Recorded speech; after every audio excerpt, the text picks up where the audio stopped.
Chapter 62, Dolent. Dolent, D-O-L-E-N-T, said, sorrowful, painful, causing suffering and pain. Middle English, from Middle French, from Latin dolent dash, dolens, present participle of dolere, to feel pain, grieve. Konoha is beautiful in the morning, Hiruzen thinks with a faint smile, watching the light spread across the village as the sun rises.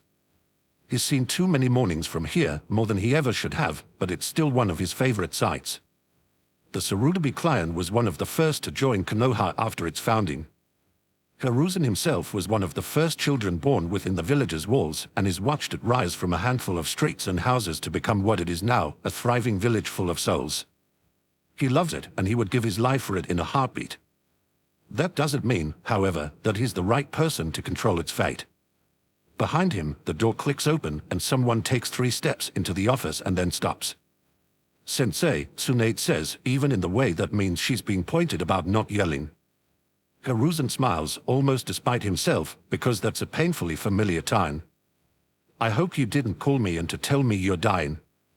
If you're feeling dramatic, save it for Jiraiya. Maybe just a little dramatic, Hiruzen admits, turning away from the window to give his former student a smile. Jiraiya is brooding and avoiding Kushina, though. I wouldn't want to disturb him. Tsunade snorts, but there's an amused curl to her mouth as she crosses the space between them, throwing herself down in one of the chairs across from him. Her eyes flicker over Rosa's desk in one corner, A's in the other, and she shakes her head. So you're disturbing me instead. Much appreciated.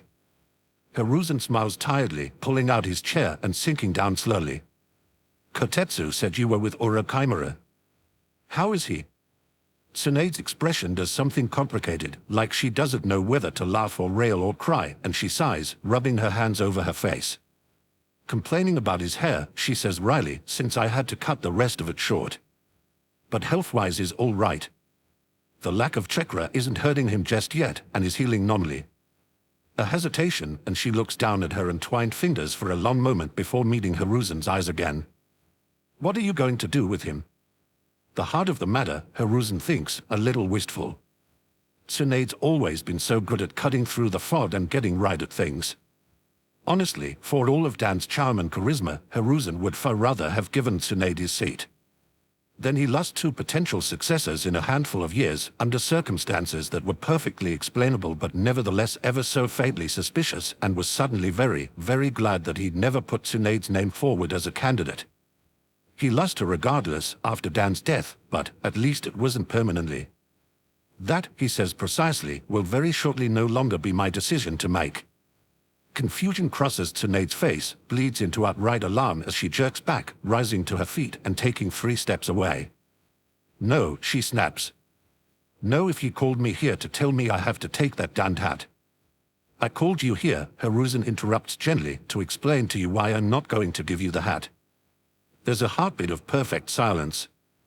Tsunade stares at him, brown eyes wide, and then laughs.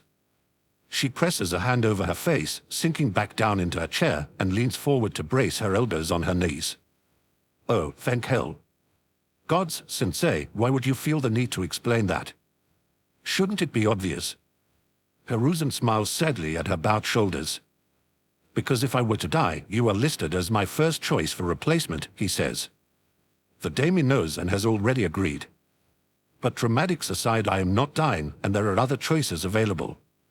Once I would have handed you my position without a second thought, but I think right now you aren't ready. Ready? Tsunade demands, and it cracks down the middle.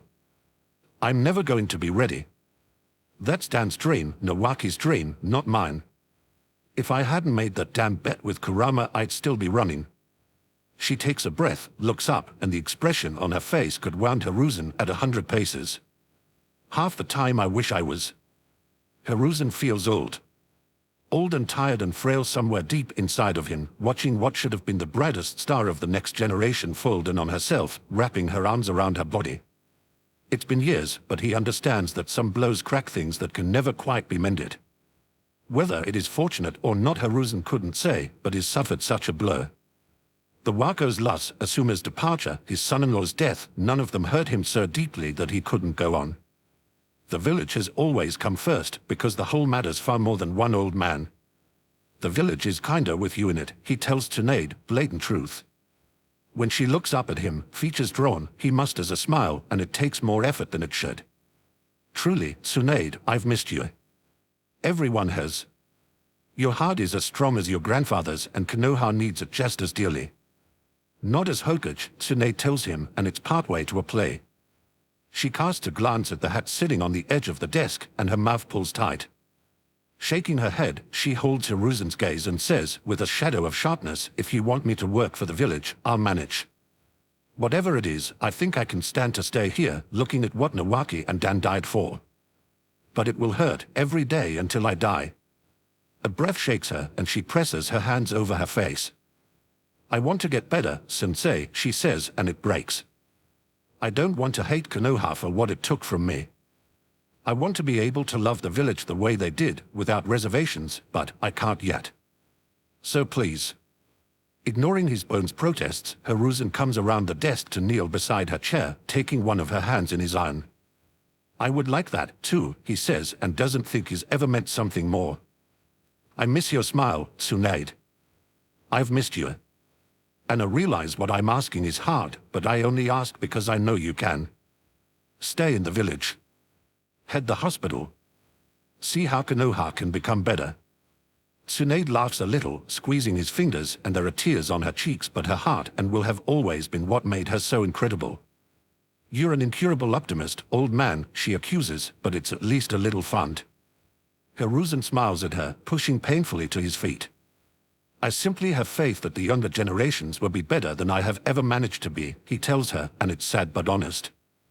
Hiruzen himself has made so many choices, turned his eyes from so many things he shouldn't have.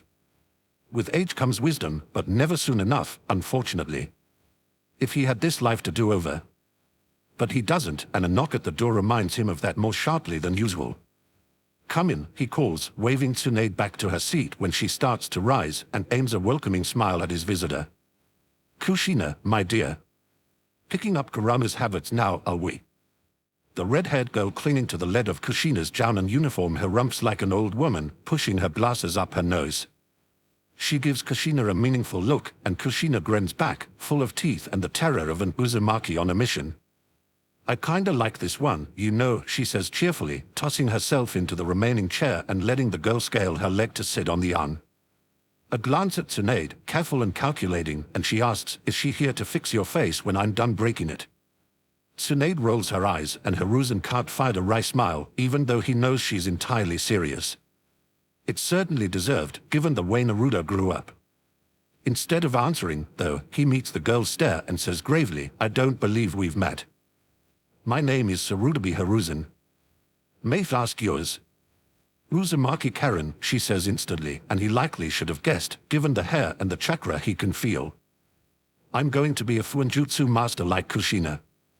Kushina beams proudly, and Hiruzen's first instinct is to grimace, because he lived through Tsunade, Jiraiya, Minada, and Kushina all teaching themselves sealing, and that was more than enough. Except, very shortly, it won't be his problem any longer, and the relief of that thought is so great he almost feels lightheaded. An impressive and worthy goal, he agrees. Karen gives him a suspicious look, like she can't tell if he's patronizing her, but lets it go with a determined nod. We were training, Kushina says, flipping a kunai from hand to hand. It's less of an explanation for the girl's presence and more of a dare for him to protest it. You wanted to see me, Hokage-sama. I did indeed. Taking a seat again, Hiruzen steels himself, then meets deep violet eyes the same color as Mido's. 7 years ago, I had 3 choices when I was looking for a successor. Minado was the one I picked because Orochimaru was unstable and you were a Jinchuriki and considering taking leave to start a family. Kushina's eyes go wide and the kunai slips, tumbling through the air to slam into the floor. She jerks around to look at Tsunade, but the older woman scoffs and raises her hands. Don't even joke about that, she says firmly. He already conned me into being head of the hospital. That's more than enough for me. If you want the position, I'll support you. Not unexpected, but also not an easy offer to brush off, seeing as Tsunade is the last direct descendant of Konoha's founder. The expression on Kushina's face says she knows that, and her eyes flicker from Tsunade to Hiruzen and then to the portrait of her husband on the wall. Whatever she sees in his painted smile, it must be enough, because Hiruzen watches the joy and glee and wonder flood her expression. She bolts to her feet, all but vibrating with contained enthusiasm, to brace her hands on the edge of the desk, hair spilling around her like a tide of fire, and cries, "Me. You want to nominate me for Hokage?" Hiruzen chuckles, holding her wide-eyed stare, and says, "I would like nothing better, my dear." Kushina laughs, twisting around and grabbing Karen's hands. She pulls the girl into a tight hug, bouncing on her toes, and then whirls back to face Hiruzen. "Just like that," she demands. "You just making me a candidate?" "Well, perhaps a little more complicated," Hiruzen allows. "Given the circumstances, you'll need to submit yourself to a full evaluation by Noicha, and Jiraiya will need to find out the details of the technique used to bring you back, but it shouldn't be too difficult." He meets her eyes, smile going faintly weary. "I retired for a reason, Kushina. My judgment is not what it once was, and there are many mistakes that I no longer trust myself to correct. This situation has made that especially clear." Kushina just looks at him for a long moment, expression softer than it might otherwise be, and smiles just a little. "I've always wanted peace," she says. "I've wanted it more than anything, but I'll fight if I have to. You know that, right?" Hiruzen smiles back at her. "Of course. It is one of many reasons you are my first choice. I believe the village will do well in your care." The daimyo was skeptical when Hiruzen first proposed Kushina as successor. A shinobi not born in Konoha, a former human container resurrected by their enemies, a mother with a small child, every doubt he brought up was reasonable, but none of them apply in the face of who Kushina truly is.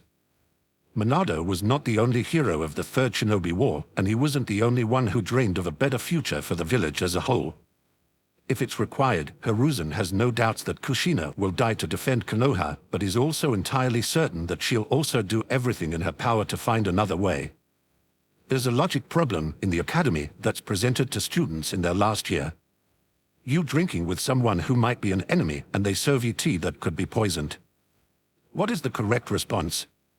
Hiruzen reads the answers every year because they never fail to amuse him. Most say one should cause a distraction and switch the cups. Minato's response was that he would take an antidote beforehand, just in case. Kushina said she'd knock both cups off the table to even the field and apologize afterwards because an offense was correctable but death wasn't. Hiruzen remembers sitting back in his chair when he read it and thinking of Mido, thinking of how, for the first time, he could see the similarities between Mido and Kushina in more than their hair and their status as Jinchuriki. He still sees it, here and now, and he thinks that Mido would be overjoyed at seeing her niece become Hokage. "Thank you, Hokage-sama," Kushina tells him, and the joy is fierce in her face. "Thank you." "No, my dear," Hiruzen says with absolute sincerity, laying his hand over hers. "Thank you." "Daddy, door." Inoichi curses, almost dropping the onigiri for Ino's bento as her shout echoes from the top of the stairs. Finish getting dressed, he calls back, rinsing his hands quickly. "Do you need help?" "I've got it." Ino ducks back into her room, and Inoichi hurries to get the door. It's likely Mabuki come in to pick Ino up, except since Ino is the one who had to wake him up this morning, neither of them is ready yet. He hates making the woman wait, but they're running behind this morning since he had an interrogation yesterday that lasted well into the early hours. Tripping over the sandals he had simply kicked off in a haze of exhaustion, he stutters, catches himself on the doorframe, and drags it open with a harried smile. "Mabuki, forgive me, I'm still, oh. Not Mabuki. Definitely not Mabuki." "Nice apron," Shikaka drawls, looking him over from the top of his crooked ponytail to the tips of his mismatched house slippers. Inoichi rolls his eyes, though he makes no move to take the offending pink apron off. Shikako has seen him in far worse states. Stepping aside, he beckons his friend in. "There are days I regret deciding that I wanted an heir without the complications of a wife," he says wryly. "This is likely one of them." Shikaku snorts, following him back to the kitchen and leaning against the doorframe as Ino leaps down the stairs. She waves, calling, morning, and when he smiles back at her, she bounces over to peer at Inoichi's handiwork. "Daddy, you made pandas. Those are really cute.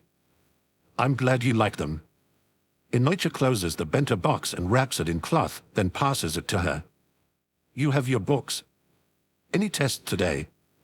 Ino takes it with exaggerated care, balancing it in one hand and her book bag in the other. "I don't think so." Naruto-sensei didn't say anything yesterday. Another knock sounds and she brightens. Sakura's here. Bye, Daddy. Inoichi presses a kiss to her forehead, bends enough to let her kiss his cheek in return. Have a good day, Ino. I love you. Love you too. Ino gives him a bright smile, then heads for the door at a run. Inoichi can hear it swing open, then Ino's happy greeting and Sakura's reply, Mabuki's more even tones, and the thud as it falls shut. It's always strange just how quickly the house starts to feel empty without Ino's presence. Inoichi sighs, slumping against the counter and reaching up to pull his hair into a more secure tail now that he has a spare moment. I'm sorry about that, Shikako. Is something wrong? Shikako waves him off. I wouldn't have disturbed your morning for no reason, he says, smirking faintly. I know how you get. When Inoichi makes a face at him, he snorts and adds, Shibi is waiting outside. And you didn't invite him in? Inoichi asks, exasperated. Shikako. We are not staying, Shikako interrupts. And is under a hunch. This is definitely not a social visit, then, though Inoichi likely should have expected as much, what with Shikako voluntarily getting out of bed before noon. He studies his friend for a moment, then pulls the apron off. I take it we are going to leave the same way. If you don't mind. Shikako watches as he pulls on his flak jacket and grabs his weapons pouch. I got a message from Shiranui this morning. He requested a meeting with the major clan heads at his apartment, as secret as we could make it. That's rather alarming, Inoichi thinks, and can tell by the slant of Shikako's mouth that he feels the same way. All of us, he asks, a little disbelieving, though it doesn't stop him from pulling his sandals on. Shikako just offers a shrug. That's what the message said. Choza says Gunma's not one to overreact, so I'm inclined to think it's not a stunt. Since Choza was the man's chown instructor, Inoichi is willing to trust his assessment. It's not usual for all the clan heads to gather except before the Hokage, though, and that makes this especially odd. My bedroom window is open, he tells Shikako, who nods and heads up the stairs. A moment of concentration and Inoichi forms a shadow clone, then hands himself into one of the stray cats Ino has taken to feeding. The clone opens the front door, making a show of shooing the cat out, and then closes it again firmly once Inoichi is outside. He doesn't bother waiting for Shibi or Shikako, but slips into the shadows as he heads for the south end of the village. Thankfully, Gunma's apartment building is set well back from any main streets in one of the areas where the vegetation is thickest. It's no trouble at all to slip inside and make his way up. As an A&BU assassin, Gunma's a regular for evaluations and assessments, so Inoichi has seen his file enough times to remember his apartment number well. He sheds the hunch, since the hallway is empty, and knocks lightly on the door. There's a brief pause before it opens, and Gunma gives him a friendly smile. Morning, sir. Thanks for coming. With all the mystery, how could I resist? Inoichi asks dryly, and holds the door open behind him for a beat longer. Shidi is the first and Shikako a beat slower as he checks the hallway before stepping past Inoichi with a nod of thanks. Gunma waits until the door is shut and locked again before he glances at Shibi. I found something I need you to take a look at before everyone else gets here, he says lightly. Just don't do anything reckless, okay? That gets him a faintly incredulous lift of Shibi's brows over his dark glasses, but the Abirain clan had simply nods. For a moment, Gunma just looks at him, then takes a breath and tips his head towards the living room. In there. I'll give you a second. Shibi pauses, studying the Takuta, but curiosity wins out over caution. He heads for the other room with quick steps, rounding the corner, and a sound, like a half-muffled cry, has Inoichi moving before he can even think about it. He rounds the corner at a run, Shikako just behind him, and practically falls over Shibi where the man is crouched on the floor, arms tied around an Abirain boy a little older than his son. Torin, Shibi gets out, and the name is half-strangled, rough with emotion. Inoichi has never seen the other man show. Where have you been? I'm sorry, the boy says, though his voice is faintly unsteady as well. I've thought, he said. Root, Gunma cuts in, watching the reunion with an unreadable expression, far different from the easygoing cheer Inoichi is used to seeing on him. He looks away, glances up to hold Inoichi's gaze, and asks quietly, the name Yamanaka Fu mean anything to you? Of course it does. The Yamanaka clan is large, but not that large, and Inoichi knows every member. It does, he says, and between the grip Shibi has on Torin, the darkness in Denmar's eyes, and Root, I take it, he says, and only his training as an interrogator keeps his tone even, his expression steady, that he did not just wander into the woods and disappear, then. Gunmar's smile is crooked and dark. Not quite. Root can only mean Shimura Dan's. The foundation was that man's pride before Sarutobi had it disbanded, and Inoichi feels fatally sick at the thought. At least 2 children belonging to clans, not simply small clans with a handful of members, but some of the founding clans of Konoha, its very bones, and logic says that where there are 2 there can only be more as well. All too clearly, Inoichi can remember Orochimaru's banishment, 60 children dead. Can remember the horror of those lads, the small bodies, the unanswered questions that lingered long after the Sannin fled. How had he gotten so many subjects? Where had they come from? How had he taken so many without being noticed? The pattern of disappearances in Konoha didn't change even after Orochimaru was gone. Children vanish, never in large enough numbers to cause a stir, but Inoichi has seen the reports passed on by the military police. It happens frequently. He's always thought it one of the dangers of living in a hidden village, of being a shinobi. Children go missing. They try jutsus they aren't ready for, stumble over traps carelessly left in training grounds, venture into the forest of death without knowing it, and their bodies are never found. He's never looked at the reports too closely, even if he hunts Ino a little tighter each time one crosses his desk. But if Root is active, if Dan's is taking children and they aren't simply vanishing. Fu was a cheerful, friendly boy. Inoichi knows his mother, better at undercover work than anyone he's ever met, and he remembers how she fell apart when her son disappeared. They found no trace of him, though, no sign, and it was just another disappearance no one could solve. He takes a breath that shakes, leaning back against the wall and folding his arms tightly across his chest. How easily could it have been Ino, if even a boy so close to Shibi could be taken? You not taking this directly to the Hokage? Shikako asks, and he sounds unaffected, but his expression is lined, his eyes touched with a darkness that's fit to devour. Gunmar offers him a smile, rueful and just barely hiding a matching darkness. Dan's is one of Sarutobi-sama's best friends, he says lightly, as if he isn't practically accusing the Hokage of colluding on this. Thought it might be best to let some people who are a little less expendable than me in on the secret, just in case. He's an assassin, Inoichi thinks, cold right down to his bones. Assassins are killed on missions at easily twice the rate of other shinobi, especially A and BU assassins, and they are frequently called up on missions without warning or the knowledge of anyone but the Hokage. If any shinobi in the village could disappear easily, it would be Gunma. It's solid reasoning, and Inoichi doesn't want to think it's necessary, but... The quiet sound Shikaku makes is one of approval, and his eyes flicker past Gunma, down the darkened hallway. Inoichi turns to look as well, and spots 2 small figures hiding in the shadows, watching the assembled adults warily. They'd just been assigned a graduation test when I found them, Gunma says, perfectly mild, as he follows the direction of their gazes and offers the 2 boys a smile. Dan set them to kill each other even though they'd been raised as brothers. Root shinobi aren't allowed to have emotions, and that's apparently how he forces the kids to suppress them. It could have been Ino so easily. She's the brightest in her academy class, already learning the Klein techniques, a promising kunoichi with an excess of power and intelligence. Inoichi shudders before he can help himself.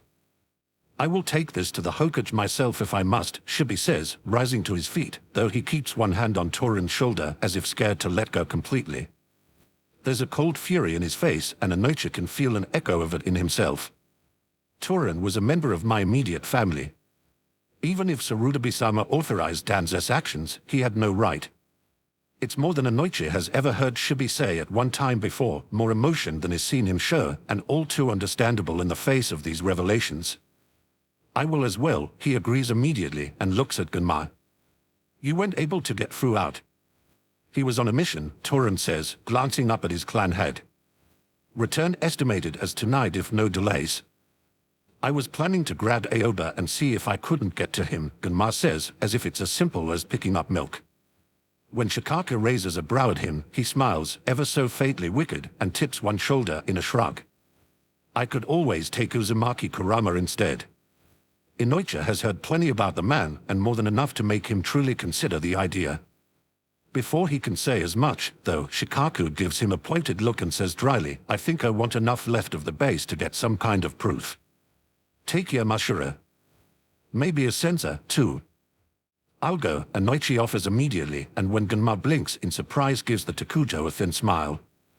You'll have command of the mission, given your familiarity with the situation, but Fu might react better to a familiar face, and I'm the strongest sensor in the village. I'm coming. Yes, sir, Gunma agrees, though he doesn't look as though he minds in the least. Glad to have you. There's a loud knock on the front door, and in the sudden, tense silence Anoichi hears a loud hiss of, are you trying to break their door, Inuzuka? Oh, pull that stick out of your ass, Hayasha, soon retorts. You were doing so well, too. Restraint, a man who is unmistakably Uchiha Fugaku huffs, is not the same as. She's fine. Hayasha snaps. Tsum is an excellent kunoichi, and she has no need to play into your preconceptions of... Preconceptions? That she not disturb the entire building. Fugaku splutters. Shiranui asked for stealth. And a fine job you're both doing of providing it, Tsum says dryly. And for the record, I defend my own honor, thanks. Without sounding like a stuck-up bastard. Without moving any facial muscles at all, Shibi somehow conveys rolling his eyes in long-suffering exasperation. Chuckling, Gunma pushes upright. Let me get that, he says over the squabbling. Before he can take so much as a step, Hayashi and Fugaku's voices rise dangerously, and Tsum makes a noise that perfectly echoes Shibi's non-expression. If you two don't shut up right now, I'm going to have Kuromari sit on you, she yells. Tsum. Don't you dare. A yelp, an offended cry, a scuffle, and then the double thump of two bodies slamming into the floor. Kuromari lets out a satisfied woof, low and amused, and soon cackles. Who's the best dog ever? She coos over Hayashi and Fugaku's protests to the sound of the nindog's tail happily slapping the floor. Oh, you are, yes, you definitely are, my strong, handsome boy. There's a pause and then an awkwardly cleared throat. Did I miss something? Chozo asked politely, and despite the situation Anoichi can't help but laugh. As colorful a collection of personalities as Konoha's clan heads may be, he has faith that they are all good people. And, together, their clan members make up the vast majority of Konoha's shinobi. If they stand together, the Hokage won't have any choice but to let them at dance, and Anoichi is more than ready to get his pound of flesh. Chapter 63, Ferment. Ferment meant to encourage, instigate, or stir up, especially an undesirable or violent sentiment or course of action. Sorrowful, to bathe, a part of the body, with warm or medicated lotions. From Middle English, to apply a warm substance to, from late Latin fermenta, from Latin fermentum, compress, from fova to heat, sooth akin to Lithuanian dekti to burn, Sanskrit to hardy, it burns. When Kurama wanders into the kitchen early in the morning, it's to find all of the kids already present and Kushina in the center of the huddle. There are pots of water boiling on the stove, and F and Karen are carefully dropping balls of dough into them, while Gaara and Naruto roll more and Yujido meticulously threads cooked ones onto skewers. Isn't it easier just to buy dango? Kurama asks, eyeing the mess a little warily. But this is more fun. Kushina protests, waving a spoon covered in sweet soy sauce at him. Don't be a stick in the mud, Atuda. Whatever, Tomada. Kurama rolls his eyes, even as he drops into one of the chairs at the kitchen table. For a second he thinks about commenting on the fact that they are going to be eating danda for breakfast, but decides the pouts F and Naruto will give out worth it. Instead, he leans back in his chair, watching F giggle with Karen, Naruto proudly showing off a misshapen cube, Gaara with his tongue poking out from between his teeth in concentration. Kushina has turned her focus to Yujida, who's smiling shyly up at her, and it's pretty good. I'm going to be with Tsurutobi-sama all day, Kushina tells him without looking up from laying out a bowl of the Madarashi sauce. Does that mean we get Kurama and I to ourselves all day? Naruto asks enthusiastically, craning around to beam at Kurama. That's so cool. Kurama snorts, trying to shove down the bright flicker of warmth that rises in response. Yeah, Kit, you can stay with me. And that's actually perfect for what he needs. Absolutely perfect, with the added advantage of fulfilling at least 3 different goals at the same time. Kurama's a fox, and that's his favorite kind of plan. If you're up to it, he says, perfectly casual as he inspects his claws for nicks, we could always play tag. There's instant silence as 5 pairs of eyes snap up to look at him. Tag? Yujiro asks, very interested. The 6 of us. Kushina laughs, dumping the empty pot in the sink. That sounds like even more fun than Dango. Playing on teams might be cool, you know. Every Jinchuriki for themselves is FS protest. Then she grins at Karen, who's just opening her mouth with an offended expression, and adds, you can't, Karen-chan. You're an honorary Jinchuriki, just like Kushinane. Mollified, Karen nods once. I like tag, she decrees. And I don't need a team to win. I want to be on Kurama Nai's team, Gaara says, quiet but firm. Me too. Naruto agrees immediately. All Kurama Nai can be it, and you can be on my team, Gaara. It's the most awesome team ever, especially if you're there too. Gaara flushes and ducks his head, and Kurama snorts, amused. Temporary alliances only, he proposes, and other than that it's a free-for-all. He has a flash of Hizen glaring at him, Ace staring narrowly at Yujiro, and doesn't bother to swallow a malicious grin. Points for collateral damage while we are playing. The higher ranking the shinobi you prank or catch, the more points you get. F-beams like this is the best thing she's ever heard. We can take out other people while we're running. That's so cool. It is, Yujiro agrees, and she's wearing the expression of a cat planning its way out of trouble. Kurama and I, can we use the whole village? Of course. Kurama assesses, but it will be easy enough to steer the game if he has to, and more suspicious if they actively avoid an area. Maybe not actually inside the administration building, but anywhere else you can get to inside the walls is fine. Let's go. Naruto insists, already sliding down from his stool. Oh no. Kushina catches him by the collar of his shirt and pulls him back up. We've got to finish up here first, Naruto. I can't teach you sealing if you can't finish what you start, you know. Naruto looks appropriately horrified by this threat and hurriedly gathers up to her for another ball. I can finish stuff, he protests. I'm good at finishing. I'm sure you are. Kushina loops an arm around him in a tight half-hug, then lets go. Is that second pot boiling yet, Karen-chan? It is, Karen tells her. And these ones are starting to float. Count to 60 and then fish them out, Kushina says cheerfully, turning back to the 2 girls. One more batch and we'll be done. Kurama, you could make yourself useful and start washing up, you know. Kurama scoffs.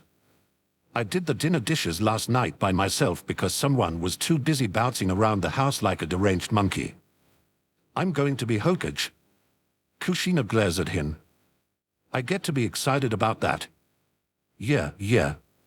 Kurama waves a hand, brushing her off, but it's hard. He spent a good 20 years listening to his Naruto make that same declaration, and it's difficult, now, to hear it from anyone else. He's glad it's Kushina getting the hat, among other reasons. He was absolutely certain Tsunade would have followed through with a personal go for Jounin threat, but some things it takes time to let go of. Naruto drops the last of the dough on the waiting plate and wiggles down from his seat, then immediately throws himself headlong at Kurama. Kurama nai. With a theatrical grunt, Kurama pries the boy off his leg and hoists him up into his lap. What, kid? He asks. Beaming, Naruto throws his arms around Kurama's neck, hugging him tightly. I just wanted to say good morning. Good morning, Kurama nai. Kurama's breath hitches a little in his throat, but he covers it, shoving down the flicker of warmth that rises. Morning, Naruto, he returns, and no force on earth could stop him from burying his nose in blonde hair and hugging him close. There's a tug at his pad leg, and without having to look, Kurama reaches down and pulls Gaara up to join them, looping his free arm around the redhead. Good morning to you, too, Gaara, he says, amused. You going to be okay playing tag, squirt? Mutely, Gaara nods, face tucked into Kurama's shirt. There's a pause before he glances up, and then he says carefully, I can be on a team with anyone. Well, that's definitely progress. Kurama gives him a smile, ruffling his hair lightly, and offers, I know you can, Gaara. We can be on a team. Karen says, even as F helps her down from her perch. Would be the best team, and your chakra is nice too. It's really big and warm. Instead of hiding his face again, Gaara gives her a small but happy smile. Okay, he agrees. I want to be it. F bounces over to throw herself at Kurama, half sprawling over his knees. Kurama nii can be it. Yujiro makes a noise of protest, abandoning her brush to join the press by grabbing Kurama's sleeve. I want to be at first. The two girls eye each other for a moment before F turns wide, pleading eyes on Kurama. Kurama nii pick. Yes, Yujiro agrees, tugging lightly on his arm. Kurama nii, which one? Please. Sage, Kurama thinks, glancing between two pairs of intriguing eyes. He's not getting paid anywhere near enough for decisions like this. Rock, paper, scissors, he suggests, a little desperately, and shoots a snickering Kushina his best surreptitious glare. All right, Yujiro agrees instantly, turning to F, who sticks her fist out agreeably. Kurama can practically see Madatabi and Chmei tensing in competition under their skin. The Nibi and Nanabi have always been friendly for the most part, but Kurama remembers more than a few knockdown fights between them. Why don't we get the others first, he proposes, gently shaking F off so he can stand Yujiro. Can you grab Yudakada? Interest kindles in Yujiro's eyes, making her look like a cat dropped into the middle of an aviary. I think he was out by the well, she says, and darts away. Kurama hears the back door slam callously and has to shake his head in amusement. The Yujiro he first met would never have been childish enough to do that, and it's a good sign that she can be now. There's been lots of changing going on, and not just in the timeline. Kurama can't help but think that his Naruto would approve. And I'll wake up Rishi and Han. F volunteers cheerfully, bouncing on her toes. With a huff, Kurama ruffles her hair, then wands, dodge carefully. F's grin brims with cheery mischief as she salutes, then bolts in the direction of the bedrooms Han reclined. Karen takes Yujiro's spot at Kurama's elbow, one hand fisted in his sleeve, and asks, do we get a prize for winning? Kushina laughs, dumping a load of dishes in the sink, and proposes, how about the winner gets to pick what takeout we get tonight? Ramen. Naruto says immediately. I'm gonna win and pick ramen. Barbecue, Gaara counters and ducks his head a little at Naruto's betrayed expression. He's smiling, though, so Kurama doesn't worry. And you going to pick Okonomiyaki, right? Kurama asks Karen, amused. Karen flashes him a startled look, as if she hadn't expected him to remember even when she said it so clearly, and then nods, a flush rising in her cheeks. Yeah, she says determinedly. It's the best food, so of course I will.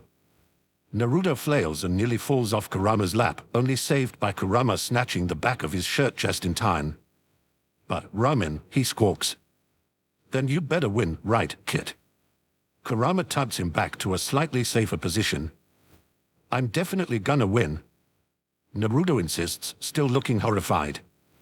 Then we can have ramen and I'll prove it's the best. Sushi is better, Yujiro puts in as she re-enters the kitchen, Yudakada just behind her. She glances up at Kurama and asks, we get to pick if we win. I like that idea. F agrees, and Yudakada yelps as she flings herself up onto his back, making him stagger a step forward. From the hallway, there's a very loud thud, a groan, and a crash like a bookshelf falling over. Someone yelps, and Rishi's muffled snarl of, damn it, Kurama, control your spawn, makes F giggle happily. A moment later, Han emerges, dressed but looking slightly bleary-eyed, with Rishi a step behind him. The shorter man is covered in dust and glitter in equal measure, and he narrows his eyes at F pointedly. F, of course, just beams innocently. We are going to play tag in the village. And we get to take out Shinobi for points, she says excitedly. Rishi gives up on his glaring, instead casting a speculative look at Kurama. In the village, he grunts, and there's something like a smirk trying to hide under his beard. I can't imagine that will make the cage happy. It's just a game, Kurama drawls, and he doesn't try to hide his grin, even though it's all teeth. Han makes a quiet sound of amusement, reaching out to pluck F off of Yudakada and set her on his own shoulder. I take it we are invited to join in. When Kurama nods, he chuckles. I can think of far worse ways to spend a morning. Kushina laughs. I'll keep the Hokage occupied, she volunteers, filling the sink with soapy water and rolling up her sleeves. Give me 20 minutes to finish up here and then you're good. Suspicion makes Kurama study her closely for a moment, but her smile is completely innocent in a way that Kurama can't peg as either bullshit or sincere. Deciding that it won't matter either way in the long run, he nods and says, "Kitten, sweetheart, why don't you pick it and then give the rest of us half an hour to scatter?" "All right." F leaks lightly down from Hen's shoulder and whirls with a flourish to present her fist to Yujiro. "Kurama and you're the referee, okay?" On the count of 3, Kurama says, bemused and entirely reminded of how competitive Sasuke and Naruto used to get as Yujiro copies FS pose. 1, 2, 3. Yujiro makes a sound of victory, allowing herself a single contained bounce and a bright smile as she steps back. "I'll help with the dishes until you're ready, Kushine," she says, glancing at the clock. "The person who's been caught the least with the highest points is the winner." "That works," Kurama agrees, rising to his feet and hauling Naruto and Gaara with him. "Good luck." As far as distractions go, Kurama honestly can't imagine finer. And if the kids get a fun morning out of it, all the better. Naruto whoops and wiggles in his grasp. "Tag is the best," he crows. "This morning is the worst," Iruka thinks, tripping over a stone in the path and only just managing not to drop the stack of graded tests in his arms.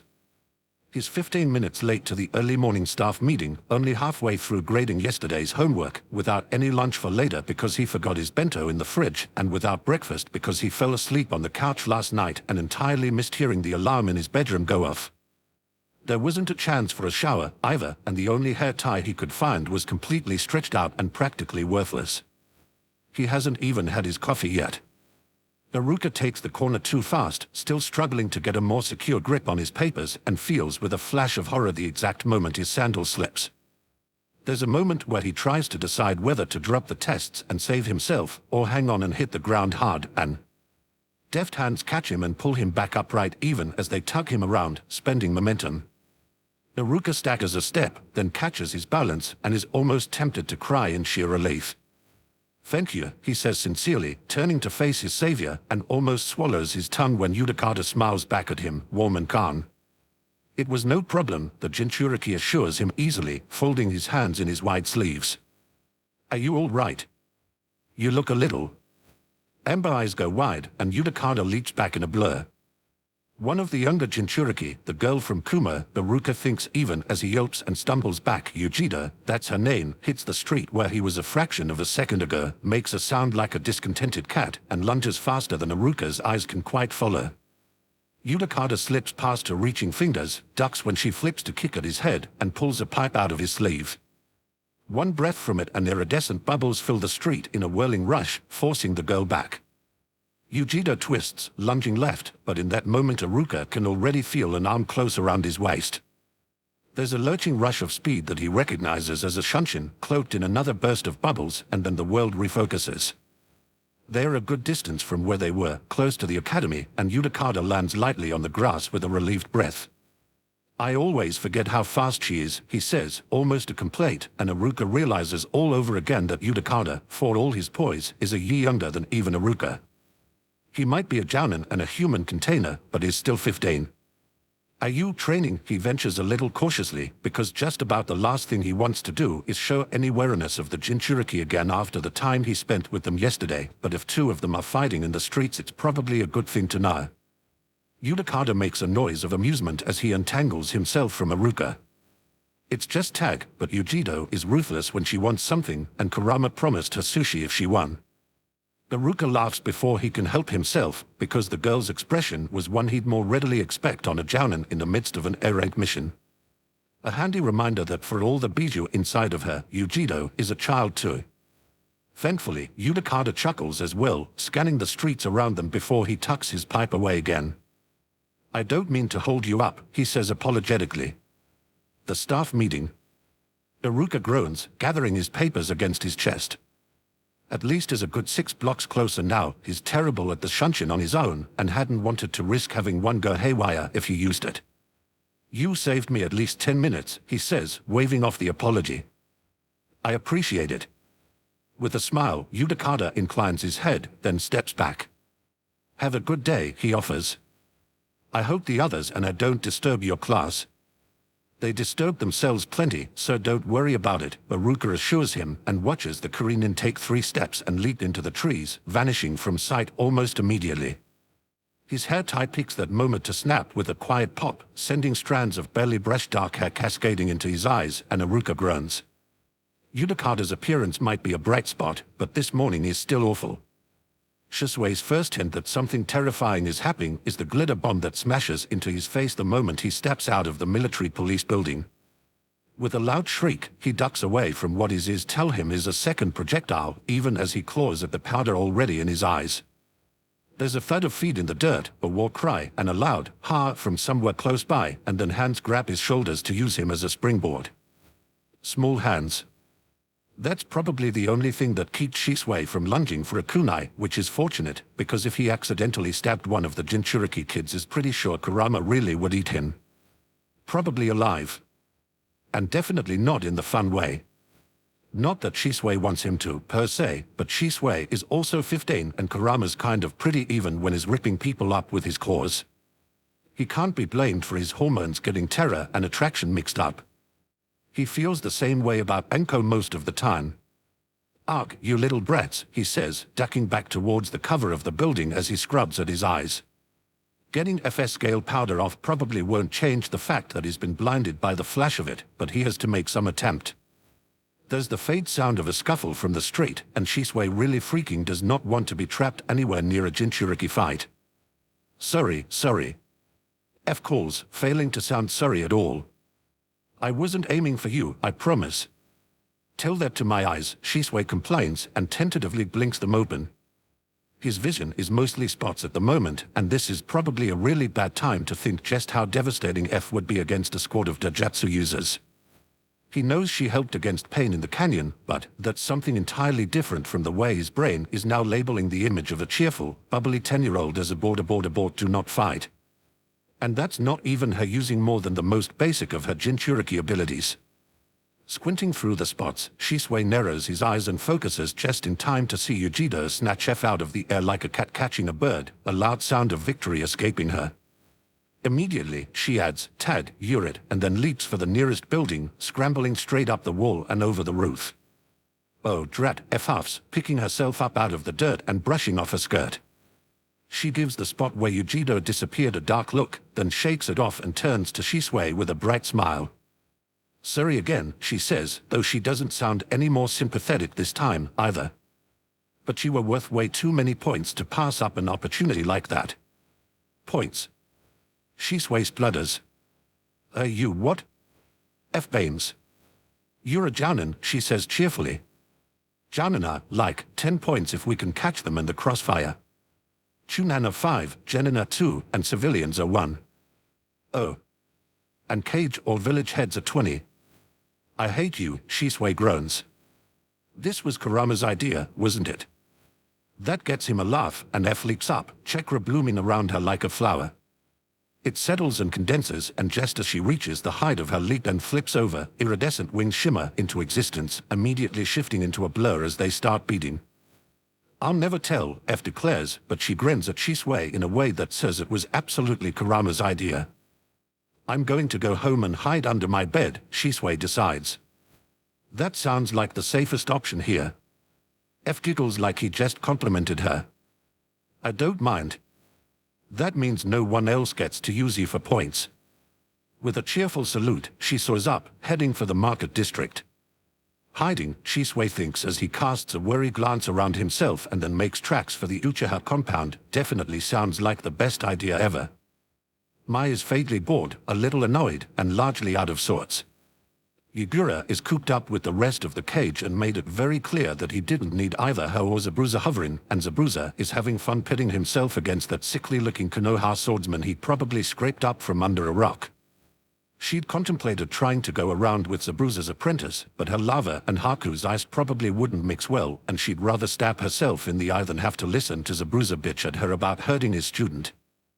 Not that she wants to hurt Haku at all, but the guilt of doing so would very quickly be outweighed by the annoyance. So instead, Mai is calling this a morning off. Konoha is pretty enough to be a distraction, even though the lack of thick, ever-present mist and the resulting excess of visibility is a little bewildering. Fire country is a lot larger than water country, and the market makes the difference obvious. There are a lot more goods and merchants than she's used to, and the array of colors is almost dizzying. A display of silks catches her eye, and Mai stops in front of the stand, eyeing the draping fabric a little wistfully.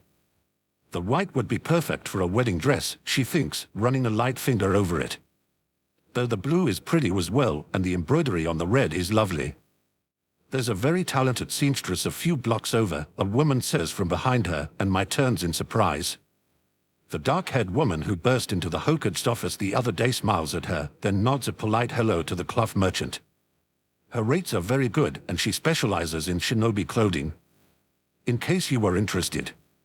Thank you, Mai returns, casting another glance at the blue silk. I don't know how long we are going to be here, though. The woman nods in understanding. Uchiha Makoto, she offers. Tell Mai. Mai smiles back, taking a step away from the stool, and Makoto falls into step next to her. You're a friend of Uzumaki, then? Yes. The expression that flickers over Makoto's face is one of fierce joy, all tangled up with relief and old grief, and her fingers tighten on the basket full of vegetables she's carrying. Kushina, at least. I'm afraid I've never met the other one. Mai snorts. He's a spitfire, she says, amused, with terrible taste in man. Makoto looks startled for a moment before she laughs, raising a hand to hide it. Just like Kushina, then, she agrees, dark eyes dancing. You're acquainted with him, I take it. We tried to overthrow the Mizukage together, Mai says breezily, waving a hand as if it's of no account. When Makoto's expression shades towards shock, Mai laughs. The shrimp deserved it, don't worry. And it got him back to normal, so everything ended well. The Uchiha doesn't look like she quite knows what to do with that, but before she can decide on a reaction there's a flurry of screams from somewhere behind them. Both Mai and Makoto jerk around, looking for the source, and... Whoa! Rishi almost lands on them, springs aside, and flips out of the way of Yudikata's lunge. A blurring quick hand seal and a spur of rock slams up out of the ground, catching the teenager in the gut to hurl him back. From above, a shape with blurring wings drops, and Mai's had enough experience watching F fight that she jerks away, pulling Makoto with her, just as an explosion of light blinds everyone still facing that direction. Risha laughs, more carefree than Mai's ever heard him before, and sweeps a showy bow for the two of them. Allow me to wish a spectacular morning to a pair of particularly lovely ladies, he says grandly.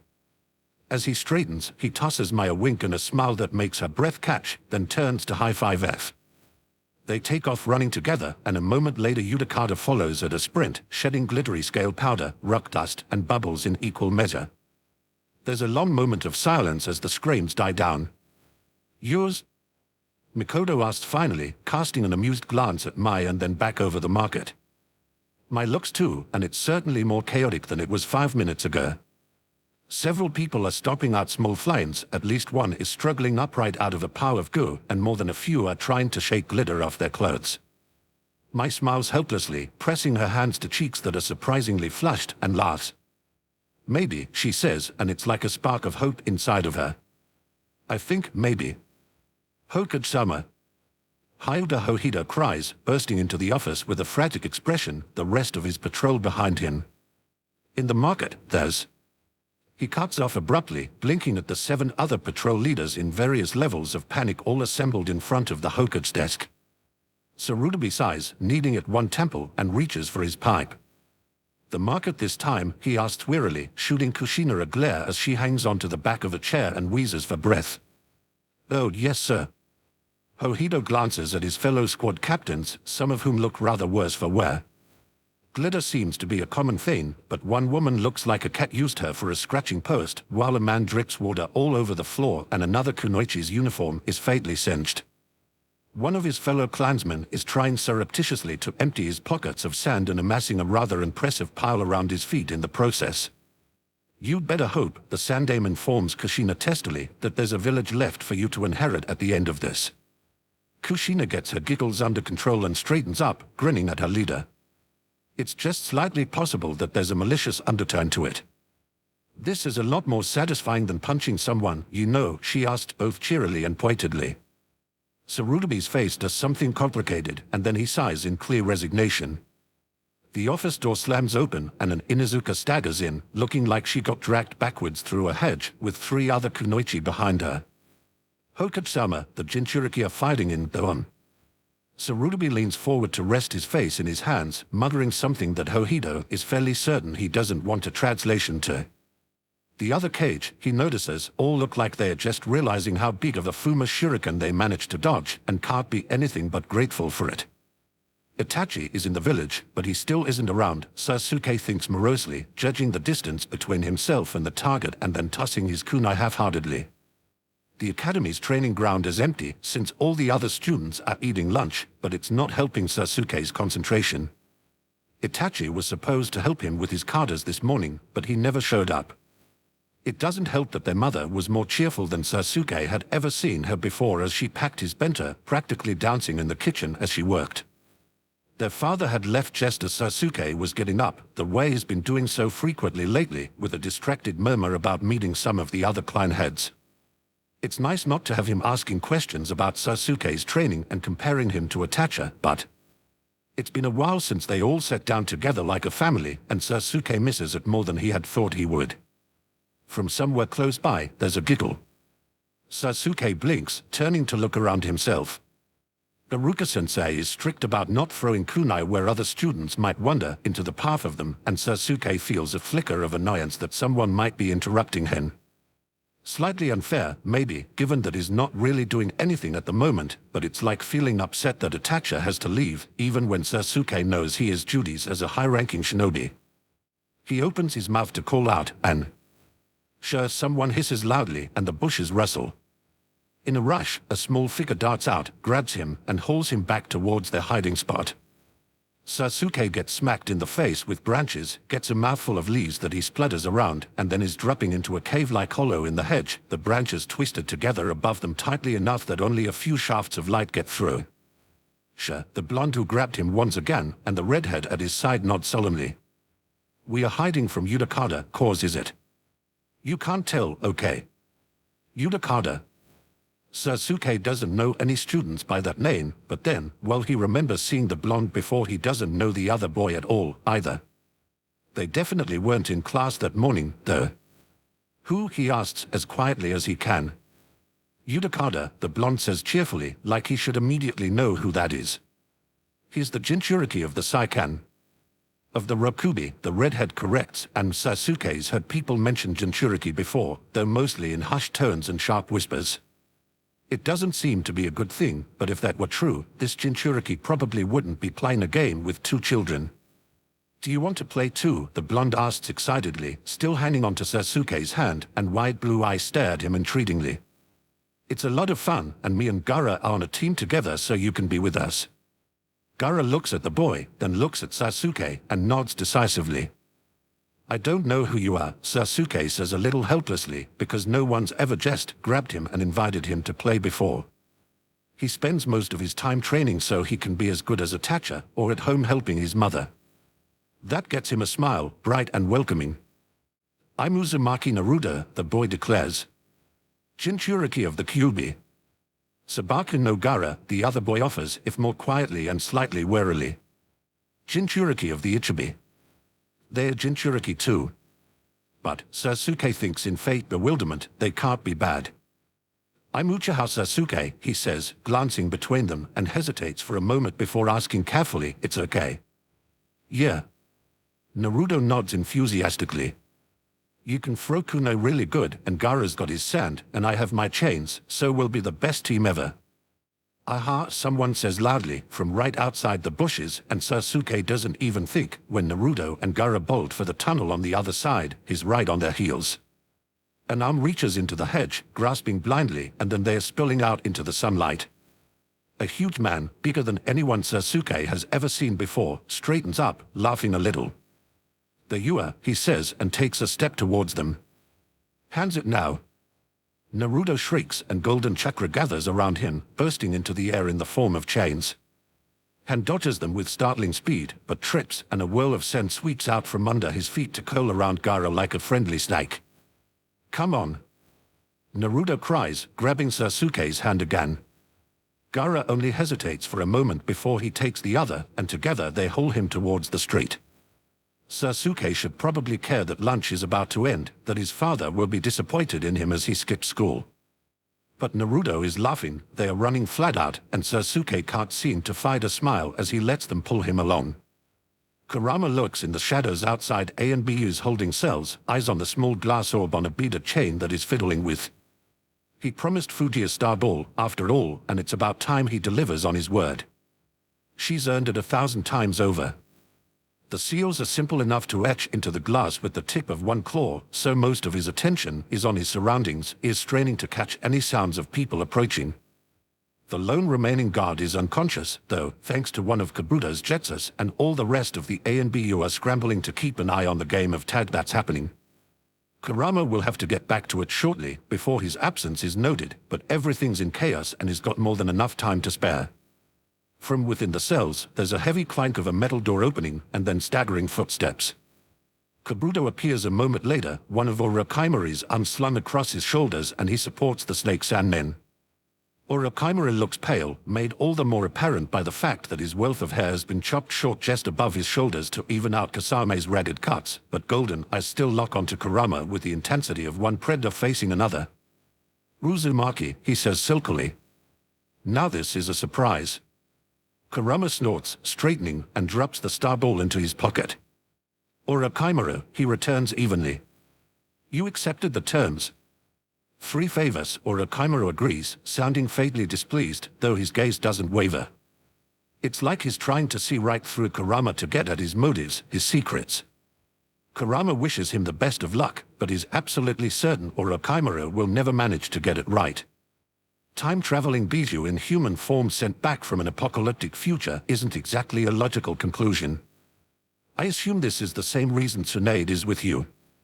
She always was a sucker for a bad bat. Kurama bares his teeth at the scientist. It doesn't look much like a smile and isn't meant to. "Look at that, you really are a genius." He shifts his gaze to Kabuto and once, "Remember our deal. No more spies in Konoha. If I find any end sending them back to you in pieces. And if either of you even consider harming someone I care about, I'll end you immediately." Fury flashes across Orochimaru's face, but it fades into resignation and is quickly replaced by weariness. He sighs, pushing upright as best he can, and inclines his head. "Agreed. May I presuppose that you'll know where to find me, should you need to call in a favor?" "I'm pretty good at sniffing out snakes," Kurama allows, showing teeth. Orochimaru doesn't look particularly reassured. "Thank you," Kabuto says unexpectedly, and when Kurama glances at him in surprise, he inclines his head in a motion that's nearly a burr. He doesn't say anything more, but really, just that is more than enough. "Get going already," Kurama says instead of answering, uncomfortable with the gratitude. He tips his head towards the smaller, branching tunnel that leads off to the left. 3 rights, middle fork, 2 lefts, then right. Again. Follow that passage to the end and you'll come out on the far side of the mountain. Most A and BU don't know it, so you should be safe for a while.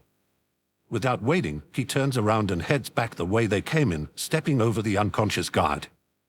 There's no sound behind him, but when he reaches the first doorway and glances back, Orochimaru and Kabuto are gone. Chapter 64, Complect. Complect to cam, plect, to embrace, to join by weaving or twining together, interweave, to be woven or interconnected. From Latin complect to entwine, encircle, compass, infold, from com, together, and plectory to weave, braid. Kakashi wanders back to Konoha sometime in the mid-afternoon, pleasantly tired and satisfied with a morning spent running through his most commonly used jutsus out in the forest. His head is agreeably empty, and he feels perfectly calm and at peace with the world. So, of course, it stands to reason with the way the world works that the first thing he finds inside the gates is a war zone. Coming to a dead stop, Kakashi blinks at the maze of streets, where people are moving like they are about to get a fireball dropped on their heads if they are not under cover as soon as humanly possible. There are signs of destruction littering the area, including claw marks on some of the buildings, and several places are liberally dusted with what looks like FS-scale powder. "Get out of the open," someone hisses from above his head, insistent and close to frantic. "Are you trying to make yourself a target?" Kakashi blinks, long and slow, and raises his head to find Aoba perched high up in a tree by the guardhouse, clinging to the branches with something like desperation. Another careful sweep of the area, and Kakashi tucks his hands into his pockets, then leaps up to land in an easy crouch on the branch. Something wrong, Yamashiro? He asks mildly. Aoba gives him a faintly wild-eyed look. You mean other than the village turning into ground zero of the kiddie game version of the apocalypse? Oh no. Everything's just peachy. One leg of Aoba's uniform is covered in a familiar sticky goo. Kakashi eyes it for a moment because he's never seen Yudakada be anything but polite and amiable even in the midst of their fight with Pain, and if he's attacking Konoha's Jana now. Game, he repeats. Aoba makes a sound of abject despair. We are worth points. Poor Tans, he'd have gotten hit by 3 of those monsters at the same time if Shisui hadn't grabbed him. By those monsters, Kakashi is going to assume Aoba means the Jinchuriki, and that since he's still breathing he hasn't referred to the children like that in Kurama's earshot. Though, to be fair, Aoba probably means it in a different way than most, since Kakashi's heard him refer to pretty much all children like that. That bad, he asks dryly, and wonders if he should pull his Hatayed up. The Sharingan could probably save him a lot of grief if something's happening between the Jinchuriki. Aoba's shudder speaks for itself. They go for Takuto and regular Jounin first, he warns darkly. Keep to the shadows and you might be safe heading back home. Kakashi looks him over for a moment, then decides that he'd much rather face things head-on than spend all day cowering in a tree. Right, he agrees, mild as milk, and drops back down to the street. Have fun hiding. Don't say I didn't warn you. Aoba calls after him, a note of dire caution in his voice. I did. I did explicitly. Kakashi waves over his shoulder, rounding the corner without looking back.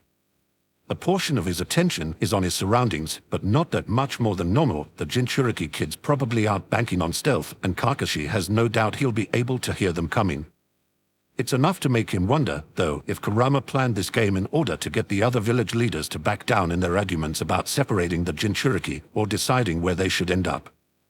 After all, Konoha has a reputation in the elemental countries for being slightly left of center when it comes to power levels and what's considered normal.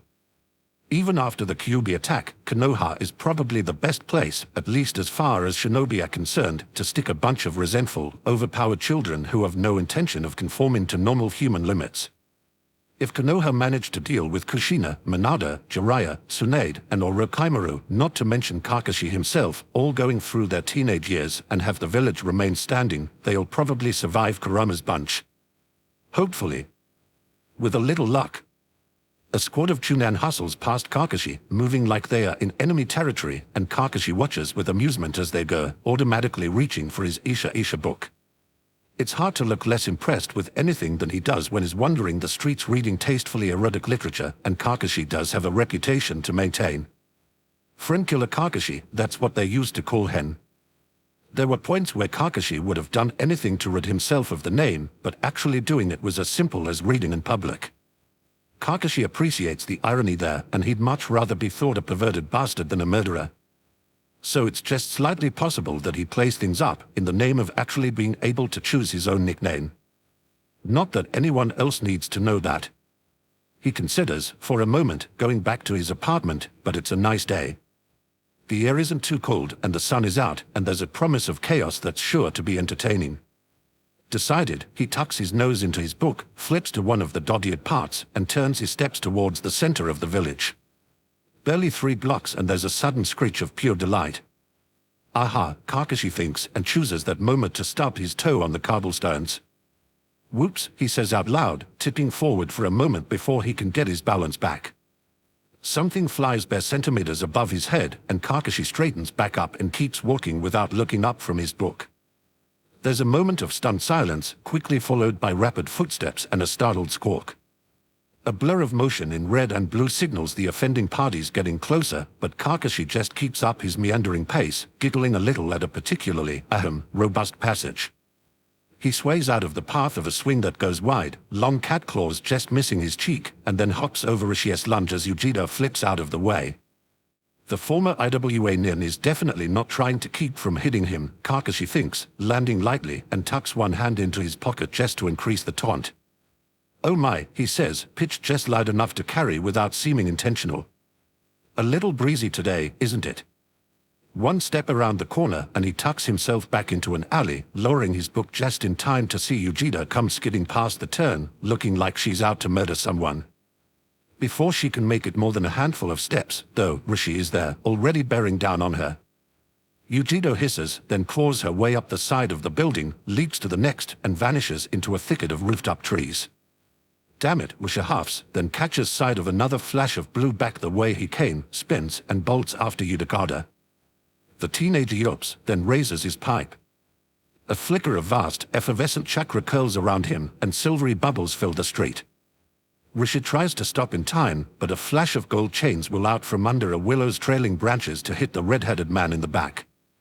He slams face first into the wall of bubbles with a curse fit to blister, and they pop with a vast sound that echoes through the district. Goo flies, and despite himself Kakashi winces a little. He definitely doesn't envy whatever Gen and teens get put on clean-up for this mess. In fact, is pretty sure that falls under the heading of fates worse than death. Come on. There's another tunnel over here, a vaguely familiar voice says, and three small shadows separate from the willow, stumbling into the street.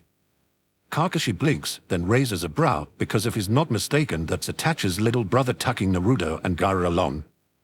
Ha. I see it, Gaara says, even as Naruto offers a cheery wave to Yudakada at the other end of the street.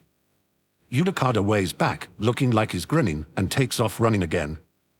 It proves to be a smart choice, because a moment later there's a hiss of steam and a smell almost like burning sugar, and Rishi drags himself free of the sticky field, lava creeping over his skin. Drops splatter the cobblestones, melting them into pockets of slag, and Rishi shakes his head like a dog emerging from a river. Of hell, probably, given the molten rock pulling around his feet. He growls, taking a threatening step towards the three children. In unison, all three of them shriek and bolt, Gaara turning just enough to throw up a wall of sand behind them before they scramble over a low wall and disappear into someone's garden. With a sound of exasperation, Rishi abandons his pursuit, heading back the way he came instead of following. A little incredulous but mostly amused, Kakashi eyes the deep craters in the street, the pool of slime, the handful of UN-popped bubbles floating like Nokia's toys when they are really dastardly traps, and reminds himself not to piss off the Hokage for the next few days. There's no way he wants to get stuck on the cleanup crew. This is definitely Kurama's way of getting the cage to agree to leave the Jinchuriki in his custody. Kakashi is absolutely certain of it, and he has to admire the sheer cunning behind the idea. Truly beautiful. Deciding that it would be a little too over the top to whistle cheerfully, Kakashi wanders back out into the street, heading towards the river in order to avoid the apocalyptic wasteland the other end of the alley has turned into. There's a familiar chakra signal up ahead, and Kakashi offers Raid a carefree smile as he approaches. You might want to take another street, he says, and can't help but either fall large bags of groceries the man is carrying with interest. Planning a party? Raid blinks, glancing down at his shopping like he's never seen it before, and then manages a weak, slightly hunted smile in return. Oh. No, of course not. Genma's just hungry. Genma's been really hungry lately. Given that Genma survives on coffee, questionable humor, and whatever sustenance more attentive people can shove down his throat, Kakashi finds this slightly doubtful, but he doesn't call Raid on the lie. Just hums, faintly pointed, and watches Raid start to sweat and fidget before he drops his gaze back to his book. I'm glad he's finally started eating spinach. Lots of nutrients in it, right? Raid's slightly horrified gaze darts to the bunches of spinach, the one food Genma has always loathed unconditionally, that are spilling out of his shopping bag, then blurts, have to go. Bye, and vanishes in a desperate swirl of leaves. Well. Clearly Genma and Raid are up to something. Knowing Genma as he does, though, Kakashi is going to assume he has everything under control until proven otherwise. Genma's good at asking for help when he needs it, too. If he gets in over his head, he'll say something. Taking a hopping step forward, Kakashi neatly dodges the burst of scale powder that hits the wall behind him, then sidesteps F herself as she slimes down onto the stone, swipes at his leg, curses when she fails to grab him, and scrambles up the side of a store as Rishi makes a triumphant noise. Seeing the older man coming out of the corner of his eye, Kakashi substitutes a mannequin from the clothing shop he's passing for himself and reappears at the end of the block as he casually flips to the next page. With a sound of inarticulate rage, Rishi crashes into the mannequin, tumbles back to his feet, and shoots Kakashi a nasty look before leaping after F. This is much more entertaining than lazing around his apartment, Kakashi thinks, hiding a grin. You're a bastard. Anyone ever told you that? Someone asked dryly, and Kakashi casts a glance up to find Kurama perched on a balcony railing above. He gives the man a crinkle-eyed smile, twiddling his fingers in an idle wave, and turns to the next page. I'm absolutely certain no one has ever maligned my character like that, he lies shamelessly. Snorting, Kurama drops down to land lightly beside him, and when he catches Kakashi eyeing him, expectant and assessing, he waves him off. If I was going to take you out, dog boy, you wouldn't even see me coming. Relax. I am relaxed, Kakashi says in perfectly mild protest. Up ahead of them, there's a flurry of movement, a slew of vicious curses, and a burst of steam that's strong enough to make Kakashi sway on his feet, and he prudently picks a side road to turn down. He still hasn't forgotten how Han was able to move faster than even the Sharingan could catch and knock him through the air like a twig, and it isn't something he wants to repeat. Kurama's huff of laughter is quiet, but still entirely amused. Yeah, you are, he agrees, casting Kakashi a sideways look. There's something like a grin tugging at one corner of his mouth, even if it isn't fully apparent yet. You know the kid's just upped how much you're worth, right? I think it's almost as much as a cage. I must not be trying hard enough, Kakashi laments. A few more misses might do it, don't you think? To his fate's surprise, Kurama laughs. Yeah, he agrees and nudges Kakashi sideways, down another alley half-choked by trees as running footsteps approach. Kakashi just has time to glance over at him before he's gone, vanishing into the twisted branches, and then the ground is shifting under his feet. Without even looking down, Kakashi hops over the patch of sand that tries to grab his ankles, pointedly raising his book again. He idly ducks a lash of chains that almost take out a tree, and catches a kunai that comes flying at his covered eye with impressive aim. For a moment he turns it over in his fingers, then shrugs and pockets it, never pausing. There's a sound of outrage from behind him, and children's half-clumsy steps closing in. Half an instant later, though, there's a flurry of yelps, a crow of victory from F, and Han's deep laugh. Naruto, Gaara, and Sasuke beat a hasty retreat, chased by Han, and Kakashi raises a brow at Kurama as the redhead slides back out of the shadows. Shinobi tag, Kurama says, and there's a spark of mischief in his red eyes. Stealth's totally an allowable tactic. Kakashi casts a glance back at the main street, the screeches and cries clearly audible and interspersed with flashes of light, bursts of sand, and flying chains and kunai, and then turns a bland stare on Kurama. I said allowable, Kurama reminds him, not typical. Kakashi accepts the correction with an agreeable hun, scanning the next page for any particularly interesting bits. Lots of heaving bosoms in this part, but not much else. Kakashi's in the mood for something a little less work-safe. Quite the game, he says. Kurama's smile is faintly fond. They are having fun. Which does not preclude terrorizing the village, Kakashi thinks but doesn't say. He's pretty sure Kurama doesn't give a damn. Instead, he tips his head to avoid another burst of scale powder, sidesteps Ichido as she goes bolting past with Karen on her back, and sways out of the way as F takes another swipe at him as she follows at a sprint. When he glances over, Kurama is back in the trees and mostly out of sight, leaning against the wall of the building and watching him with a sly grin, and Kakashi can't let that stand. He follows Kurama, ducking under a low-hanging branch, and joins him in the little alcove. Sunlight slides in through an opening in the branches, making Kurama's hair glow like garnet held up to the light, a sharp brilliance in counterpoint to the warm color of his skin. You keep avoiding them, Kakashi says mildly, and the space is tight enough that is definitely inside Kurama's personal bubble, though thankfully the claws haven't come out yet. Someone less clever might think he didn't want to play. Kurama gives him an unimpressed look and doesn't move. Good thing you're clever, then, he says dryly, and it's the most insulting compliment Kakashi has ever been given. To be expected, probably, given the source.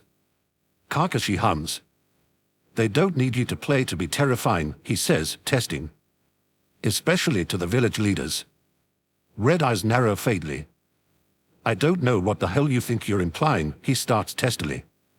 At the same moment, there's a high-pitched scream from somewhere close by. Run. Run, run, run, a familiar voice shrieks, and a second later Shisui and Tan's book it down the alley. Shisui's looking like he's seen better days, covered head to toe in scale powder with most of his uniform in shreds. Tenzet's hand on his pants seems to be the only thing keeping them up, but the Mokiden user isn't exactly as fresh as a daisy either. One sleeve is smoking and the bottom of it is charred, while his hair looks like that one time he got in the way of Kakashi's right unjetsu, stuck up in some of the most gravity-defying tufts Kakashi has ever seen, even in a mirror. As they bolt, Tenset's free hand twists into the snake seal, and Kakashi's eyes widen. He shoves Kurama to the side as the ground surges and the tree beside them comes to life, growing with a groan and a crash to fill the alley completely. The buildings shake, the earth trembles, and the remaining trees sway madly as cobblestones shatter and go flying. In the dust of the aftermath, Kakashi coughs a little, pushing away from the thankfully unbroken building, and says blandly, "I'm going to put them on D ranks for the next year."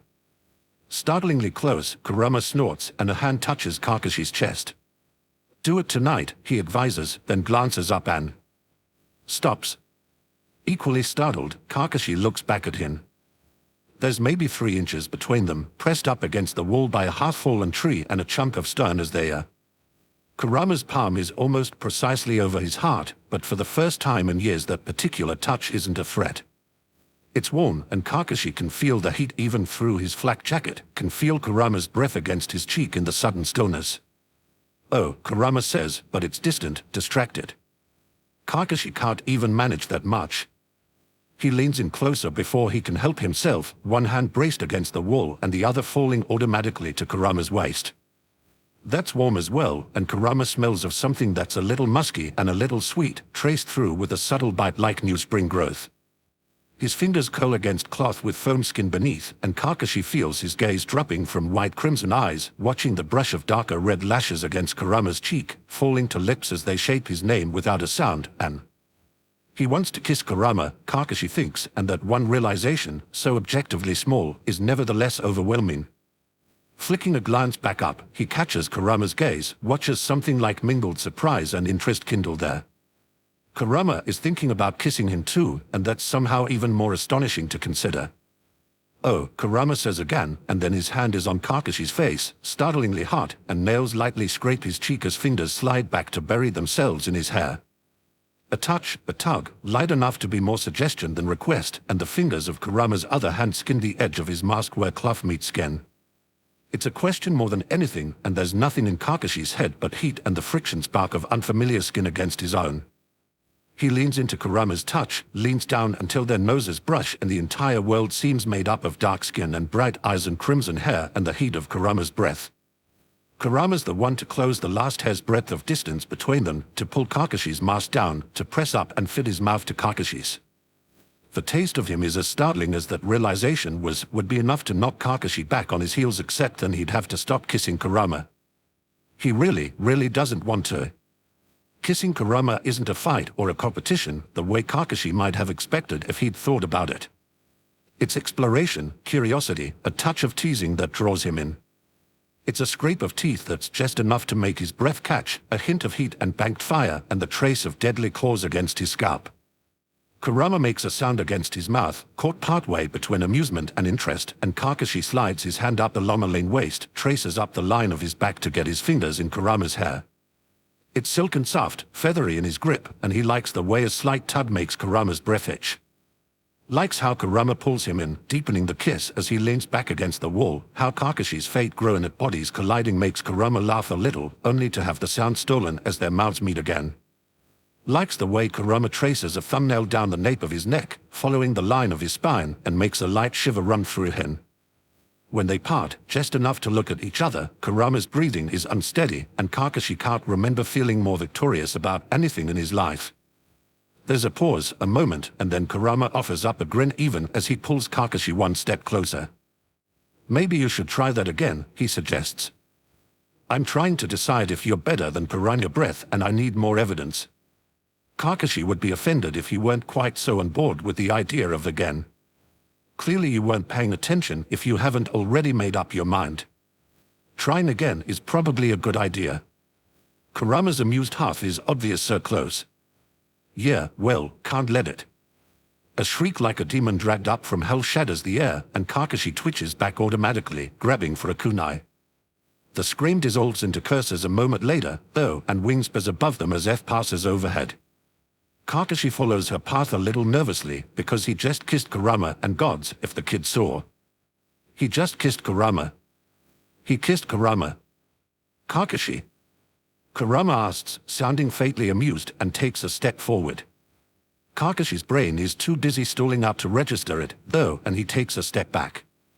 Then another, because retreat seems like the best option while every last scrap of logic starts gibbering madly.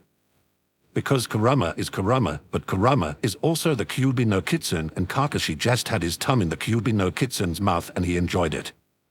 Moreover, he wants to do it again. In this situation, there's only one course of action. Later, Kakashi says and calls up a shunshin. His last clear image is Kurama rolling his eyes with an expression of sheer exasperation before the world blurs and he staggers across an open rooftop.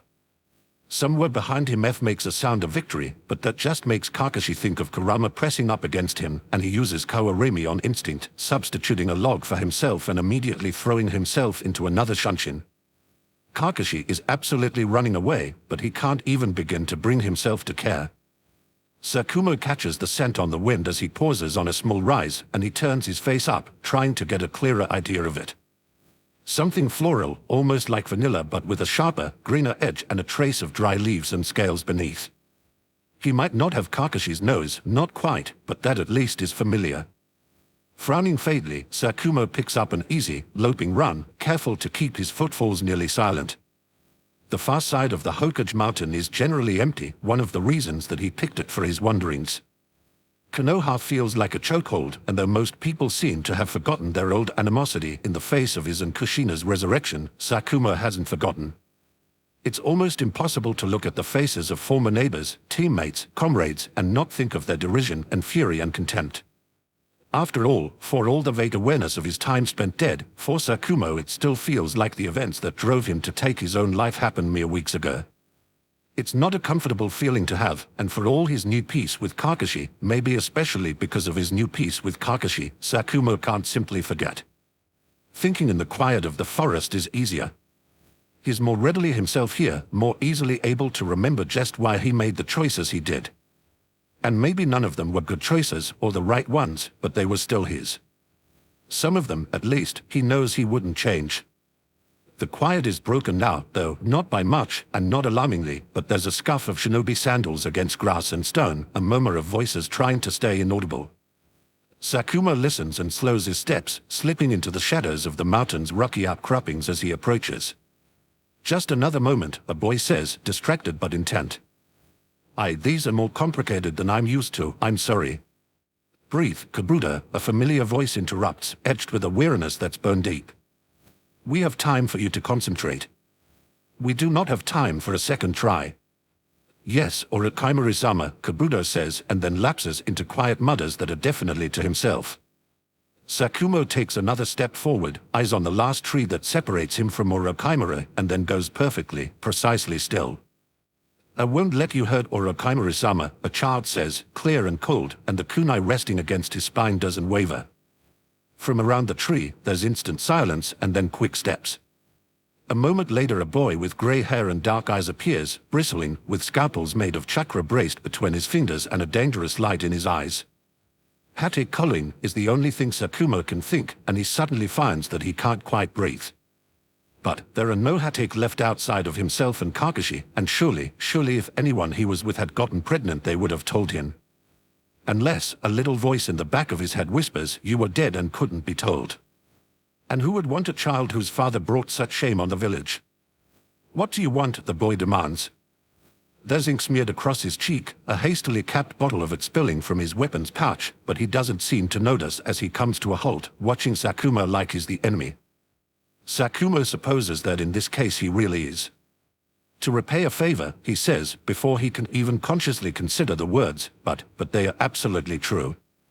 Orochimaru helped him against Akatsuki, even when he was a member. He gave them the means to escape, and Sakumo can't quite forget his expression when he confessed to killing children. Can't overlook the way Kabuto looks like he could be a Hatake himself, and how he's clearly devoted to Orochimaru if he's helping him escape. Kabuto's eyes flicker away from Sakumo to the child behind him and then narrow.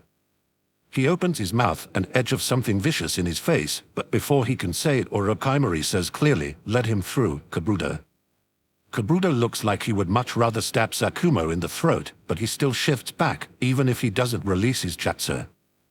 Sakumo steps past him without much concern, ducking a low-hanging bough and stepping into a small clearing right outside a narrow crevice in the rock.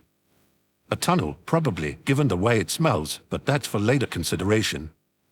Orochimaru is seated in the grass, one arm held awkwardly across his lap to keep the ink on it from dripping. His hair's been chopped short, and the change is almost jarring against Sakumo's expectation, because that hair was the first thing he recognized about Orochimaru back in the cell. Strange, now, to see him without it. "I'm sorry," he says, dropping to one knee in front of the Sannin and reaching out to touch the slightly ragged edges before he can stop himself. "I should have moved faster." Something strange flickers over Orochimaru's face, too fast to read, and then he makes a sound of derisive amusement. "Only you, Hatake.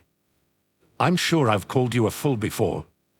You accused me of playing a humble one." Sakumo parries and glances down to take in the outline of a seal on Orochimaru's pale skin. "That will undo Jiraiya's handiwork, since he sealed my chakra." Yuri golden eyes narrow as Orochimaru studies him. "What now, Hatake? Will you go running back to Konoha like a good little dog and tell them I've escaped?" There's a sharply indrawn breath from behind him, and Sakumo twists to look at the child who threatened him. It's a young boy, likely under 10, with red cline markings around pale green eyes and dotting his forehead. Red beads clasped white hair, pulling it back from his face, and despite the faintly sickly cast to his skin, he looks all too ready to throw himself at Sakumo in defense of Orochimaru. That's something of a theme, Sakumo is realizing. For a morally lacking evil scientist, you don't seem to have any problem inspiring loyalty in your followers, Sakumo says wryly, glancing between the two boys and then back at Orochimaru. Children are easily led, Orochimaru says coolly, ignoring the fact that both boys can obviously hear him. "Kimimaro, I believe you were instructed to stay in the base." Kimimaro squares his shoulders and faces the reprimand without wavering. "Forgive me, Orochimaru-sama. Kabuto requested assistance, and I wouldn't allow them to leave me behind. I was hardly about to break you out on my own, without backup," Kabuto adds, faintly tart, and pointedly pushes past Sakumo to pull out his ink and brushes again as he reaches for Orochimaru's arm.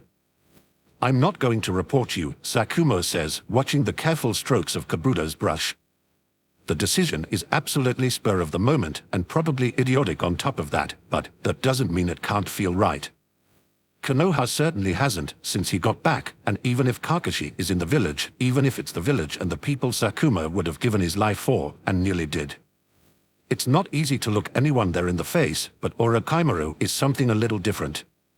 He glances up to hold Orochimaru's gaze and allows himself a smile, relieved now that the decision is made, and glad to have done it. "I'm going to come with you," he finishes, and has the pleasure of watching honest shock flash across Orochimaru's face, unable to be hidden. "Going to keep me in line, Hatake?" It's sharp-edged and biting, even as the startled expression fades, but Sakumo can practically see the thoughts racing behind Orochimaru's angry facade. He tips one shoulder in a half-hearted shrug. "If you want to see it that way, you could.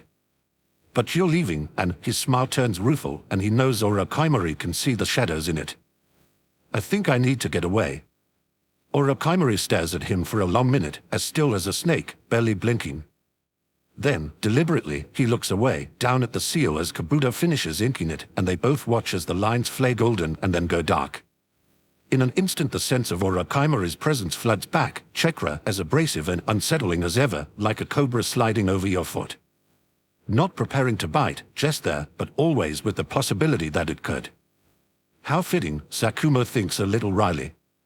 A shinobi who feels like all shinobi should, with the outsides to match the insides. No wonder the civilians have always been so afraid of him. Orochimaru rises smoothly, only swaying a little but once is on his feet, and immediately steps away once he has his balance. In a heartbeat Kabuto and Kimimaro are both behind him, and the Sannin doesn't pause. "It's a long walk to the border," he says, not quite over his shoulder, but it's close enough to an invitation for Sakumo. He hurries to catch up, and when he falls into step Orochimaru only casts him a careful, curious look before turning away. It's enough, Sakumo thinks, and for the first time since he came back to Konoha, the knot in his chest is finally unraveling. Chapter 65, Numinous. numinous NYOOMNs of pertaining to or like a numen, spiritual or supernatural, surpassing comprehension or understanding, mysterious, arousing one's elevated feelings of duty, honor, loyalty, etc. From Latin NMIN, stem of NMen, a nod, command, divine will or power, divinity, akin to NTI, to nod the head in commanding or assent. Not really the best place to hide, kid. Shisui shrieks, loud enough to make Kurama wince, and tries to scramble out of the nook between two trees where he's managed to wedge himself. Before he can bolt and give Kurama away, though, Kurama catches him by the arm and tugs him back into the shadows with a roll of his eyes. Sage, you'd think I was murdering you. Shut up and sit down. Shisui glares at him, clutching his wrist to his chest like Kurama broke it. Can't you make noise when you move? Damn it, are you trying to kill me? Shisui, Ten says reprovingly, stepping out of the tree behind him, and Shisui yelps, practically throwing himself behind Kurama in a blur. Ten stops, blinking at the wheezing Uchiha as he clutches dramatically at his chest and then shares a look with Kurama. Instead of commenting, he asks, I thought all the Jinchuriki were playing tag. Aren't you, Kurama? With a glance back down into the square to make sure everyone's fine, Kurama nods, then drops to sit cross-legged on the edge of the building, a fall of branches mostly hiding him from view. He's not too concerned about the kids finding him, as long as Shisui contains himself. F is chasing Yudakada, and Yujido and Karuna skulking around the edges of the square below, probably waiting for Jounin to ambush. Rishi and Hana sharing a companionable bottle of sake, seated on a slightly scorched wall off to one side, while they keep one eye out for F. Kurama's pretty sure he saw Naruto and Gaara hunkered down in someone's garden a short ways away, too. The fact that they are congregating will make the next part of this easier, and it keeps Kurama from having to round them all up individually. He's definitely in favor. I played, he says with a shrug. This is for them, though. Tens comes to join him, also carefully out of sight, and a bit more thoroughly hidden than Kurama, as he pulls Fuji's star ball out of his pocket, and dark eyes study the glass orb curiously, though he doesn't ask. Shisui, apparently recovered from his frights, has no such qualms, however, and he throws himself down to lean against Ten's leg and immediately questions, what's that supposed to be? Kurama raises a brow at him, glancing up, and it takes effort not to tense when he sees Shisui's eyes have spun to red and black as he studies the charm. Those eyes especially, and Kurama growls before he can quite help it. Eyes away, he snaps. No, Shisui retorts, just as sharp, and it's enough to draw Kurama up short. He blinks at the teenager, only to find Shisui glaring right back. The sight of the Sharingan is enough to raise all the hairs on Kurama's neck, and he bares his teeth, but Shisui doesn't waver. No, he repeats. Look, I get that you don't like the Sharingan, and I know that as a concept Kodoa Matsukami is horrifying, but this is who I am. My best friend died in the Third War, and she's the reason I have these eyes. I'm not going to pretend I don't have them to make you feel better. Kurama narrows his eyes, studying the kid. Shisui is tense, like he's ready to bolt, and Kurama can see how his breath is quick and slightly unsteady. He's scared, but it means enough to him that he's standing up to Kurama anyway. Like Naruto, Kurama thinks, or Sasuke. Even Iruka, in the darkness of the future. And that kind of thing.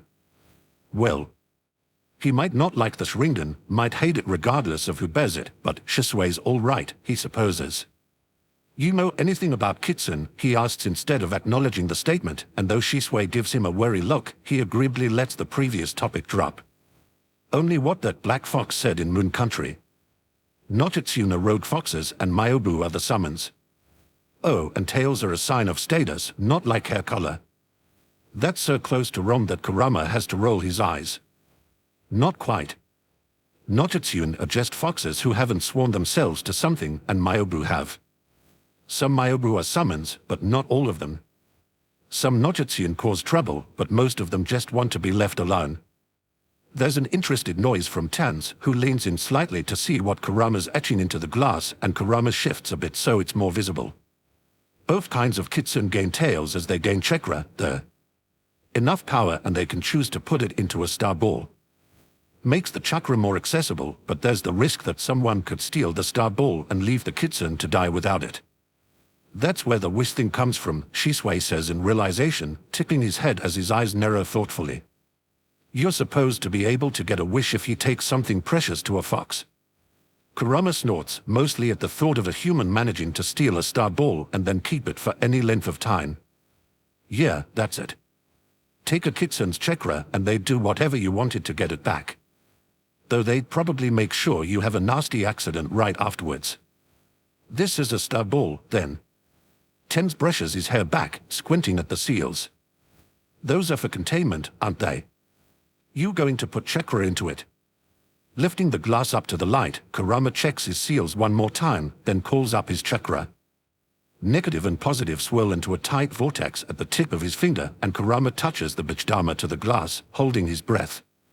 It doesn't explode into shards the way he was half expecting, though, with a shiver of air and ringing chime, high and sweet, the bichdharma winks out, then reforms inside the sphere, spinning like a trapped galaxy of violet and black. Okay, now that was really cool, Shisui says in awe, leaning in until the tip of his nose is almost touching the glass. That's so much chakra, it's like looking at the sun. How can it just stay there? And can I have one? No, Kurama says firmly. He eyes the star ball for a moment, but it's still not exploding and the seals are holding steady, so he drops it back into the pocket of his hari. Fuji's probably around here somewhere. She and Momiji have been exploring the village practically since they arrived, and they seem to be having fun. Kurama's certain they are getting a kick out of the game of tag. I promised this one to Fuji for helping me for so long. Make one of your own. Shisui huffs, crossing his arms over his chest with an expression suspiciously like a pout. Oh, come on. I can't make those spinny things, so that's not fair. Life's not fair, Kurama tells him dryly. You'll recover. Ten snorts, hiding his grin behind one hand when Shisui glares at him. I thought I saw Fuji earlier, he says. Though I was slightly distracted at the time, Kakashi-senpai came flying past like there was a demon right behind him. I haven't seen him move that fast in years. Ah yes. The fabulous disappearing wonder. Bastard, Kurama mutters automatically, though he can't exactly say he was surprised when Kakashi bolted. Emotionally stable and in touch with his feelings the man is not. When he glances up, though, two pairs of dark eyes are fixed on him, both with varying levels of accusation. What he demands grouchily. It's slightly possible the word comes out more defensively than he'd intended. You know why the captain was running, Shisui says suspiciously. You didn't threaten to eat him or something, did you? We hadn't gotten that far yet, Kurama almost says, but is pretty sure Shisui wouldn't take it the way Kurama intends it. Instead, he huffs and snaps. If me threatening to eat Kakashi made him bold, he'd have done it weeks ago. That's true, Ten says judiciously, though he's still watching Kurama carefully. But something happened, didn't it? They are not going to drop this, Kurama judges with an exasperated sigh. Both of them are stubborn bastards, and it's clear they care about Kakashi. I kissed him, he says flatly. There's a long moment of silence as Shisui and Tans both digest that. Okay, Shisui allows. Of all the things I was expecting, that wasn't one of them. Tens's sound of agreement is faintly confused. So Kakashi-senpai didn't like it, he asked cautiously. Shisui pulls a face. Okay, you know what? No. No, we should definitely change the subject. Well, since his tongue was in my mouth I don't really think he objected, Kurama says dryly, ignoring Shisui's flailing. Drop it, kid. I'll go find him when he's had a chance to think things through. Tens is quiet for another moment, then smiles a little. You know how he works, he says, and it's a bit warmer than normal. I'm glad. Just be careful. Or, Shisui adds with a grimace, we're going to be forced to try and kill you in the name of defending the captain's honor, and I don't want to die a virgin, okay? One eyebrow rising, Kurama watches color flood Tanza's cheeks, though Shisui is busy making faces and doesn't seem to notice. Right. Well, I think you've probably got options there, he says, and Tanz gives him a look like a deer frozen in the path of a bichdharma. Kurama just smirks back, but takes something like pity on the kid and finishes, I'm pretty sure there have to be some people in the village who still think you're cool. Maybe if they've been living under a rock. Slander, Shisui protests. You are maligning my good name, okay? I am very cool, I'm the coolest, right, Tenz? Thankfully for Kurama's sanity, a loud screech cuts Tenz off before he can respond. Kurama glances down at the square in time to see Hizen duck as Yujido goes flying over his head, dodging her claws. He's not nearly as lucky with Yudakada's use, though, which splatters across his roads with a loud squelch. Yugura, on his left, neatly sidesteps the other Kurinin as he sprints past, though that leaves her directly in the line of fire as F dumps a large amount of scale powder on the cage and village heads. "Oh, fuck," Shisui says softly, but with feeling, wide, horrified eyes fixed on the scene below. Really, Kurama couldn't have planned this better if he tried. As the burst of light clears, Noka leaps back, whipping furiously at his eyes, and snaps, "You little hooligans, I'm going to..." A burst of molten rock just avoids taking his head off. "Oops," Risha says, very loudly and very, very insincerely, twisting to miss the Tsukikage as he follows Yudakada. "Sorry, watch your step, coming through." "Hey!" A roars, straightening to his full height as he sheds scale powder everywhere. Whatever he intends to follow up with, though, he doesn't get the chance. Karen gives a war cry as Han goes barreling past with her on his shoulders, and a burst of water all but knocks the rakage off his feet. To be fair, Kurama thinks the jutsu was probably directed at Gaara, who's a few yards behind them with Naruto nowhere to be seen, but Kushina's still teaching Karen the basics, and her aim is sketchy. Tsurutobi, at the rear of the group of cage with the tawny-haired woman beside him, puts a hand over his eyes like he's contemplating the sweet release of death, and Kurama can't help but grin a little vindictively. The old coot might have been close to his Naruto, might be close to this Naruto, but is definitely not free of fault, and letting Naruto grow up alone could even be considered the cause of it. Holding grudges is something Kurama's still pretty good at. "How nice of them to all stand in a group like that," Kurama says dryly. "It's like bowling or something." "Please don't say that," Shisui says weakly. He's peeking from between his fingers as if a narrower view will reduce to horror of seeing a bunch of Jinchuriki accidentally on purpose attack the village leaders. "I'm pretty sure this is how wars start, and I've already lived through one, okay? That's more than enough. If anyone wants to start a war, I'll end it," Kurama retorts, unimpressed, but seeing Yujido almost take off Rosa's head on her next pass, he decides it's probably about time. Still, he takes his time standing up and heading for the far corner of the building, right above the cage. It gives F plenty of time to gleefully drop 3 more of her and Yudakada's stickyus and glitter bombs on the village heads, ostensibly aiming for Gaara as he tries to corner Risha. Dodging a sweep of sand, Risha laughs as it takes out the tacky headman, then jumps over Naruto's chains. There's a very large ball of dripping mud on the end of one of them, cleverly held together with twisted grass, and it whirls past the older man and pulls up short.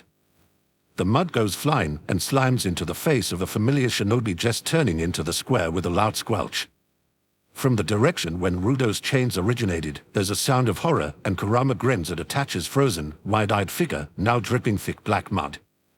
Deciding that's enough amusement and collateral damage for one day, Kurama leaps lightly down from the top of the building and lands a few feet from the cage, then puts his fingers to his lips the way Sakura used to do when Sasuke and Naruto were being especially annoying, and lets loose an ear-piercing whistle.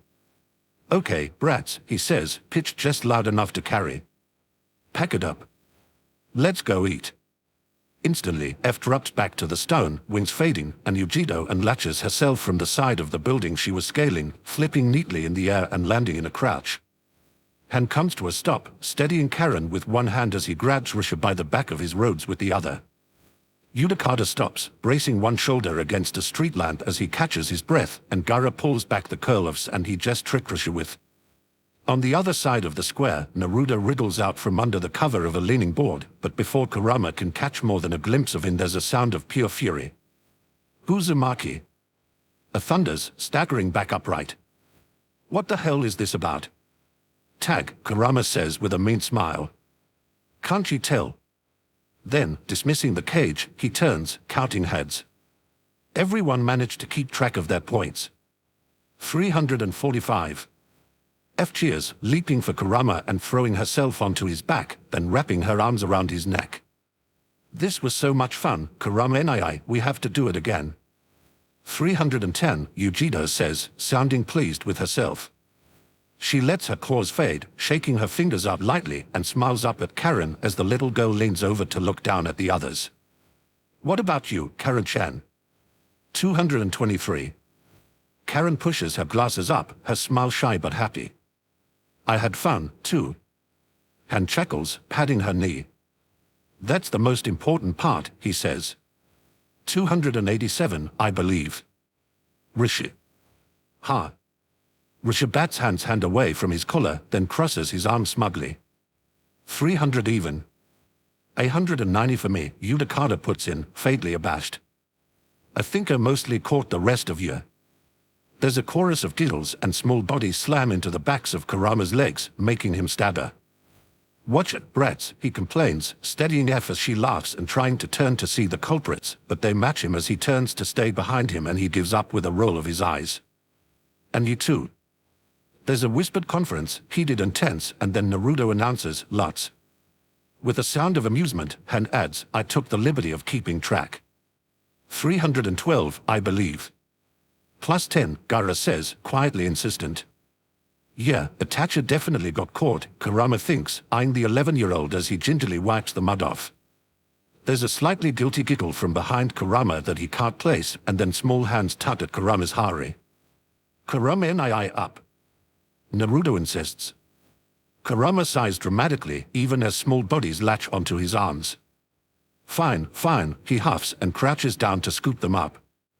At the same moment, F laughs and presses her palms over his eyes, and Kurama makes a sound of irritation, pushing to his feet with, wait. Shaking his head to dislodge F's hands, he raises a brow at the three small children in his arms. The new addition is familiar enough to make his breath catch, watching him with slightly uncertain dark eyes, but Naruto is gripping Sasuke's hand, and Sasuke is holding it in return, and it's clear that Sasuke got dragged into the game as well. Probably at Naruto's insistence. Either my counting skills are worse than I thought, Kurama says, raising a brow at the boy, or you're new. Rishi is laughing, very loudly, but Kurama sadly doesn't have a hand free to flip him off. I'm Uchiha Sasuke, the kid says, somewhere between solemn and tentative. Naruto and Gaara are my friends. Well, there's a head start on countering that particular problem, Kurama thinks with amusement. It's nice to meet you, Sasuke, he answers. Good job, all three of you. And Karen, too. You guys are pretty damn sneaky, getting that many points. Naruto banes, while Gaara flushes and Karen smirks.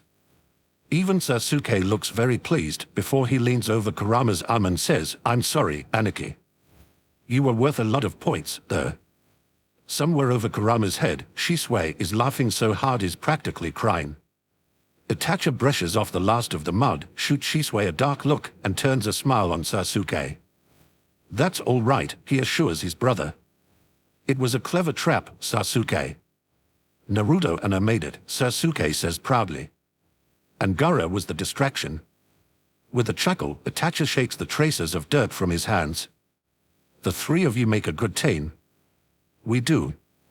Sasuke says it like it's entirely self-evident, then immediately turns back to his new friends when Gaara tugs on his sleeve. Kurama shifts, trying to balance the three of them a little more securely, and then hesitates. But, come on, kid, he tells Itachi a little gruffly. We are all getting dinner. And you two idiots, get moving already or we'll start without you. There's a brief tussle, and then Tans and Shisui are leaping down to join them as well. Shisui drapes himself over Itachi, ruffling his hair, and grins as he sheds scale powder onto the younger Uchiha. Hey, look, we are both victims. How many times did they get you? Once, Itachi says, faintly dry, and eyes Shisui like he might be contagious. I see you weren't quite so successful at dodging. Ten snorts, though really, he doesn't look all that much better than Shisui. He wasn't, he says, over the sounds of Shisui's offended protests. Neither of you has any room to talk. F's voice is full of cheerful mischief, and she drops from Kurama's back to throw herself at Shisui and climb him even as he flails in a half-hearted attempt to get away. We got you both a bunch of times. Kurama pointedly ignores Sarutobi attempting to suit the cage and village heads as he leads the way out of the square, boosting Naruto up to sit on his shoulders. Then unless anyone's hiding points somewhere, I think F1. Sweetheart, do you know what you want? Aerial advantage, F says cheerfully, over Uchida's huff and Naruto's plaintive cry about less chances for ramen. Can we have sushi? Uchida perks up at that, giving F a shy smile, and she winks back. It's your choice, Kurama says, amused. I'll put in an order and get some of everything. Fakes, Kurama and I. F grins at him, then turns her attention to Shisui as she flops forward to cross her arms on top of his head. You can share mine, Shisui. You're one of the reasons I won, you know. If you were better at dodging, I wouldn't have gotten as many points. Shisui mutters a curse and gives her the evil eye, but doesn't try to argue. Sasuke giggles at that, wriggling to be put down. Kurama pauses to set him on his feet, then holds still as Naruto tumbles after Sasuke and Gaara hurries to follow the other boys. Do you want to race to that tree? Sasuke asks, pointing ahead. Yeah. Naruto agrees brightly, all but bouncing in place. Yujidone, can you be our judge?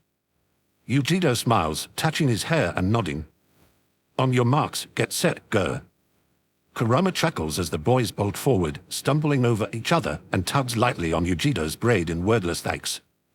She leans into the touch, then bounds after the youngest three, passing them easily and landing at the finish line. How disappointing, Risha says, though he's grinning. It's been 5 days, right, and you only picked up another kid just now. No one won the bat. I guess that bad luck is swearing off, Kurama. My luck is fucking fine, Kurama retorts grumpily. Don't make stupid bets in the first place. I'm going to get the food. We'll get them back to the house and washed up. Yudakata volunteers with a smile and grabs Karen when she reaches for him, then lets her slide to the ground. There's a yelp from Shisui as F scrambles to follow, flipping right over the Uchiha's head, and in a moment they are both bolting towards the quartet under the tree. How they have so much energy left I'll never know, Han says in Rai, or pulling his hat back on and shaking his head. I'm ready for a nap. Kurama snorts. They are children and they are Jinchuriki, he points out, then raises a hand in a half-hearted wave and turns off down a side street. Kakashi's probably stewed long enough, he thinks, tucking his hands into his sleeves.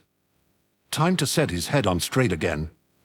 After all, the kiss might have been unexpected, but Kurama definitely didn't mind it. And Kakashi isn't a bruiser, and Kurama isn't on the run, desperately seeking scattered moments of peace to rest and regroup.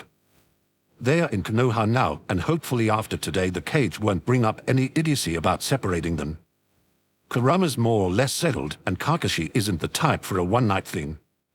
Kurama's okay with that, he thinks. Kasame isn't overly fond of sitting around, especially when the situation could be considered fairly dire as far as their goal is concerned, and the fact that this Konoha nen has kept him waiting for several days now, doing nothing but kicking around the small room he was led to after his arrival, isn't exactly doing anything to endear him to Kasame. Not that there was much of a chance of that to begin with, given what he is, but still. Still, Kasame is a shinobi, and he gets it. Sudden disappearances in the midst of a normal schedule are suspicious, and they are best served trying to avoid that kind of thing. He can wait if he has to, especially since it seems like Konoha isn't making any move beyond fortifying its defenses. He was only just able to sneak in via the Nakano River before the barrier went up, which was cutting things just a little too close for comfort, but it doesn't look like they are mobilizing. Flipping a kunai from hand to hand, he wonders not quite idly if Sazori managed to get that seal off of Obito. The former Sunanin is skilled with seals, that's a good half of what puppetry is as far as Kasame's been able to figure out, but is not an Uzumaki. He's not Uzumaki Kushina, more to the point, because Kasame remembers hearing stories about her in the war. That she was the Kyuubi Jinchuriki was almost an afterthought compared to her ninjutsu and her seals, the way she used a sword. Namike's Minato might have been Konoha's hero of the Third Shinobi War, but Kushina was one of its pillars. Kasame doesn't like sitting here, not knowing anything. Obito could be dead, or on the verge of it, and while Kasame has more faith in his fortitude than to consider that as the first option, it's been a long few days without any way to contact the outside world.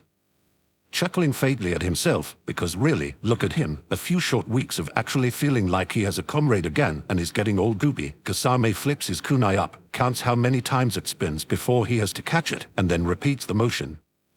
You should have been one of the heroes of Kuri, Kasame. The remembered echo makes him pause, studying the blank stone of the wall beside the door. It tears another chuckle from his throat, but this one is faintly bitter, touched with an old regret that Kasame doesn't usually allow himself to feel. What would have happened if he'd stayed in Kuri, never joined the Cypher Squad, never had to kill Fuguki? He'd been loyal but never overly ambitious, powerful but content in his place. It's possible the Sandaime could have picked him as a successor, assuming Kuri hadn't had another of its frequent civil spats. The cage seed is pretty much every powerful shinobi's drain, and as a child Kasame felt the same. Being one of the 7 swordsmen was enough, but he'd probably have gotten bored of that eventually, discontent. Probably would have risen in rank, if only for something to do. Kasame's good at following orders, but it's hardly his only skill. He tries to picture it, for a moment. A world where truth is already a common thing, where shinobi don't betray their friends. Imagines a world where things are better, easier, and maybe he'd have met an Uchiha boy with nice sharp eyes somewhere along the way.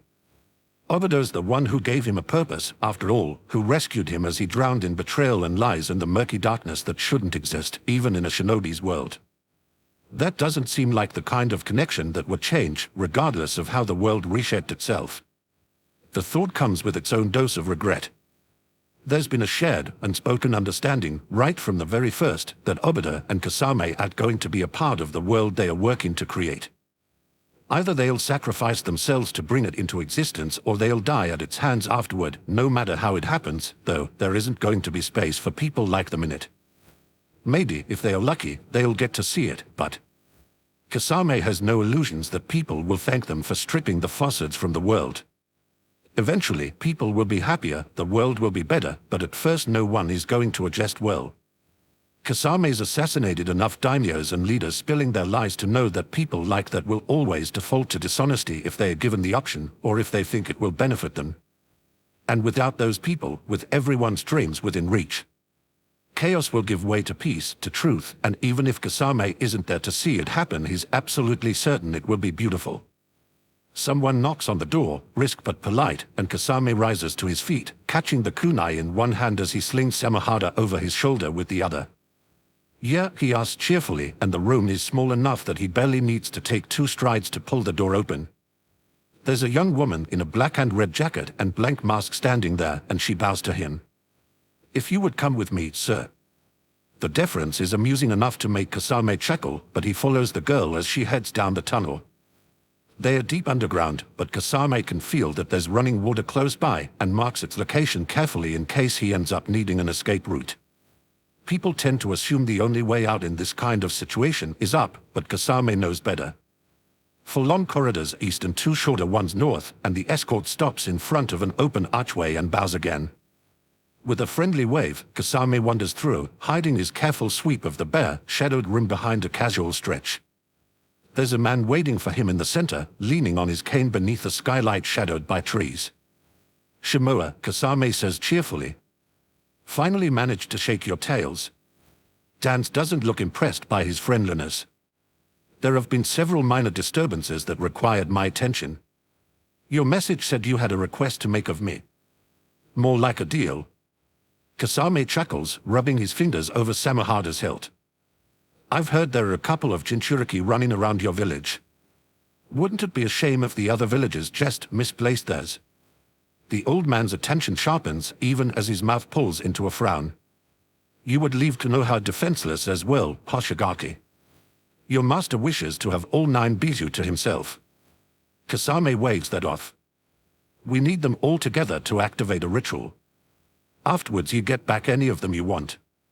Not that he'll live long enough to appreciate it, but it's technically not a lie, and besides, Kasame feels no guilt lying to a traitor.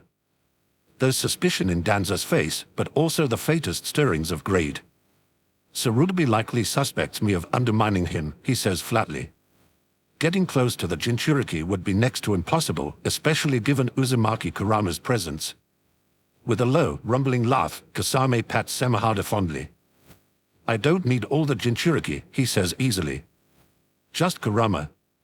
Danza's expression pulls into a grim smile, but at the same moment there's a soft sound from the shadows. It's barely more than an Indian breath, and if he hadn't spent the last handful of days in what was practically solitary confinement, Kasame would have missed it entirely. Dan seems to have, because he startles back when Kasame turns suddenly, 3 kunai already in the air.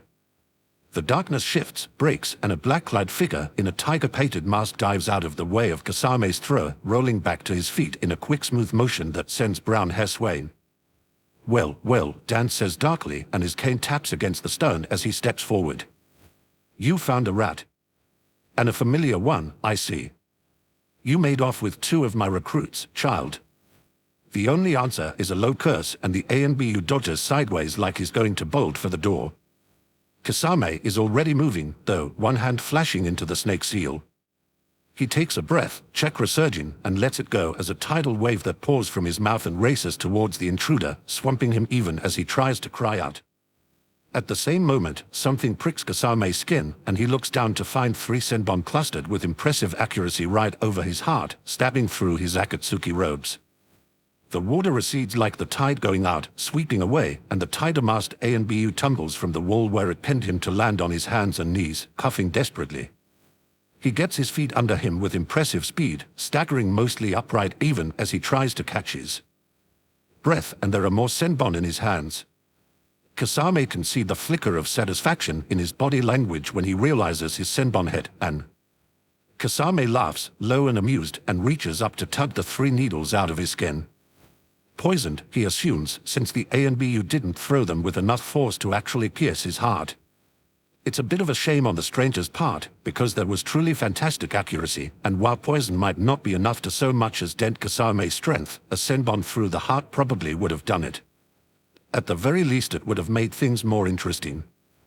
I've been itching for a good fight, Kasame says cheerfully, letting the senbon fall through his fingers to disappear into the ankle-deep water covering the cavern. Put up a struggle, all right. I'm bored and I want to have some fun before I kill you. The ANBU is staring at him, frozen with disbelief, and Kasame chuckles, bringing Samahada around. Come on, he offers. I'll even let you have the first move. It's only fair, right? Since you're going to die anyway. Finally, the man moves. He takes a breath, squares his shoulders, and pulls a length of ninja wire out of his weapons pouch. You're not going to kill me, he says, and it's quiet, but determined. Trust me. You're the pawn of a trader, and you don't want to mess with a Konoha shinobi. He's so very wrong that Kasame can't help but laugh, no matter how angry it makes him to be called a trader, even indirectly. I guess we'll see, he says lightly, and feels Samahada stir, hungry and eager. Time to feed, Kasame tells the sword, and brings it around in a sweeping slash. Chapter 66, Pertinacious. Pertinacious, PRTNA with macron SHS, adhering resolutely to an opinion, purpose, or design, stubbornly resolute or pernicious, extremely or objectionably persistent. From Latin pertinax, from per, thoroughly plus tenax, tenacious, from tenere to hold, occupy. Retreating to the memorial stone is more instinct and habit than anything else at this point, though today it has the added advantage of being far enough outside the village to avoid the game of Jinchuriki tack. In his own defense, Kakashi thinks a little wryly as he passes the 3 posts. He wandered the village for a little while before ending up here. It was easy enough to figure out where the Jinchuriki were with a bit of attention, and that had worked well to keep Kakashi from having to actually think about any of this. Except he can't forget the feeling of Kurama's skin under his fingertips, the quiet, pleased sound he made when Kakashi kissed him back. Can't forget the feeling of silky hair against his skin or the flicker of heat in his gut when Kurama grinned at him, eyes warm and inviting. Kurama is beautiful, and Kakashi hadn't realized. It's understandable, he tells himself. They were something like enemies up until recently, and then there was Akatsuki to focus on. And then, how beautiful can someone be if they have a monster under their skin? Except, Kakashi thinks bleakly, pressing a hand over his Hitayate, Kurama is the least monstrous person he knows. One of the least monstrous he's met, and Kakashi has had to deal with that revelation already, every damn day since he realized just why Kurama took Naruto first, why foxes helped him, and he knew so many things he shouldn't. Kurama is the Kyuubi no Kitsune, and every time Kakashi thinks that the knowledge shakes him to the very bone. Except, my eternal rival, a bright voice says, sudden enough to make Kakashi blink and raise his head. It's always a surprise to find Guy in front of the memorial stone. Kakashi knows, intellectually, that Guy lost his father too, lost him to a battle against Kuri's swordsman when he was still a genin, but Guy is so cheerful and enthusiastic that Kakashi can't quite look at him and think grief. Then again, by now Kakashi is well aware that not everyone grieves the way he does, and that the world is probably a much better place for it. Guy, he answers, though the silence has stretched too long. That's one of the best things about Guy, though, he doesn't judge people for things like that. Kakashi would say he doesn't notice, but that isn't true. Guy notices a lot more than anyone has ever given him credit for, Kakashi included. Guy gives him an enthusiastic smile, if slightly more subdued than normal in deference to their location. Today is a lovely day, isn't it, my eternal rival? The finest of seasons is approaching, springtime is the time of youth. Really, Kakashi thinks, Guy needs someone who can share his bizarre enthusiasm for all things youthful, seen as most people just sort of edge away from him. Kakashi likes Guy enough, though he'd never admit it out loud, that he's mostly immune, but he also can't appreciate it the way someone else might. It will be nice when winter is over, Kakashi agrees, in lieu of anything else, though he doesn't honestly have all that much of an opinion. With a smile that says he knows full well that Kakashi is just humoring him, Guy flashes him a thumbs up and steps back from the memorial stein. I look forward to sunshine and longer days so I can train more, he says cheerfully. Then, as he looks Kakashi over with a hidden sort of sharpness that Kakashi never appreciated when he was a child, he adds, your mask is crooked. Have you decided to reveal the mystery of your face to me, my rival? Trust Guy to approach the topic like that, Kakashi thinks wryly, reaching up to straighten it out with a light tug. He had belatedly remembered to pull it up as he fled, but apparently he'd been more distracted than he thought. Not today, he answers, keeping his tone light. Unless you want to kiss me too. Oh. He hadn't quite meant to add that. It's just slightly possible that Kakashi is more bewildered about this whole situation than he'd entirely like. Guy, of course, doesn't even blink. I've never had an interest in such things, he says easily. Have you finally found someone who has caught your eye, rival? Have I? Kakashi wonders belatedly. A moment of contemplation, and it's possible. Likely, even, given the way he's been watching Kurama since the very beginning. Easy enough to call it caution or weariness, but... Kakashi watched him and didn't look away. He's been focused on Kurama since the redhead crashed headlong into his life, and the tension between them was easy enough to write off as animosity when they were enemies, but it's been a very long time since someone's words hit Kakashi as hard as Kurama's always have. A very long time since Kakashi looked at someone else and considered them the way he does Kurama. Kurama is the Kyuubi no Kitsune, responsible for the deaths of Minato and Kushina. He's a bijou in a human body, a force of nature trapped under a thin mortal skin, and is gruff and foul-mouthed and violent, sporting a temper like a fox with its tail caught in a trap. But is also one of the most devoted people Kakashi has ever met, impossibly kind to those within his orbit. There's a self-awareness to him that is slightly terrifying in its scope, but also in the pieces he manages to overlook. You ever thought about whether the bijou could be tamed? Everything starts with a little boy who was stupid enough to believe that he could make friends with a monster. And the fucking hilarious part? It worked. He took a creature that was centuries old, who'd only known hate and fear for a long, long time, and reminded him about love. Kakashi thinks about Naruto, Minato's hair and eyes, and Kushina's smile, the smile that Kakashi rarely ever saw before Kurama appeared. Thinks of what kind of person the grown Naruto must have been to inspire such love and loyalty in Kurama that he changed himself so much. Kakashi isn't a stranger to changing because of another person's influence. He's had far too much experience in that vein, actually, but the sheer scope of Kurama's change is bewildering. It's not as if Kakashi is simply going to forget what Kurama was, given Kurama's chakra, his ferocity, the way he sometimes seems like a hurricane and a wildfire wrapped up in the thinnest veneer of humanity. That would be entirely impossible. But maybe Kakashi can think of him as someone different from the Kyuubi, the same way he can think of himself as someone different from the boy who watched Obito walk away from him and only thought that the Uchiha was trash for breaking the rules. Leaves rustle and there's a light thump as someone drops from the branches of a nearby tree. Kakashi doesn't have to look up to know who it is, but he does anyway. He likes looking, he realizes, and it's a faint surprise, but not entirely unwelcome. Hey, Kurama says, faintly cautious as he eyes Kakashi. Then his gaze flickers to Guy, and something like respect etches into his face as he nods politely. Might a Guy right? Well, Kakashi is almost offended by that. He certainly didn't get any respect from Kurama the first time they met. Guy's face lights up, and he beams. I am indeed. And who might you be? There's a faint, almost fond smile pulling at Kurama's mouth. Uzumaki Kurama. It's nice to meet you. A hesitation, and then he says, you know, there's a kid at the orphanage who could almost be your double. Any relation? Guy blinks, startled, and Kakashi turns to raise a brow at Kurama, who ignores him masterfully. I am unaware of any, Guy says, a touch of confusion in his face. The Mido clan has only ever been a single family since well before Konoha's founding. We are few in number, but make up for it in the ferocity of our youthful vigor.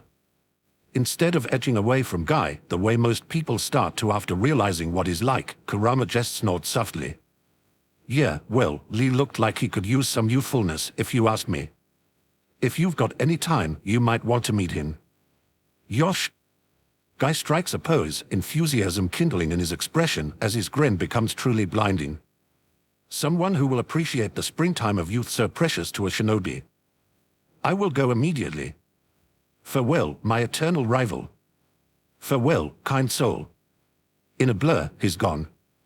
Kakashi eyes the dispersing dust cloud, then Kurama, and raises one brow. You're really going to inflict Guy on an impressionable child? He asks dryly. Kurama smirks, tucking his hands into the sleeves of his hari. Believe me, nothing I could do would change things. I'm just speeding up the timeline a bit. Lee will be over the moon to meet Guy. Kakashi pauses, considering how to phrase things without sounding petulant, especially after his first instinct when Kurama kissed him was to bolt, and says as evenly as he can, you were more polite to Guy than to most of the cage. It also brings up memories of his fade discomfort with Kurama and Zabuza's antagonistic form of flirting, Kakashi realizes, and wants to make a face at himself. He hadn't known Kurama was the Kyuubi then, but he'd still felt awkward. Easy enough to put that down to the way they flirted, but maybe there was already a trace of attraction there. As reluctant as Kakashi is to admit it, he probably wouldn't have noticed at all if they hadn't ended up in such close quarters a few hours ago. Kurama huns, eyes flickering to the memorial but not lingering. The cage are assholes and don't deserve it, but Madara ended up coming back to life in the other timeline. Guy was the only one able to match in. He kicked Madara's ass and it was beautiful. If he liked that stuff, I'd kiss him square on the mouth. Kakashi tries to imagine Guy facing off against Uchiha Madara, and he can admit it's not as hard to picture as he would have thought. Guy's probably among the top 5 jounin in Konoha in terms of strength, and Kakashi only outstrips him in reputation because of his work in ANBU. Guy's not the type for that kind of darkness, but if he were, he and Kakashi would probably be sharing the top spot. Is that what turns you on? He asks dryly, watching Kurama out of the corner of his eye. Martial prowess. Kurama rolls his eyes. Well, it's definitely not emotional stability, he retorts pointedly. Ouch. Kakashi winces slightly, because apparently they're not avoiding this topic anymore, and glances away. You're the Kyuubi, he says evenly. There's a pause as Kurama clearly weighs responses. I was before you kissed me, too. And during. I've been the Kyuubi since the second you met me, asshole. Which is actually a much neater summary of Kakashi's thoughts than he managed, with a neater conclusion as well. Trust Kurama to dispense several hours of frantic soul-searching down to 3 sentences and an insult. You have, Kakashi admits, and it's almost a sigh. He studies the memorial for another moment, gaze automatically falling on his teacher's name, and adds quietly, you killed Minato-sensei. And a lot of other people that night. The silence stretches, somewhere between considering and worry. Then Kurama tips his head, not quite agreement but also not refusing the statement out of hand. The only times I ever attacked Konoha, I wasn't in control of my actions, he says. Minato and Kushina, that was a little different. But Kushina was my jailer and Minato was trying to seal me again. I hated them both for it. They tried to take away my freedom and make me an animal in a cage. And they did. I love Naruto, but I spent 16 years as his prisoner, too, and it took a long time to be all right with what happened. With the fact that none of us really had a choice after Mido sealed me the first time. Kakashi can't say he'd really thought about it like that before, which was likely a mistake. He considers it now, a being who'd spent centuries free suddenly bound and contained, and he can understand why Kurama would have been murderous when the seal broke. Besides, Kushina has clearly forgiven Kurama for his part in her death and in Minato's. And if she has, Kakashi doesn't have much of a right to hold grudges. It probably helps a bit that Kurama is watching him with steady red eyes, his hair falling into his face, and Kakashi can remember the heat of his breath, the softness of his lips. So, he says, aiming for lightness, though it comes out a little more roughly than he intends. Have you decided yet? Kurama blinks, confusion sliding across his features. Decided what? Kakashi reaches out, slow enough for it to be obvious, and brushes crimson strands back behind one ear. If I'm better than Momocha. Confusion gives way to surprise, then clear amusement, and a clawed hand curls into the front of Kakashi's flak jacket. Are you going to run away like a bastard again? Kurama asks, stepping closer, but the annoyance can't quite hold up before the intensity in his expression. Giving into the urge that's been itching at him since he first saw Kurama again, Kakashi cups his jaw and brushes his thumb along the sharpness of Kurama's cheekbone. He really is beautiful, Kakashi thinks, and it's still surprising. But maybe it's a little easier to look at Kurama now, to fit Kyuubi no Kitsune into one of the facets of this strange, intriguing, always surprising man, and see it as a part of the whole rather than his entirety. Are you going to give me the chance to? He returns, and can't fight the curve of a smile he knows is visible in his eye. With a snort, Kurama tilts his head into the touch for a moment, then pulls away. He doesn't go far, though, drags Kakashi in another step and then curls his arms over Kakashi's shoulders. There's a brush of claws through his hair that should probably not be quite as hot as Kakashi finds it, but when red eyes flicker up to him, Kakashi decides he really doesn't care at all. This time he's the one to lean in, to pull his mask off, to use the hand on Kurama's cheek to tip his head just enough to deepen the kiss immediately. The way Kurama hums, pleased and warm, is enough to spark a flicker of pride, and it coils alongside the building heat in Kakashi's veins. One of Kurama's hands slides down the nape of his neck in a lazy stroke, then back up, and Kakashi shivers lightly. He wants this. He wants this quite a lot, wants to see what Kurama looks like after they've been kissing for an hour, flushed and breathless and dazed. Wants to know what he looks like when he's aroused, when he's blind with lust, when he's falling over the edge. He wants to get his hands on Kurama's skin and not have to let go, to find all the places Kurama likes best, to watch Kurama find all of his favorite places and commit them to memory. It's different this time, a little. No sudden surge of attraction to blindside, no furtive kiss in the shadows. Kakashi walked into this knowing it was going to happen, and he's all right with it. More than all right. He doesn't want to stop at all, actually. Another kiss, slow and lingering but still deep, and then another that's brief and teasing. A fourth that falls closer to the edge of Kurama's lips because he's laughing, just a little, and Kakashi can't entirely fight a smile in return. Doesn't even want to, because there's a light feeling in his chest that's almost buoyant, dragging contentment to the surface. If you're laughing I can't kiss you, he says, and immediately proves himself a liar by kissing Kurama again anyway. Kurama kisses back, careless but thorough, and only pulls away enough to start, like you could stop me, bastard, and it's such a clear challenge that of course Kakashi steals the words from his lips, presses and deep to chase the fate, intriguing taste of Kurama back into his mouth as Kurama minds. The hand against Kakashi's neck curls, nails scoring lightly over his skin, and it's enough to make Kakashi shudder, to make him wrap an arm around Kurama's waist and pull him up harder, tighter against him. Kurama's grinning when they separate, cat-smug but flushed and breathing hard. His hair is tangled around Kakashi's fingers and falling messily around his face, and gods, but Kakashi can't recall a single time in his life when he's wanted someone more. We are having dinner, Kurama tells him, even as he pulls Kakashi down again. You're coming too, got it. At this point Kurama could say he was going to the moon and Kakashi would probably just pack his bags, he thinks, smiling a little at himself. Not that he'd say that. I don't know, he muses, faux thoughtful. What's in it for me? Kurama rolls his eyes and kisses Kakashi again. It is, Kakashi reflects, a very convincing answer. Aoba hasn't heard from Gunma in almost 20 minutes and is starting to get worried. This whole mission is worrying, really. Aoba wasn't quite sure what to expect when Gunma and Anoicha both came to pick him up for a hush-hush A&B mission that Shikaku and Anoicha had both authorized but Gunma was leading. It definitely wasn't this, though. The 9-year-old Yamanaka boy, sprawled out unconscious on Anoicha's back, is not helping convince Aoba that the day is going to get better. It's not that Aoba is particularly squeamish about children being shinobi, though he knows some civilians have strong opinions about it. He was a teenager in the last war, after all, spent the majority of his time on the front lines even when he was a genin. But he wasn't brainwashed into doing it, and he knew full well that, live or die, he was fighting to keep Konoha safe. If he had died, it would have been with the understanding that it was his own choice to be there, that he could have taken off his hatayade at any time and just walked away. Not that he would have, but the choice was implied every time he put it on. It was what let him keep going, keep fighting. Fu didn't get that option. Casting a careful glance down the next hallway, Aoba leans back, beckoning Anocha forward. The Kleinhead's mouth is pulled into a tight, unhappy line, his grip on Fu very close to desperate, but he pauses next to Aoba and asks quietly, Gunma. It says something about the man that he can still be so concerned about his teammates, even with a newly returned clan member to worry about and years of service in the torture and interrogation unit. Aoba's always admired him for that. Nothing yet, he answers, equally soft.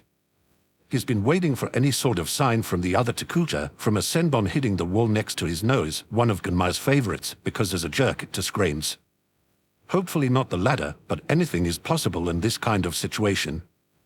Aoba considers for a moment, turning their options over, and then says quietly, Sir, I think you should go ahead.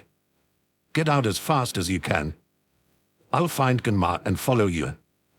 The sharp look from Anocha says he knows as well as Aoba does that it won't be anywhere near that easy. I'm not leaving either of you, he starts. With all due respect, sir, I've been in the field more frequently than you, Aoba interrupts, trying to keep his tone even. And your clan member needs you right now. If you can pinpoint where Gunma is, that will help, but the kid is our priority. Chakra practically crashes down on top of them, heavy and thick and strangling, and Aoba staggers. He gets his feet under him in a moment, though, grabs Anocha's arm and, ignoring the man's rake, gives him a hard push in the direction of the exit. Go, he orders, then spins and bolts towards the source of the power. The odds that wasn't Gunma getting in over his head are so poor that Aoba doesn't even bother considering it. Skidding around a corner, he almost crashes headlong into a pair of white-masked shinobi just emerging from a roan. With a curse, Aoba ducks low, grabbing for his short sword, and rolls out of the path of a Kaitenjutsu. In the same movement, he stabs a kunai into the calf of the second, flashes through hand signs as he comes to his feet, and lets a pulse of chakra into the knife paralyze the shorter one as he turns to parry a blow from another tant. The taller one tries to kick him, but it's a move Gunma loves to pull and Aoba is too accustomed to it to have to put any effort into dodging. He leans out of the way, then launches himself forward, getting around the man's guard in a twist of limbs and slamming him bodily into the tunnel wall. A knife hand blow to the back of his neck makes him drop, unconscious, and Aoba lets him fall. Training and experience both say to keep the paralyzed one pinned with his jutsu, to interrogate him for information, but after a brief hesitation Aoba knocks him out, too. There's no time, and besides, the sounds of the fight are all the direction he needs at the moment. The waist-high wave that nearly knocks him off his feet is a pretty good hint, too. Staggering back upright, Aoba heads in the direction it came from, already pulling up chakra. He's like Gunma, more an assassin than a head-on fighter the way Kakashi is, but he can manage in a pinch, and this definitely counts. Another wall of water nearly catches him, but Aoba leaps it, lands, and spins to knock out another root member as they try to grab him. In the same moment, there's a strangled cry that echoes down the corridor, and Aoba feels his blood run cold. Gunma. Aoba goes right over top of the next opponent, barely pausing long enough to flick one of the poisoned senbon he swiped from Gunma at the woman. There's an opening in the wall ahead, an open arch without a door to block it, and judging by the amount of water on the floor, whatever Sueton user Gunma tangled with is inside. Gunma's probably still in there too, so Aoba doesn't allow himself to hesitate. He flies through another set of hand signs, and crows burst into existence around him. A sweep of his hand sends them through the door, and Aoba slides in under the cover of their shadows, low to the floor and moving fast across the top of the water. The room is wide, with a skylight high above. Water is almost knee-deep across the floor, and there's a man in the center, blue-skinned and broad. His hatayade is scored with a deep scratch, almost obscuring Kuri's symbol, and there's a scaled sword in one hand. The other is locked around Gunma's throat, limp body dangling from his grip, and even though the man is studded with senbon in practically every square foot of skin, he's not even wavering. Aoba can't feel even a hint of Gunma's chakra signature, and the spike of fear that bolts through him is almost crippling. There's a low, rumbling chuckle as the swordsman glances over at Aoba. He makes a lazy gesture with his sword, and the water ripples around Aoba's ankles. Spinning automatically, Aoba leaps back, further into the room, to put space between himself and the massive shark summons that surfaces to snap its teeth. A flicker of chakra gives him traction on the water's surface, and Aoba doesn't stop moving, bringing one hand down in a quick slash. The circling crows drop, aiming for the missing nin's face, and Aoba swears under his breath, prays for luck to whatever trickster god presides over suicidal assaults and lunges. He's good at taijutsu. Maybe not guy's level, but it's one of his best areas, and when he strikes Aoba is used to connecting. The man's big, too. When Aoba aims for his wrist where he's holding Gunma, it's a large enough target that he should be able to hit it. The shinobi moves faster than Aoba can follow and slaps him out of the air with his sword like he's a particularly annoying bug. It hurts. Cloth splits, skin shaves off, and Aoba can't swallow a cry, hitting the surface of the water hard. It's only a hastily formed shroud of chakra that keeps him from dropping under the surface, which is definitely more than the knee-deep it looks if there are fucking sharks in it, and when he scrambles back to his feet raw skin pulls painfully, making him swallow a whine. Just as planned, Aoba says. Well, Weezer's is probably more accurate. He brings his hands together, concentrates, and the exploding tag he left on the missing nin's sword entirely fails to go off as the activating chakra is sucked away. That was not part of the plan. The swordsman laughs genuinely, turning to face Aoba with a grin that shows sharpened teeth. With a flash of terror, Aoba finally has enough time to connect him to his bingo book profile and curses profusely to himself. Hoshigaki Kasame is not someone he can handle, even if Gunma was conscious and fighting with him. The man's S-rank for a reason, and gods, if Aoba manages to get out of this, he's going to lock himself in a bar for the next week to celebrate the unlooked-for good luck of surviving. You're pretty clever, Kasame says cheerfully, Gunma still hanging limply from his grasp. Not dead, Aoba tells himself a little desperately, because otherwise Kasame would just have dropped him. Maybe you'll be more of a challenge than this one. It takes effort not to spit at him, but Aoba nudges his sunglasses up a little higher and manages a smile. Ah, sorry, but it's been a while since I was out in the field. You should probably just let us both go right now and save yourself the disappointment. Kasame chuckles, then tosses Gunma over his shoulder like a sack of rice and levels Semihada at Aoba, never losing his grin. Well, I'm sorry to hear that. You might still manage to be useful, though. 2 hostages as bait are better than 1, right? Bait is bad. Also good in that Kasame will probably try to take Aoba alive, but bad because taking Aoba alive will leave no one to warn the village. Taking Aoba alive means that one of them becomes disposable or useful in sending a message, and as bad as it is to be a prisoner, it's worse to be one of 2. If Aoba bolts now, he might be able to get away. The skylight looks promising, and Aoba's pretty good at vertical leaps.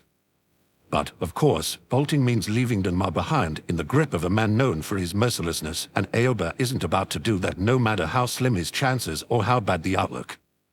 He's a Konoha shinobi, Gunma is his friend, and is not about to run. Taking a breath, Aoba calls himself an idiot in as many ways as he knows how and casts around desperately for a plan. Well, the skylight looks promising. I don't suppose we could talk about this, he asks, keeping his voice light as he raises his hands and steps back. A subtle twitch of his fingers has 2 of the crows breaking off from the circling flock, but their shadows are going to fall right across where Kasame is standing, and Aoba really needs a distraction. It's a good thing Gunma isn't awake right now, because otherwise Aoba would never live this down. Talking can be good, right, he says, taking careful steps back towards the door to keep Kasame's eyes on him. You know what? Talking sounds great. I could buy you a nice dinner, we could get to know each other, maybe share some sake. There's a long moment of stunned silence as Kasame stares at him. Aoba doesn't really blame him. He'd stare at himself, too. That was really bad.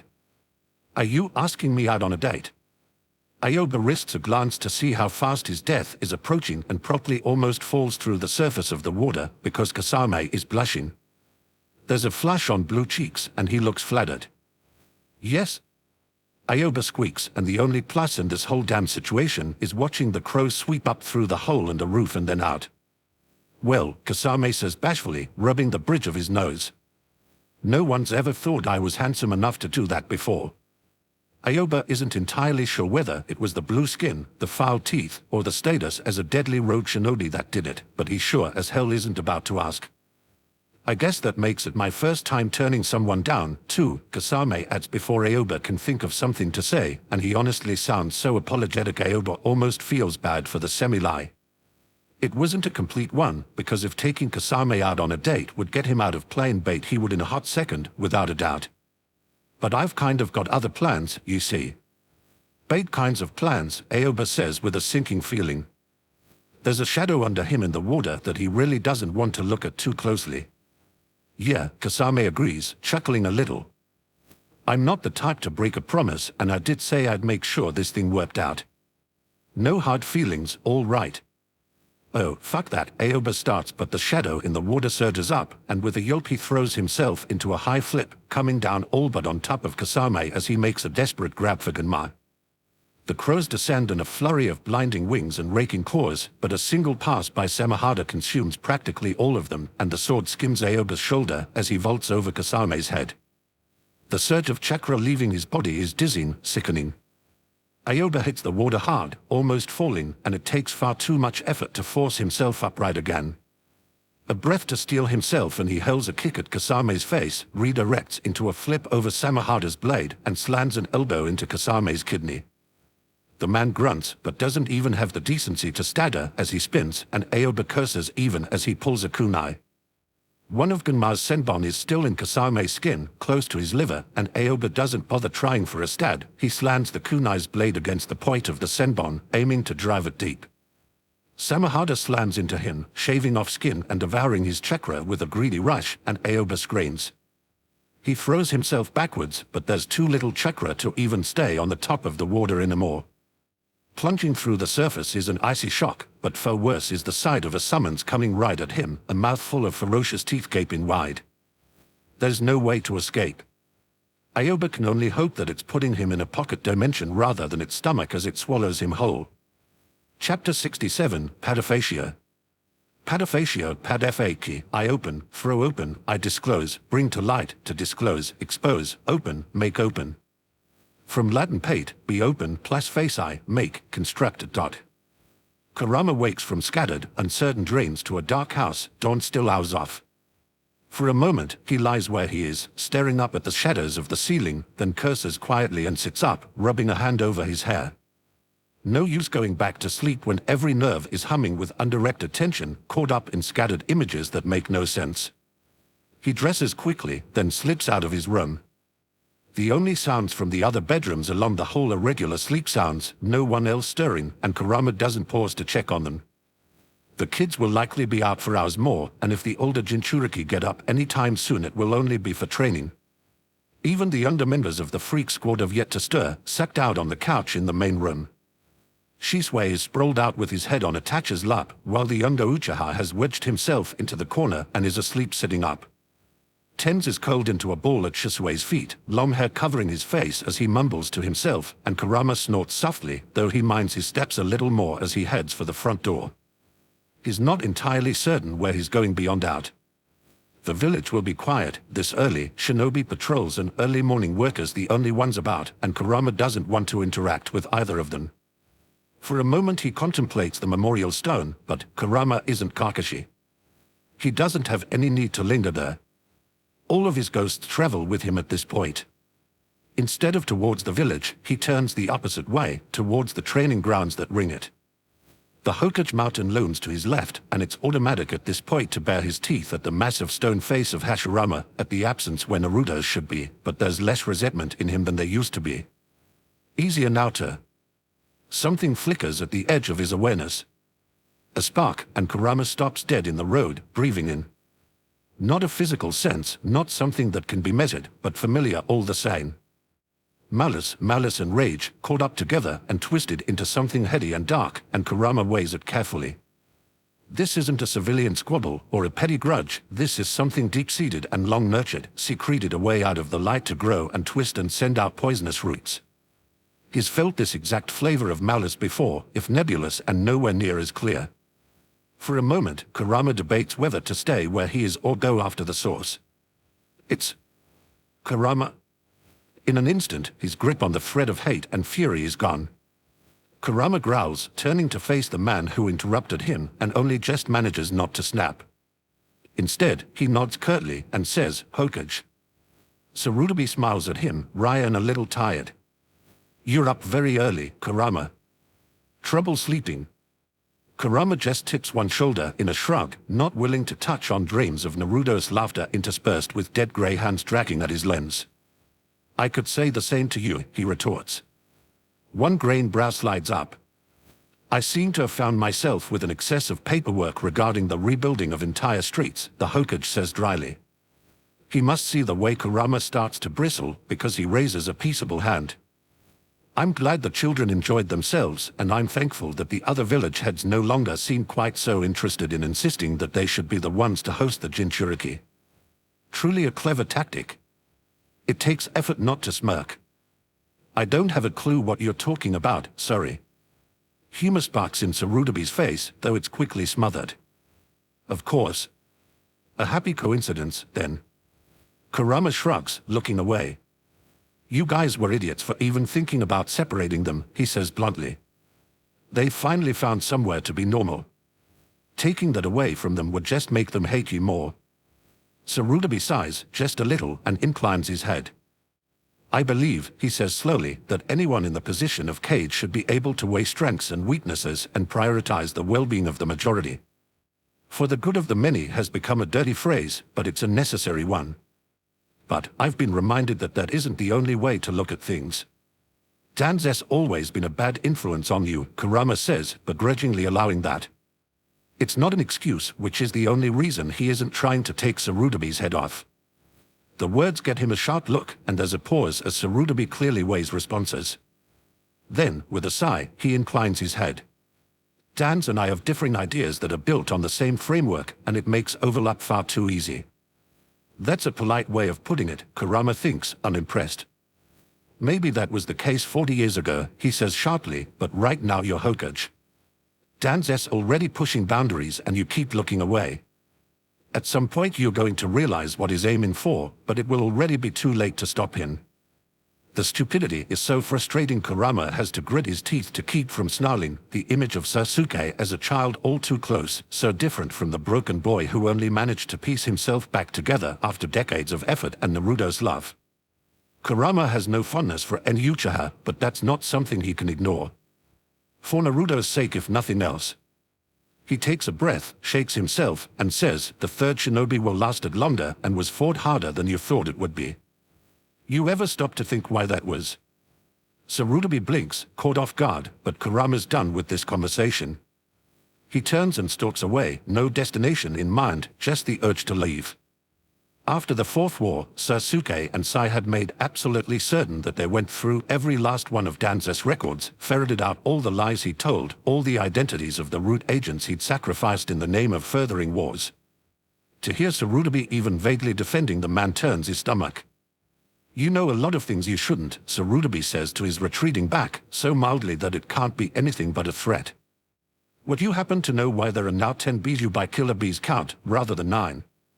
Of course they know that, B would have told A, and A would have told the other Cage." Kurama curses as he comes to a stop, turning around more out of a desire to see the attack coming than because he wants to face Sarutobi. "Do you really fucking think that matters right now?" he demands. "In the face of everything." A familiar hand closes over Kurama's shoulder, tugging him back a step. "With all due respect, Hokage-sama," Kakashi says mildly, "I believe Kurama's origins are less important right now than Akatsuki's whereabouts. Besides, a note of humor touches his voice. It's rather hard to imagine one of the villagers trying to stake a claim on him, isn't it?"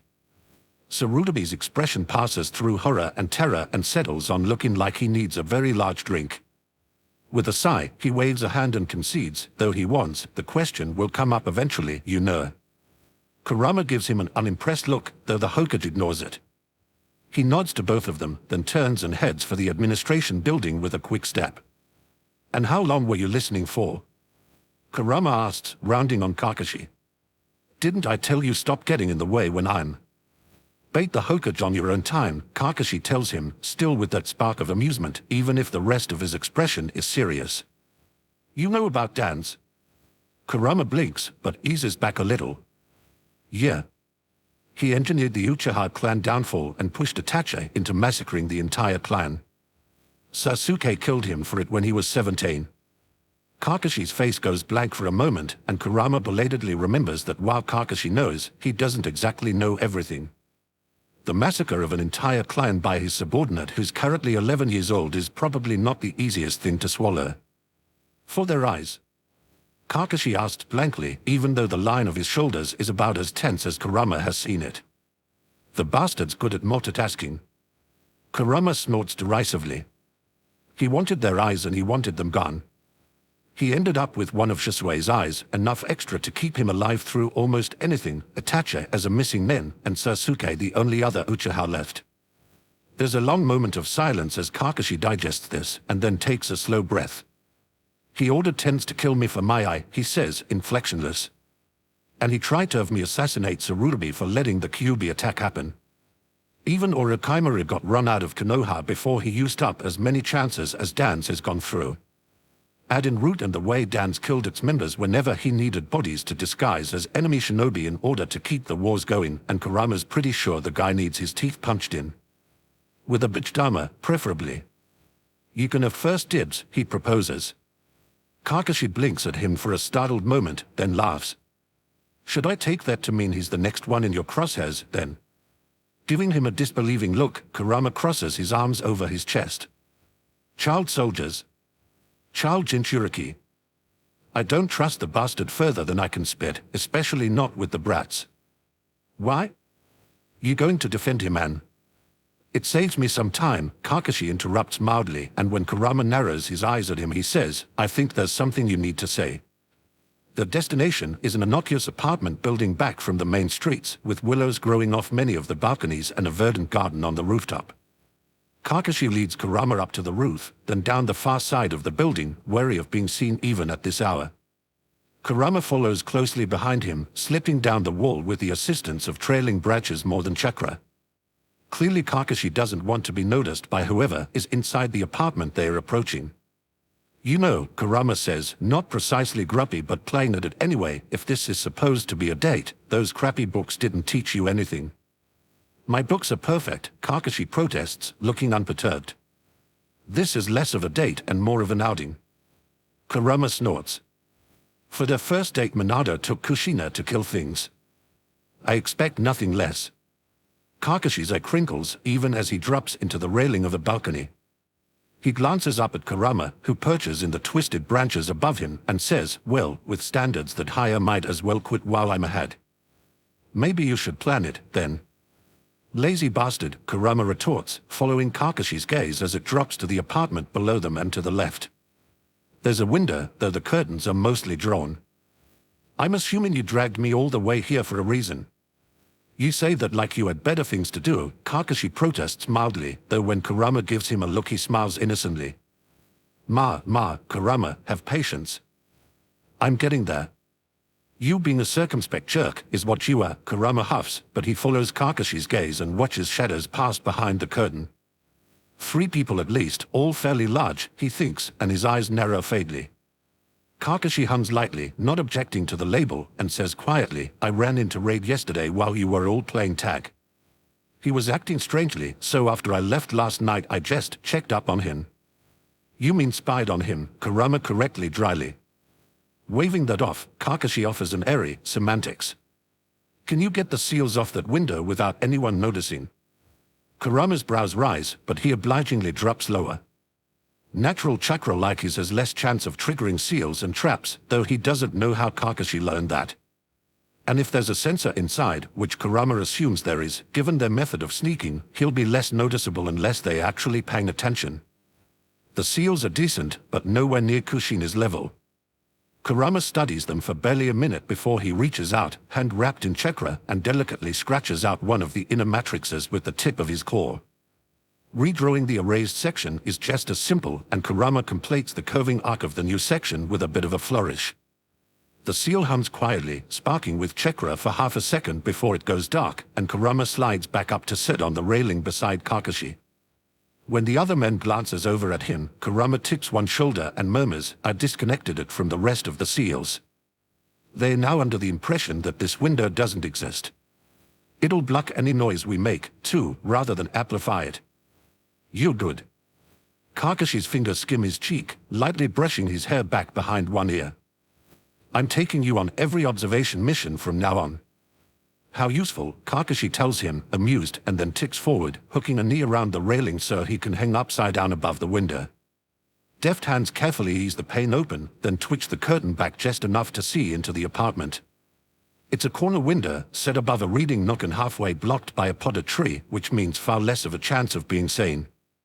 Kurama leans forward and down, trying to get a clearer view, and feels his brows rise sharply when he sees who's inside. That's definitely not what he was expecting. Kakashi waves a hand at him, and Kurama catches his fingers, providing an anchor as the copynin pulls himself back up to sit beside him. I haven't seen this many Klein heads in one room since Minado's appointment, he murmurs, one grayer tracking Choza's path around the room. The Akimicha has clearly been pacing for a while, and he doesn't look to be stopping anytime soon. Kurama casts a glance down at his hand, Kakashi still cold around it, and snorts quietly, even as he turns his palm over to lace their fingers. His Naruto and Sasuke used to be mildly obsessed with holding hands, and maybe Kurama can see why they liked it so much that they did it whenever the opportunity presented itself. It's nice, not that he'll ever say as much out loud. They don't exactly look like they are just here for an early breakfast, either, he points out. Shikaku is just within their field of view, tense as a coiled spring even if he's slumped in his chair. The person across the table from him is mostly hidden by the tree, but given the glimpse of hair he can see Kurama's willing to bet its raid. From somewhere to the left, a familiar voice says, they are both fine.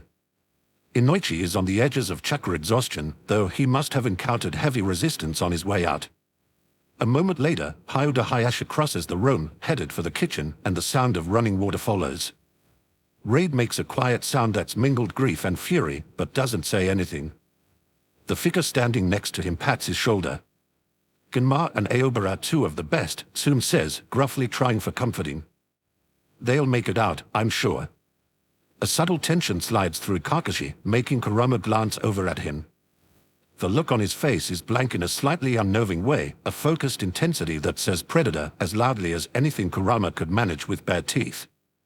If Kakashi feels Kurama's gaze, he ignores it, all of his attention on the room, but his fingers tighten ever so slightly. We have all the proof we need, don't we? That's Fugaka, and even if the side of the Uchiha coming to stand on Shikaku's other side makes Kurama want to growl, he holds it in. We can bring this to the Hokage and force him to do something about it. Kurama blinks, glancing at the Uchiha and then over at Kakashi again. Kakashi still doesn't look away from the meeting, but he says softly, when a followed raid, Tsume and Hayashi were just arriving. They were talking about root. And root will never mean anything except dance. Kurama's eyes narrow and he takes another look at those assembled. Grim faces all around and almost silent footsteps, and a boy slips around the corner of the kitchen. A familiar boy, even if this is just about the last place Kurama would have expected to see him. Black hair, black eyes, pale skin, and a sketchbook clutched in one hand, there's no way Kurama could mistake him for anyone else. Even more surprising, though, is the older boy a pace behind him, with dark gray hair and dark eyes. Kurama's only ever seen portraits of him before, sketched by a careful hand, but it's unmistakably Sai's brother, Shin. You know them. It's not a question, and Kakashi has turned his attention to Kurama, sharp and steady as he watches him. Kurama nods, though he can't quite look away from Sai. The last time he saw the brat, Sai was shoving Ino out of the way of Kaguya's forces, detonating a devastating self-destruct jutsu to give Naruto's group time to retreat. The lust came so close on the heels of Sasuke's death that Kurama had almost thought it would be the end of everything. He'd never felt Naruto so close to the edge, before that or after it. The black had won, he was on Team 7, Kurama explains, even though his throat feels tight. Not his own grief, not really, but Naruto's, and all too close because of it. He was one of Danze's plants at first, but you all infected him with your teamwork bullshit within a few weeks, and then he was beyond saving. There's a moment of silence, and then Kakashi's fingers squeeze again, much more deliberately this time. I'd be offended, Kakashi says lightly, except you were clearly infected with the same bullshit, and I think I like it a lot more than the alternative. You would, Kurama says, rolling his eyes, but he doesn't shake Kakashi off. They watch the clan heads argue for another moment before Kurama says they must have had a run-in with Dans and learned he was taking children. And that them being clan children didn't stop him. Genma was looking into Dans, he's probably the one who told them. Kakashi hums in agreement. Inoichi might have been on the mission too. He doesn't get chakra exhaustion easily. He casts a sideways look at Kurama, one brow disappearing under his hatayate in a silent question. Kurama taps the back of Kakashi's hand with his claws, lightly enough that he doesn't even dent the skin. This date is boring, he complains. You never take me anywhere interesting, asshole. Clearly understanding what Kurama means, Kakashi smiles, his eye crinkling. I'm sure we can spice it up if we try, he offers whimsically. As long as you can fit through that window, of course. Scoffing, Kurama elbows the bastard and gathers his feet under him. I'm not the one who was lazing around on bed rest for most of the last 3 weeks, he retorts, then swings down, shoves the window all the way open, and drops through. Fugaka yelps, stumbling backwards, as Tsume shouts and Shikaku surges to his feet. Kurama ducks a flight of kunai, hoping Kakashi isn't directly behind him, and dodges to the side to miss the Nindod's lunge. There's a confusion of clan heads practically falling over themselves to ready their jutsus, and then a loud, obnoxiously cheerful yo as Kakashi drops to the floor at Kurama's heels. Silence falls, broken by a loud, irritated sigh. Kakashi, Shikaku says, pinching the bridge of his nose. Can't you ever knock? I figured this was more expedient, Kakashi says easily, beaming a bullshit smile at the Jounin commander. He shuffles aside as Kurama ducks back to close the window and carve another seal into the lintel to negate his alterations to the other one. Don't let him bullshit you, he just wanted to be an ass, Kurama says over his shoulder, ignoring the prickling sensation of stairs on his back as he lays the last line, then watches it hum to life. Kurama, don't pretend you weren't the first to jump when I suggested it. Kakashi waves to a pale-faced Raid and adds, sorry, we couldn't help but overhear. Through a warded window? Raid says, dry as dust. He doesn't linger on the question, though, immediately looking at Kurama as he turns around. Genma said you were a friend. Kurama hesitates over the term for a moment, but it's close enough. He might have only ever had Naruto as a friend the first time around, but clearly he won't be able to get away with the same thing here. Yeah, he says, and it comes out more gruffly than he intends as he crosses his arms over his chest. Genma helped me out in Whirlpool. I owe him a couple. Kakashi's gaze snaps to Kurama, one brow rising, but he doesn't ask even though it's clear he wants to. Instead, he glances over towards the couch where Inoichi is sprawled, pale and still, and asks, they went after Dans. Tsume glances at Shikaka, tipping her chin in question, and when he inclines his head with a grimace she huffs. Inoichi, Aoba, and Benma went in to get one of the Omanaka children back and see what information they could collect. Inoichi made it out, said Aoba went after Genma and told him to go ahead. He got to safety, but there were too many root agents after him to go back in. Which likely means that Dans has both of the Takuja, Kurama thinks, mouth tightening. Assuming they are not dead yet. He'll be expecting a rescue attempt, most likely, Hayasha says dispassionately, but there's something very much like fury in his pale eyes. Not to be outdone, Fugaku immediately adds, and should we go to the Hokage, there's no guarantee Dans won't simply go underground. He has the resources to start a civil war in the village if he feels cornered. Shikaku is watching Kurama, quiet but intent, fingers steepled in front of him.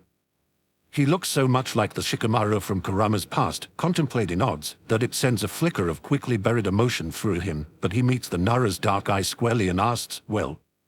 Shikaku blinks once, as if surprised to be addressed. Well, he echoes, I suppose that depends on your ability to hold a hunch.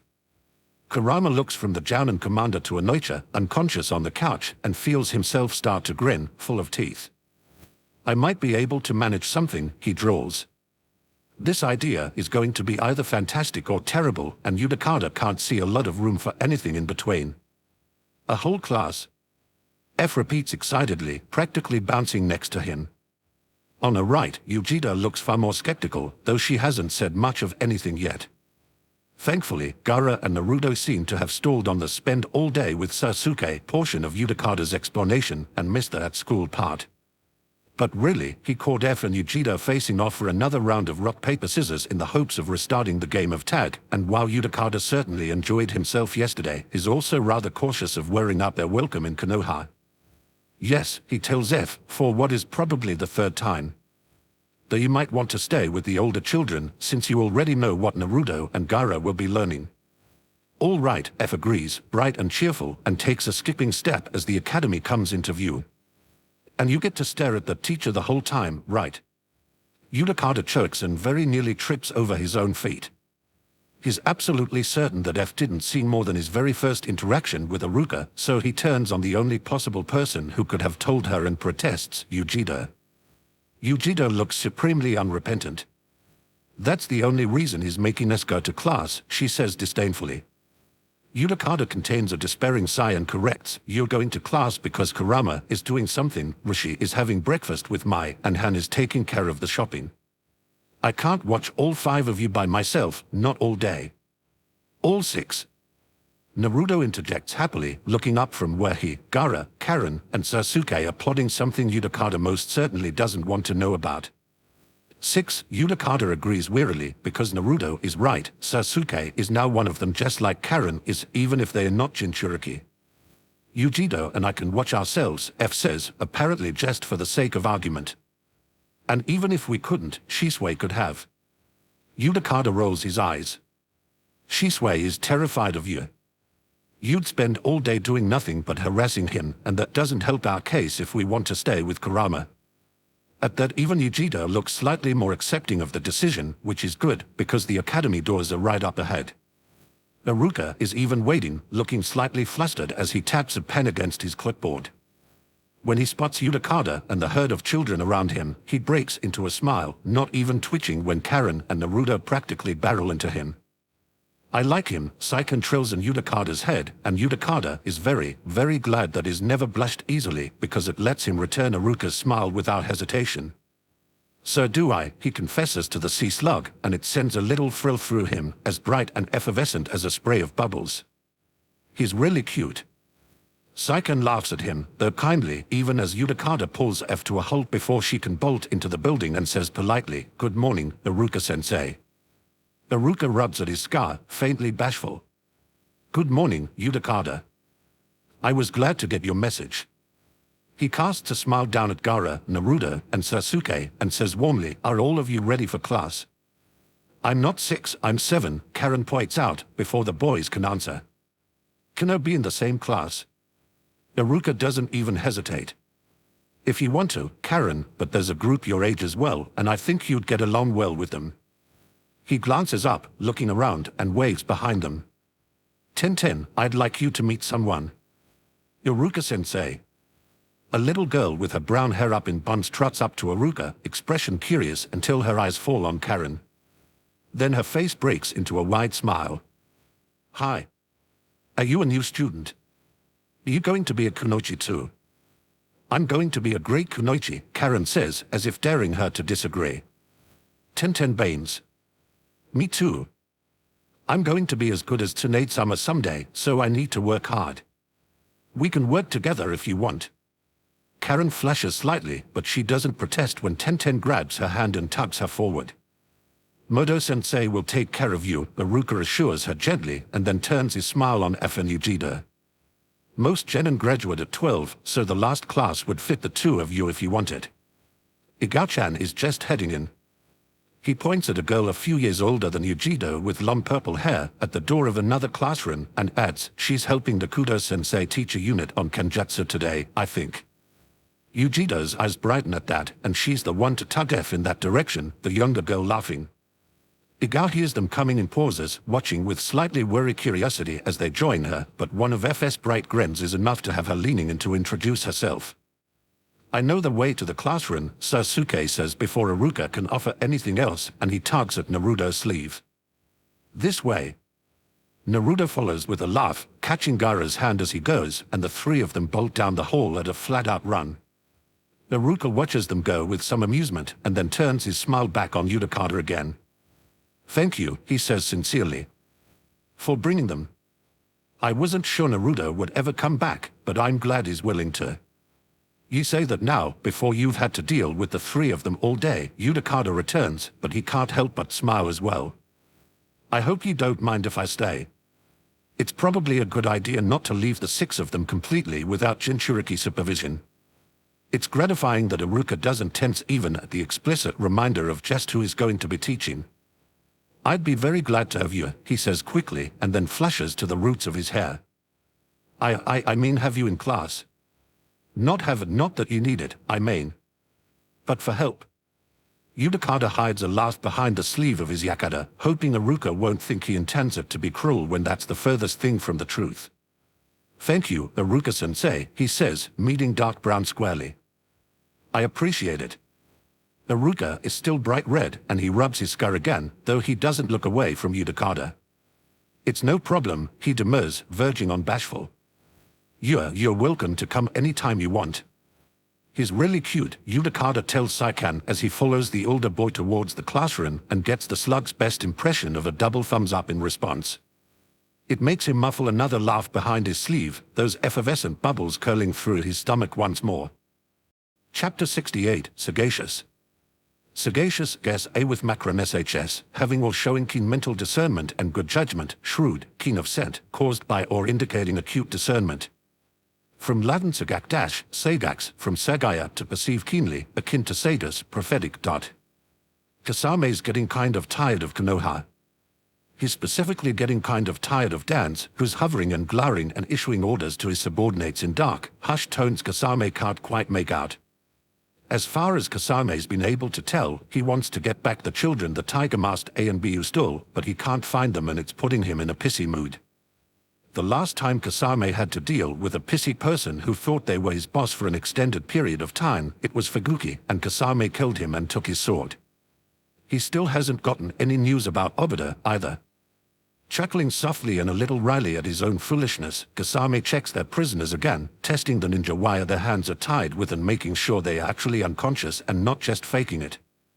The chakra levels are a little low, but they'll survive, and even if they are just Takuja, Kasame isn't about to take chances. He knows desperation when he sees it, and these two were verging on it. Loyalty, Kasame thinks, is a nice thing to find even in his enemies. Of course, it's slightly offset by Dan's, but the guy with the glasses did risk a lot to try and help his friend, even when he could have tried to get away. And he proposed a date. Even if it was a distraction, or mostly a distraction, Kasame is still flattered. It's not the first thing most people think of when they look at him, as experience has long since proved. Dan's frown is growing deeper, verging on a scowl, as the root member in front of him gives her report, and Kasame decides he should probably chip in. The Takujo are secure, after all, and he's got little else to do until the rescue attempt happens. Everything working out, he asks easily, straightening up and shifting Samahada where it's slung over his back. Dan's expression is displeased. Jiraiya is lurking somewhere my agents cannot find him. Beyond that, Orochimaru has escaped from his cell and Sakumo appears to have gone after him. That's three of the strongest shinobi in the village unaccounted for.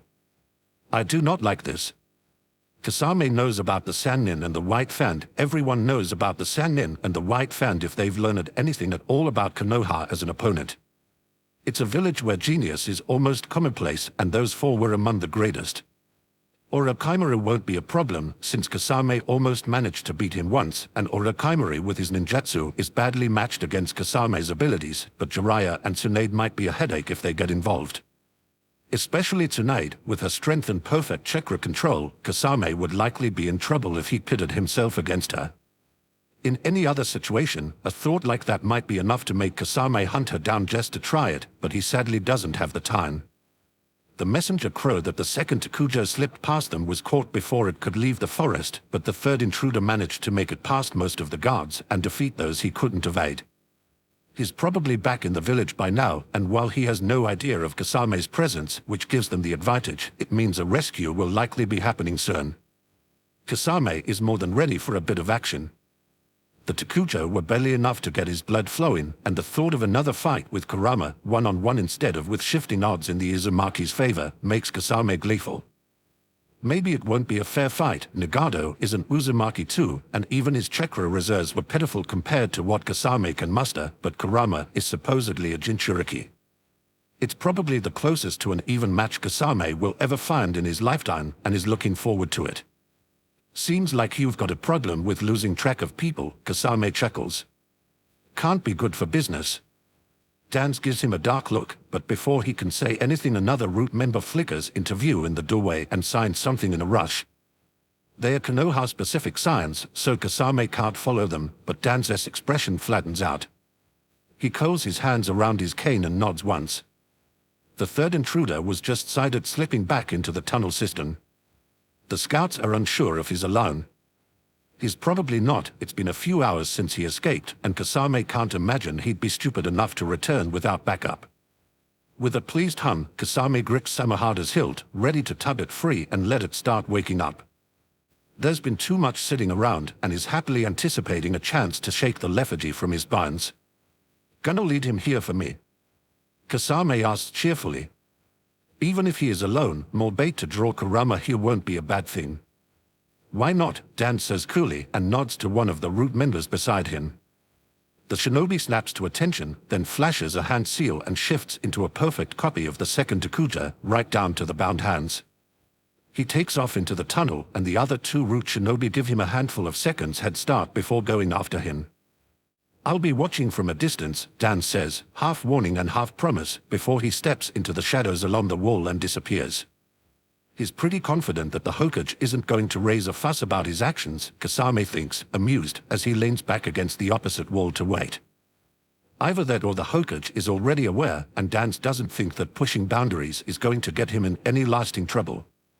Which is objectively amusing, since it would mean that Dan isn't a traitor, technically, in that he's not betraying the Hokage.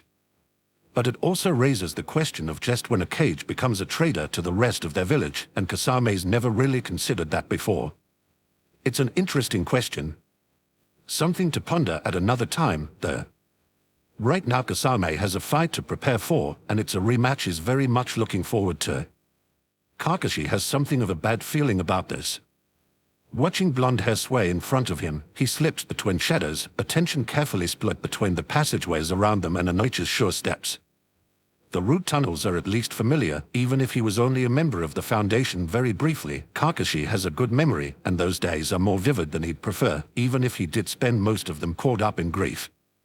This is a two-pronged attack, more or less, and while Kakashi does wish they had more backup, he also understands why the clan heads as a group need to bring this to the Hokage.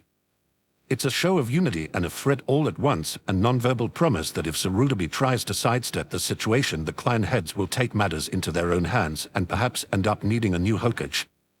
The measure hasn't been used anywhere but Kuri, and even then to dubious effect, but it's one of the reasons Hashirama never objected to the heavy focus on clan loyalty and the creation of the compounds within the village walls. It's a check to the Hokage's power, and this is precisely the kind of situation it's meant for. Of course, it'd leave him and his partner in crime with the brunt of the work, but that was probably to be expected. They did volunteer. There's no one in the corridors, and the majority of the rooms they pass are dark and still.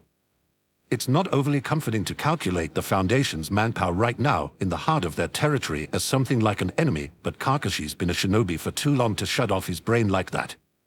It's a constant tally in the back of his head, rising and falling as they pass marks of occupation, sandal scuffs and stray hair caught on rock, traces of old fear and hurt. But no people, no guards or shinobi, and that's suspicious. Inochi slows, then comes to a halt beside a sharp corner.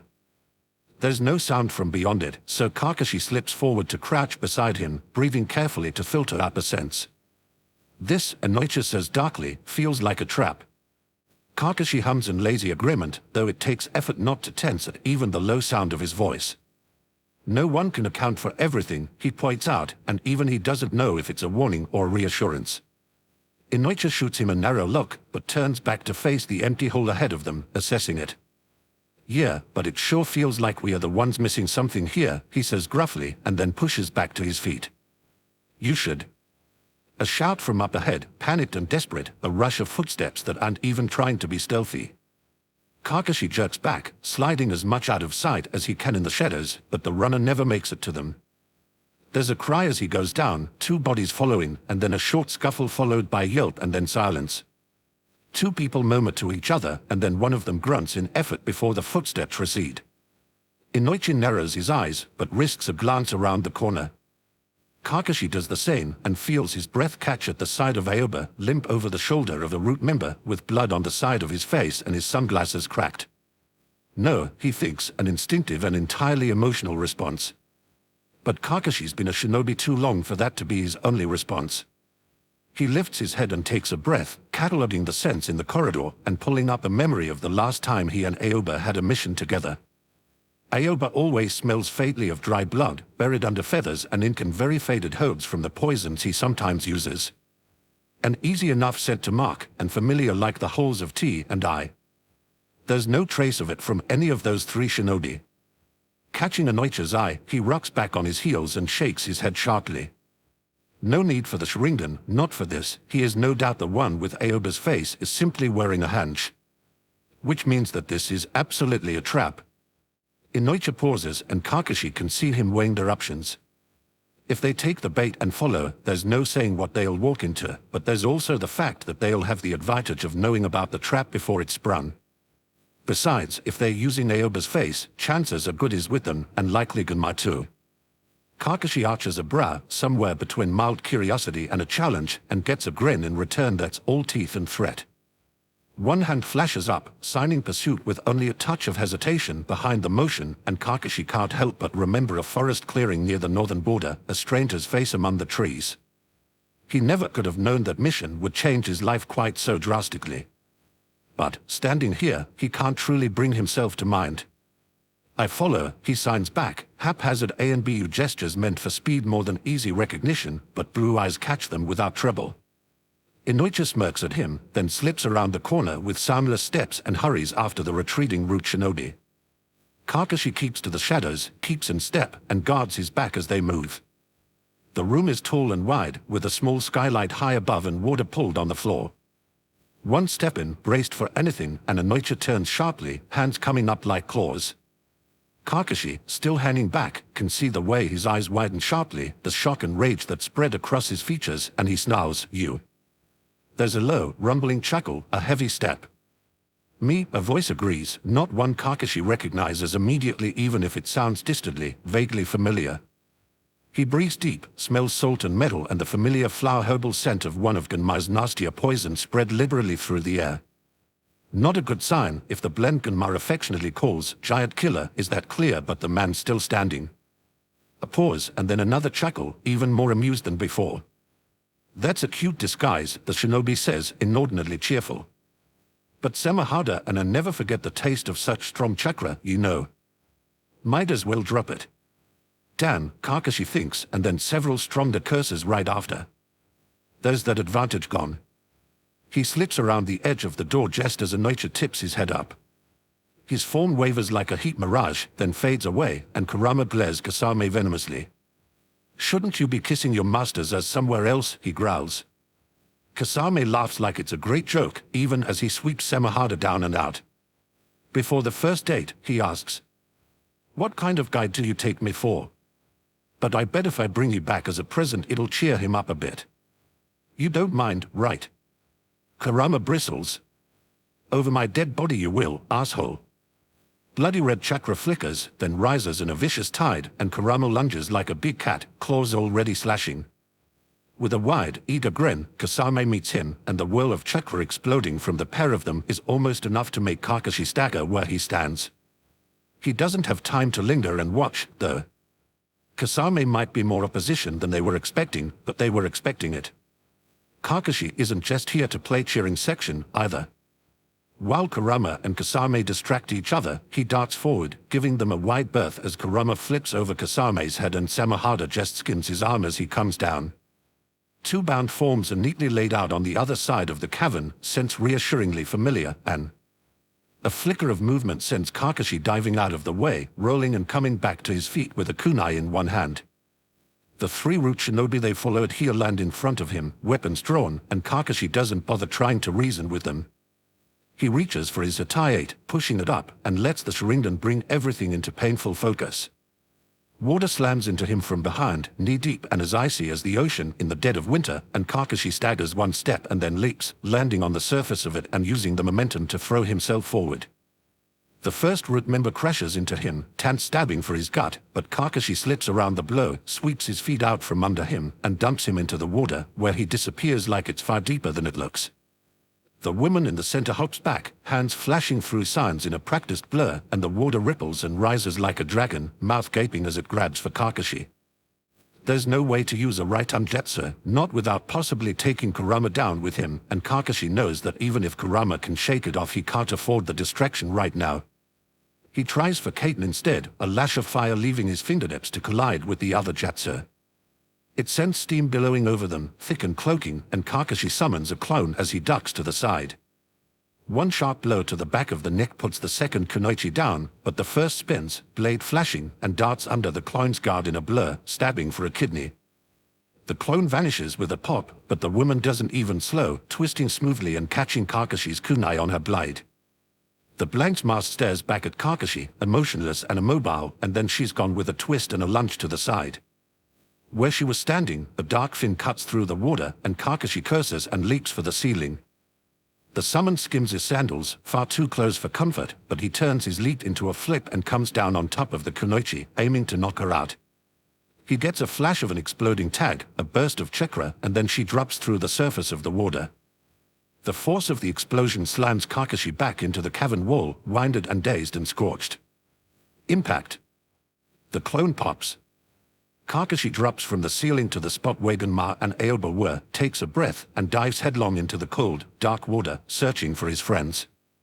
Master Harusame always discouraged him from interacting with the rest of Kuri, so Yudakata can say with absolute certainty that he's never been around this many children before in his life.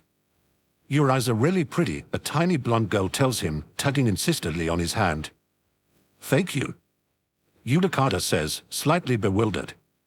He doesn't want to hurt her by trying to pull away, so he lets her drag him towards an open spot on the hill behind the academy, where another girl is waving and giggling. The blonde girl banes.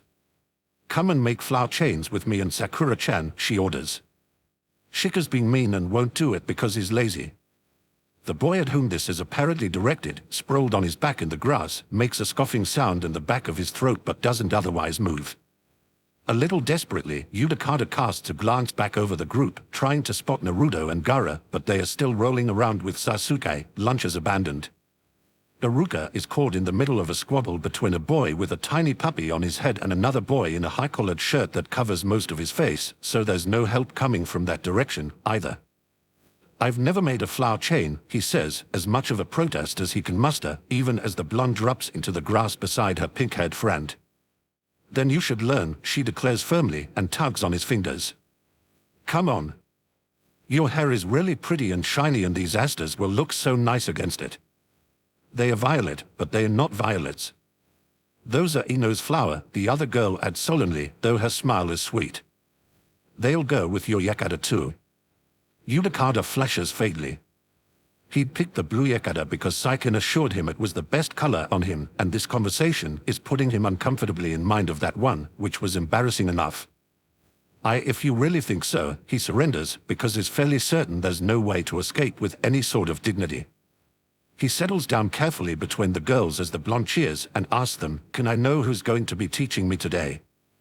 "I'm Yamanaka Ino," the blonde says without hesitation. "My daddy owns the flower shop and is teaching me all about flower meanings. Did you know asters mean patience and elegance and love?" "I did not, but thank you for telling me." Yudakata offers her a smile, then looks at her friends. "And you're?" "Haruno Sakura." The girl waves cheerfully. "Ino-chan is my best friend." "You seem like very good friends," Yudakata agrees, which apparently the right thing to say, because Ino and Sakura both glue themselves to his side in delight and start excitedly instructing him on how best to turn asters into jewelry. Yudakata listens with half an ear, though he keeps a portion of his attention on Naruto, Gaara, and Sasuke. There have been no screams of terror from either of the other classrooms, so he assumes Karen, Yujida, and F are all surviving their first experiences with masses of non-Jinchuriki children, and while he's still a little wary, he's fairly certain he can drop his guard at least a little here. The academy is right next to the administration building for a reason. The Hokage is close at hand if anything goes wrong or if there's any sort of attack, and there are squads of A and BU all around, armed to the teeth and on permanent alert. They're about as safe as it's possible to get without Han, Rishi, Kurama, or Ibura hovering over them. None of which accounts for why Saiken is fluttering nervously around the mental plane he shares with the other Bija, unable to settle and more than a little distracted. Saiken. Yudakada asks carefully, even as he lets Ino guide him through twisting flower stems together. There's such a long pause that Yudakada almost abandons the physical world to go and talk to the Rokubi in person, because Saiken's always talk too much, not too little. Before he can, though, there's a feeling like a flurry of bubbles bursting, and Saiken says, "No, no, no, stay up there. Everything's fine." That's not exactly reassuring. Saiken is a lot of things, but good at lying isn't one of them. Yudakada lets the Bijou feel his flood of exasperated skepticism and gets a sheepish flicker of regret in response. Nothing's wrong, Saiken insists, though it's more resigned than a moment ago. "I'm just trying to keep track of everyone. Gaiki is napping but everyone else is moving and it's hard to keep up." That doesn't quite feel like the whole truth, but it's clear that Saiken doesn't want to say anything more, so Yudakada doesn't push. "You know I can help if something goes wrong," he offers, and before Saiken can protest again adds, "just in case." "I'm listening, all right." Such a strange thing to say so easily, after years and years of shutting his ears and pushing Saiken away on Master Harusame's orders. But Yudakada is happier now. Saiken is friendly and cheerful and kind, about as far from the hungry, malicious monster Harusame warned him of as is physically possible. Kurama's words, the younger Jinchurikis ease with themselves and their Bija, that was all the push Yudakada needed to take a chance, and is unspeakably glad he did. "Thank you, Yudakada," Saiken say warmly, though there's still a distracted edge to it. He doesn't offer anything more, turning his attention back to his siblings, and Yudakada tries not to frown as he lets the Bija go. "Here you go," Ino says, half an instant before something settles on Yudakada's head. He blinks, reaching up to touch the neat crown of violet asters there, and then offers the waiting girls a smile. "Thank you. It's beautifully made. You did a good job." It starts to slip, and Yudakada carefully rights it and adds a touch of chakra to hold it in place. Sakura flashes happily, while Ino laughs and claps her hands. "You look even prettier now," she says happily. "Doesn't he, Aruka-sensei?" "Oh gods." Yudakada glances up to find Aruka a few steps away, clearly trying not to grin, and smiles helplessly at him. "Very, Aruka coughs, a red flash covering his cheeks and the bridge of his nose as he rubs at his scar. It's very..." Yudakada. Yudakada startles, practically scrambling to get to his feet even though he knows the voice was only in his head. Sakura and Ino squeak and duck away as he spins, looking for danger, and... "No, no, no, far away, far away." Saiken insists. "It's Kurama. I can't feel him anymore." His breath tangles in his lungs, even as his heart stumbles over its next beat. "No," he breathes. "Saiken, no, you have to be wrong." "What?" The sensation slams into him, Kurama burning like a beacon in their shared mindscape, caught up in some kind of fight with lots of power everywhere, and then suddenly gone, leaving a gaping hole where he should be and a ringing sword of emptiness behind. It can't be true. It can't be. Kurama isn't dead. There's no possible way Yudakada can accept that. "Where?" he demands, already grabbing for his pipe and turning for the door, ready to run. Do the others know? There's a bobble that feels like despair and desperation cut through with an old sort of frustration. They don't pay attention, they never have. The sage said family, but they don't try.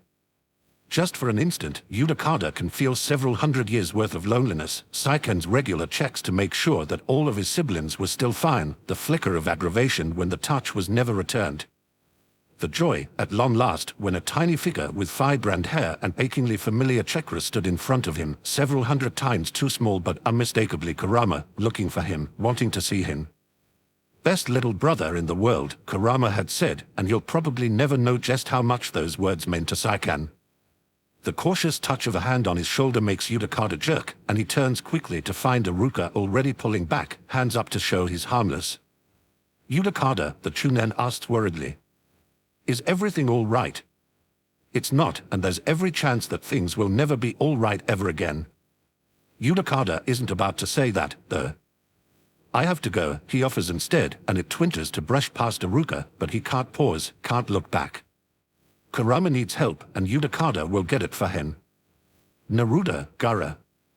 When the boys glance up at him, he says firmly, find Karen, Yujida, and F as soon as class is done and stay with them, okay? Okay. Naruto says cheerfully. Sasuke too. Yudakada manages a smile for them, even if it's the last thing in the world he feels like doing. Of course. And go directly home, got it? Yes, Yudakada, Gara agrees sullenly, wide eyes watching him carefully, but he doesn't ask anything. One more distracted smile and Yudakada is through the door back into the classroom, then picking up a run. He leaps out the window, landing lightly in the street, and demands, Saikan, where? It's less of a clear direction and more the brief but vivid memory of a distant beacon, slightly muffled but not impossible to locate. Somewhere to the north, Yudakada thinks and wastes no time heading for it. Can he tell Son Goku, Gaiki, and Koko? And Madatabi and Shmei, as long as they can convince Yujiro and F to stay and protect the other children. And if Higura is anywhere near Kushina, get Isobu to ask her to take care of the kids. Of course. There's a pause, and then Saikan adds, I'm sending them to the same place. Rishi and Hen will meet you there. But Yudakada's eyes catch a ripple in the air ahead of him, and he slides to a halt half a second before two figures in black cloaks appear out of thin air in front of him. The one with the white mask immediately disappears again, but Yudakada stares into flat brown eyes framed by red hair and takes a breath he won't allow to shake. Somewhere nearby, an alarm bell starts ringing. Sazori of the Red Sand, Yudakada says, and raises his chin. Jinchuriki of the Rokubi, Sazori returns, cold and knife-edged, his eyes narrowing faintly. He can't be this close to the academy for no reason. Akatsuki is making their move, going after the most helpless of the Jinchuriki first, and if Kurama is already out of play, Yudakada won't think dead. He won't, he can't, there's no way Kurama is anything other than fine. I hope you're not expecting to go any farther, Yudakada tells him, fingers tightening around his pipe and the bottle of solution, and is astonished that the words come out so even and steady. Disdain slides into Sasori's, laced through with boredom. Do you really think a child like he will be able to stop me? Does he? Yudakada has spent his entire life accepting other people's demands, allowing them to use him and walk over him and set him aside whenever it's convenient. His father did it, Tobias Igura did it, Master Harisame even did it, but the other Jinchuriki never have. He's one of them, and while it's not a bond he'd ever thought to want or need, now he can't imagine cutting himself off from it. Like Saikan, Kurama needing his help was a revelation, something that planted a warm seed deep down in his chest. He'd been the one Kurama could rely on, and that was something new and entirely foreign but also amazing. Yudakada has allowed himself to be a puppet for so long, but he isn't anymore. And there's no chance he'll allow himself to be beaten by an actual puppet. Yes, he says and means it with everything in him. Seth will. Chapter 69, Ustulation. Ustulation SHCHLA with macron SHN, culling or blackening as if scorched, an operation formerly used in chemistry of expelling one substance from another, as sulfur from an ore by heat, to burn, to sear, to scorch. From medieval Latin ustulation ustulatia, from Latin ustulatus, past participle of ustularido, burned slightly, scorch, from assumed Latin ustulus, slightly burned, from Latin ustus, past participle of uria, to burn plus, ion io ion. There are screams coming from deeper in the village, and Yudakada is starting to doubt that Rishi and Hen will make it to Kurama in any reasonable amount of time. Understandable, given that he can't either, but frustrating. Horrifying, just a little, somewhere deep down inside him where he can allow himself to focus on such things. A kunai with attack skims past his head as he rolls to his feet, but Yudakada doesn't flinch, brings his pipe to his lips and exhales, folding chakra into his breath. Bubbles blown, sweeping out to swallow the cloud of poison gas that pours from the puppet's mouth and then rising. In the same moment Yudakada dives, dodging another flight of kunai. No time for panic, even though there's an instinct to give in to it. No time for thoughts beyond the most indirect for the school behind him and what will happen if he loses control of this fight. He can't afford to let it spill over, can't risk an entire academy with most of Konoha's shinobi children within. It's less altruism and more practicality, no matter how much Yudakata cares for those inside, but it still leaves him on the defensive, biding his time as he tries to find an opening.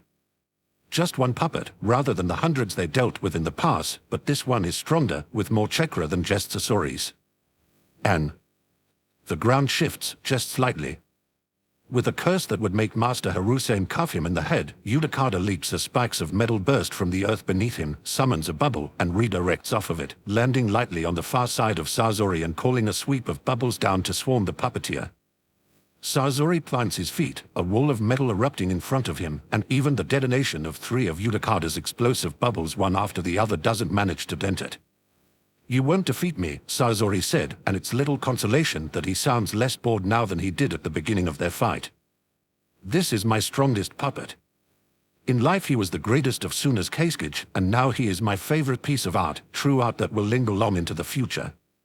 Kurama had warned them about Sasori and his human puppets back in Kuri before he left to destroy the Akatsuki base. Yudakata had listened, of course, had memorized abilities and weaknesses because he was the one left with the younger children, a final defense. Even so, there's a whole world of difference between second-hand knowledge and the immediate, chilling realization that he's fighting an animated corpse suspended on puppet strings, organs ripped out to make room for weaponry and chakra systems carefully preserved. People might laugh at a shinobi using bubbles to fight, but at least Yudakata's jutsus don't rely on dead bodies. Yudakata grits his teeth. There are traces of Sasori's poison in the air, and he can feel his chakra rising, shoving more force into his healing in order to keep up. His bubbles are mostly keeping it contained, but if he's knocked out, they'll burst.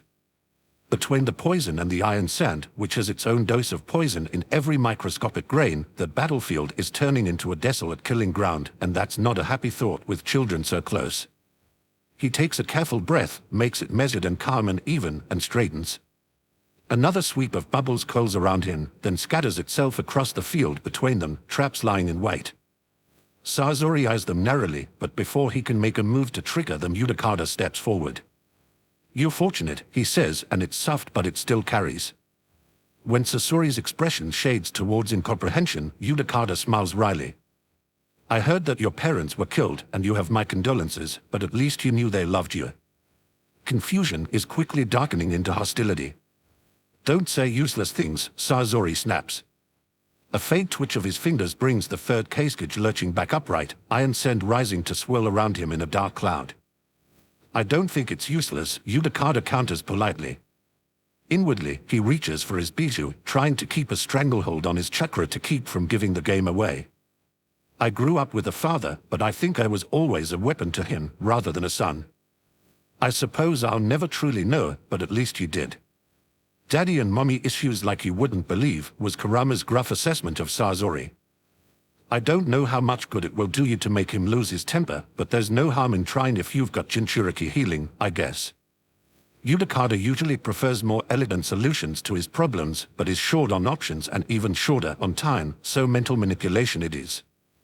Lurking just beneath the surface, Saiken burbles an eager agreement, and Yudakata can feel the bijou's power rise like a tide through his veins. He takes a breath and lets it out, and it steams faintly in the cool air. Another, and this time the wave of chakra crashes through him, spreading to every limb and washing across his skin. Containing it is like trying to hold back the ocean, but Yudakata clamps down on his will, forces himself to steady, and doesn't bother wishing he had more practice using Saiken's chakra. It's too late for that. Sasori makes a faint scoffing sound and says bitingly, "Trying to use those games won't have any effect. My heart is just like this body, a piece of machinery and nothing more. If it were, you wouldn't need to bother saying that."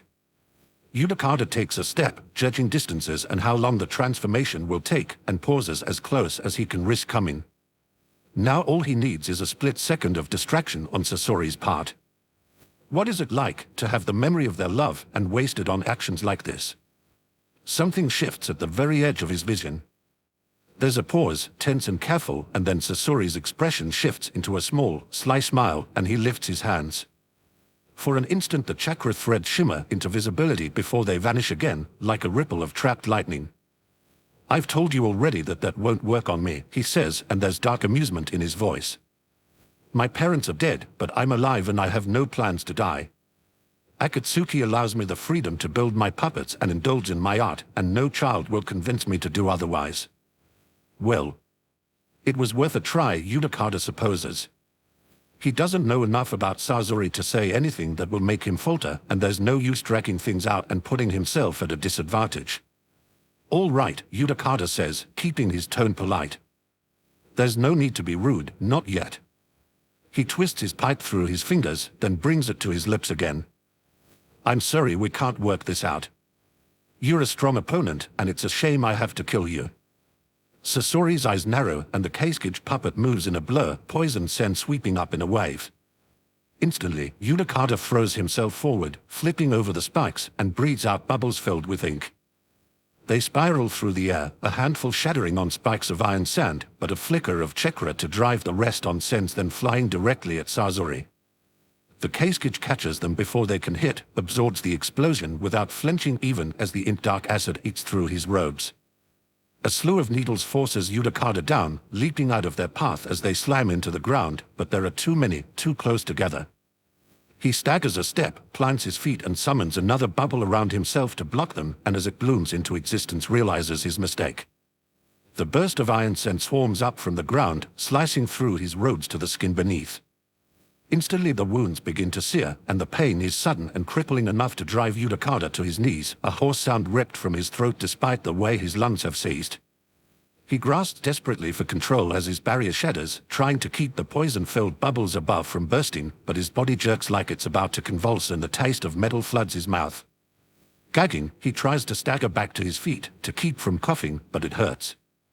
It hurts more than anything he can ever remember, even when they first sealed Saiken into him. Yudakata! Saiken cries, sounding frantic. Yudakata, stop fighting it.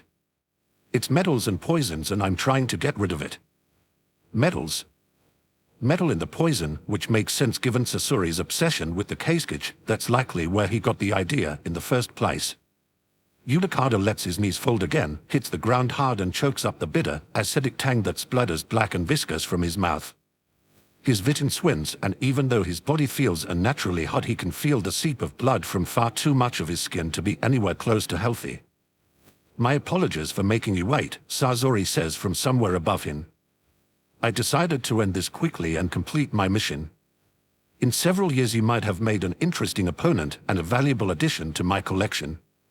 A pause like he's considering, and then a thoughtful sound. Perhaps once Madara finishes with you I will be allowed to repurpose your body.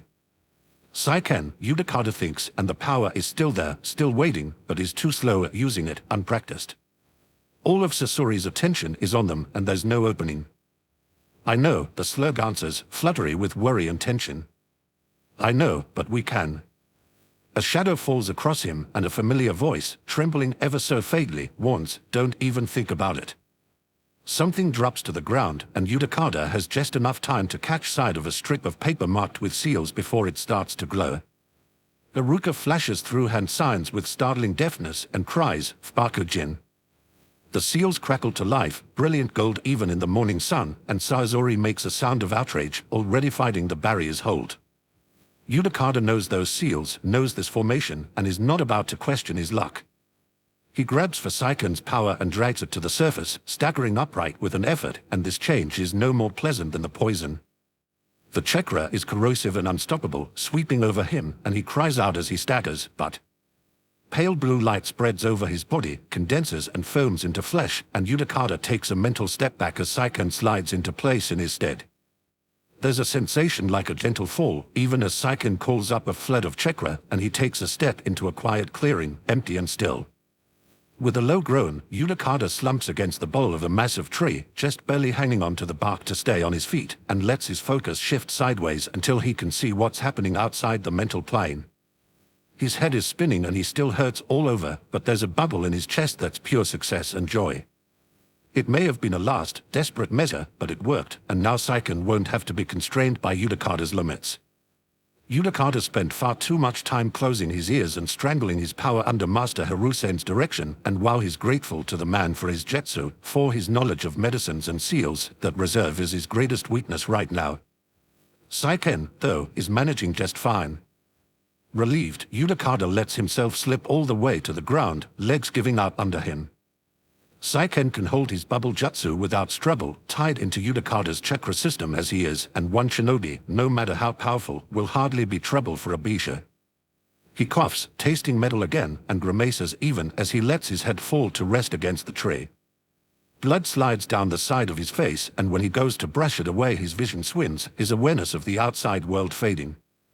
For a moment, he tries to fight the pull of darkness, the heavy immobility of his limbs, but Saiken sends a wave of cool, soothing chakra washing over him, edged with reassurance. All Yudakada can manage is a flicker of thankfulness before he lets his eyes slip shut. Trust, he thinks, it's the strangest thing in the world to give so easily to a monster he spent his entire childhood being taught to fear. But Yudakada is tired of not trusting, tired of being afraid of himself. He throws open all restraints on his chakra, lets Saiken have every bit of it and gives up all control, and it feels, a little, as if all of his strings have finally been cut. Kurama fucking hates Kamui. And Obito too while he's on the subject. With a furious snarl, he wrenches the kunai out of his shoulder, feels the gaping lack where his chakra should be rising to heal the wound, and staggers a step. The water slashes around his knees, retreating as Kasame releases his jetsu, but that's hardly a relief given the situation. Fucking bastard, he snarls at the blank white mask that's turned towards him, though the man behind it is unmoving. Kasame laughs, deep and rumbling and incredibly amused, and looks Obito over with a grin. Hey, boss. Seems like you're feeling better. Obito raises a hand, flexing his fingers, and tips his head, faintly mocking. You aren't the only one who can use seals, he says to Kurama, and there's a thread of cool interest in his tone. Though that seal is meant to contain a bisha. I'm surprised you're still breathing. That's interesting. A chill slides down Kurama's spine, because if there's one person in the world he doesn't want to know what he is, it's Obito. He doesn't try to answer, just snarls and holds himself forward to slash at the Uchiha with his claws, but he doesn't even score cloth. Obito shifts into intangibility, and it's an unpleasant reminder that even Minato wasn't consistently able to hit him, despite using the Hiraishin. It's not enough to deter Kurama, though. He pivots sharply, sweeps a leg at Obito's feet, then flips over his head and slams bodily into Kasame, nails latching onto skin. Kasame yelps, swinging Semihada to bat him away, and Kurama goes low, flips the kunai Obito stabbed him with a round in his hand, and slices a deep cut across the back of Kasame's leg as he moves. With a grunt of tightly controlled pain, Kasame goes down, even as he swings Semihada hard. About the only upside to a blade that beat is the fact that it's easy to see coming. Kurama leaps up, too heavy and clumsy without the edge of chakra that's usually in all of his movements, but Naruto's muscle memory is good for something. He ducks his head, flips over the scaled sword, and lands on the balls of his feet as he spins to avoid Obito's flight of kunai. The Uchiha blows out of sight, and without his ability to sense malice, Kurama can't say whether that motion was speed or Kamui. He doesn't wait around to find out, but bolts for the door. There's no use staying to fight when he can just barely manage what a baseline human can. The damn seal on his chest needs to come off, and now and then he'll turn right back around and pummel Obito into the ground. Except there's a gasp behind him as the water washes away and Kakashi surfaces, Kasame's broken jutsu leaving the floor where it should be again. He staggers upright, Aoba over one shoulder and an arm around Genma's waist, both of the Takuja limp in his grasp, and is at the far end of the cavern with Obito and Kasame between him and the door. Maybe he can get out before they stop him, but since it's Obito the chances are slim at best. Sage, but living was so much easier before Kurama got infected by Naruto's Karin. He pivots in place just as Obito reappears, hatefully familiar gunbai in one hand, and it's mostly luck that the fan skims past his head, almost clipping his ear as it passes. With a curse, Kurama dives to the side, tries to grab for any wisp of chakra, any power at all, but there's nothing. There's not even a trace that he can feed to overpower the damn seal, nothing to corrupt or change. Just emptiness, and it's even more disconcerting than that first moment alone in his body after 100 years spent as a passenger. It really is a seal meant to hold a bisha, and even if Obito didn't fully know what he was doing when he burned it into Kurama's skin, he's still a clever asshole with far too much luck. He grabs the chain as Obito hauls the gunbai back, wraps it around his arm and leaps to the side with a sharp wrench, and Obito moves a step. It's not much of a victory, but it shifts his feet, and Kurama dives beneath a warp of air that spits out kunai, slides feet first across the stone and jerks the chain to make Obito stagger. Another step, aborted and heavy, and Kakashi drops down behind Obito, flipping his hand over, and drives it into Obito's spine. About time, Kurama growls, rolling to his feet. He lunges sideways to grab the fan end of the gunbai, flips it up like a shield, and catches the crash of Samahada's blade against it, gritting his teeth to keep from staggering. Obito snarls, dragging himself forward and off of the blade. The wind fills with white ooze that hardens into skin, healed in an instant, and he spins to face Kakashi with a laugh that's bordering on mad. "You missed," he taunts. Kakashi has him. "No," he says mildly, with only the barest edge of irritation. "I can safely say I hit what I was aiming for, and anyone else would have felt that." With a snort, Kurama shoves the gunbai forward, all of his body weight behind it, and forces Kasame to give him room. He darts away from the next swing, rolls away from a water jetsu, but this isn't going to win in the fight. Kurama needs his chakra if he's going to have a chance against either one of them. It grates. Obito is right here, won't have an easy exit if they can stop him from using fucking Kamui again, and even one Bujidama would be enough. Obito slides between Kurama and Kasame in a whirl of black cloak and fire sparks. Kurama curses and drops, a massive gout of flames pouring over his head, and grabs for Obito's ankle. It's not a shockwave, but it scores flesh, makes Obito leap back as Kurama comes to his feet, breathing hard.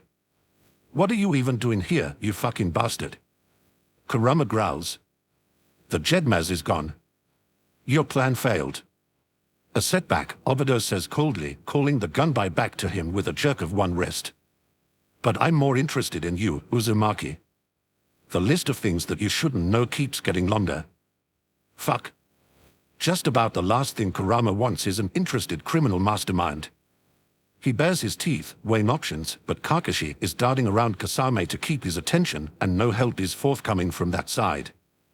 "I'm nosy, what the fuck is it to you?" That gets him a low, fractured laugh, threaded through with fury. "Absolutely nothing. This world is going to change whether you like it or not, Uzumaki. Are you sure you don't want to be on the right side?" Kurama growls, stopping dead as his hands curl into fists. "Right side? Do you even know what the hell this is all about, you moron?" Sharingan eyes narrow faintly. "The eye of the moon." A laugh cracks out of Kurama, rough and derisive and full of loathing. "Fuck you and your naivety. Fuck Madara too, while we are at it. That plan you are so devoted to is just a smokescreen. You've been used. Sage, you're the biggest pawn in this entire game. Madara set all of this up, and Zetsu set him up. Have you really never noticed?" Obito pauses, hesitates. His step falters, but before Kurama can take advantage of the opening he turns, facing Kurama squarely. "Explain," he growls. "Sage, this is the worst idea." But Kurama isn't Naruto, there's no way he could talk Obito around, even if he could perfectly recreate the circumstances of the last fight. No way to fight him to a halt without Kakashi's Kamui at full strength, and that's still 10 years away. But maybe Kurama can just give him another target. This is absolutely Kurama's dumbest idea ever, and he is going to blame Naruto from now until he dies, because clearly he's been infected. Kurama snorts, makes a show of rocking back on his heels like he couldn't care less about this conversation. "What, things in your life just happen like that? Madara just happens to rescue you from where you're buried under a shit ton of rocks. It just happens that the one time you can leave the cave, you're exactly in time to watch your best friend get murdered by your other friend. And Hira thought you were good at that twisty thinking." Obito is perfectly, completely still. "Kuri killed Rin," he says, flat and icy. "Kakashi killed Rin. Those Kuri nin were being controlled," Kurama counters, and he can almost see the cracks forming in Obito's facade. "It's entirely too satisfying. Madara was controlling them, and Zetsu got you there just in time to see the trap. You were planning to go back to Konoha until then, weren't you? Too bad that didn't fit with Madara's plans. Rin died because Madara wanted you." In retrospect, probably not the best wording he could have used. The gunbai whips around, almost too fast to follow, and Kurama leaps back, but it's not fast enough. He slammed into the cavern wall hard enough to make his vision black out, collapses in a heap, and can't quite manage to get his feet under him before there's a whirling vortex of fire spilling into the air around him. Without chakra, there's no way to absorb it, and Kurama scrambles out of the way, head spinning and vision wavering. Blood trickles down the back of his neck, not healing, and is too slow and clumsy. A hand with black painted nails catches him around the throat, crushingly tight, and slams him into the stone. Instantly, Kurama snarls, twists his body up, and kicks Obito in the face. "Kurama!" Kakashi shouts even as the Uchiha goes reeling back, and Kurama wheezes in a breath, turns, and catches the tag Kakashi throws to him. A vague salute is as much as he can manage in thanks, but Kakashi is focused on Kasame again, pulling out a kunai and whirling back. Kurama isn't a swordsman the way Sasuke was or Kakashi is. But Kushina was, and he has echoes of those memories Kada's performed day after day for all the years he was tied to her.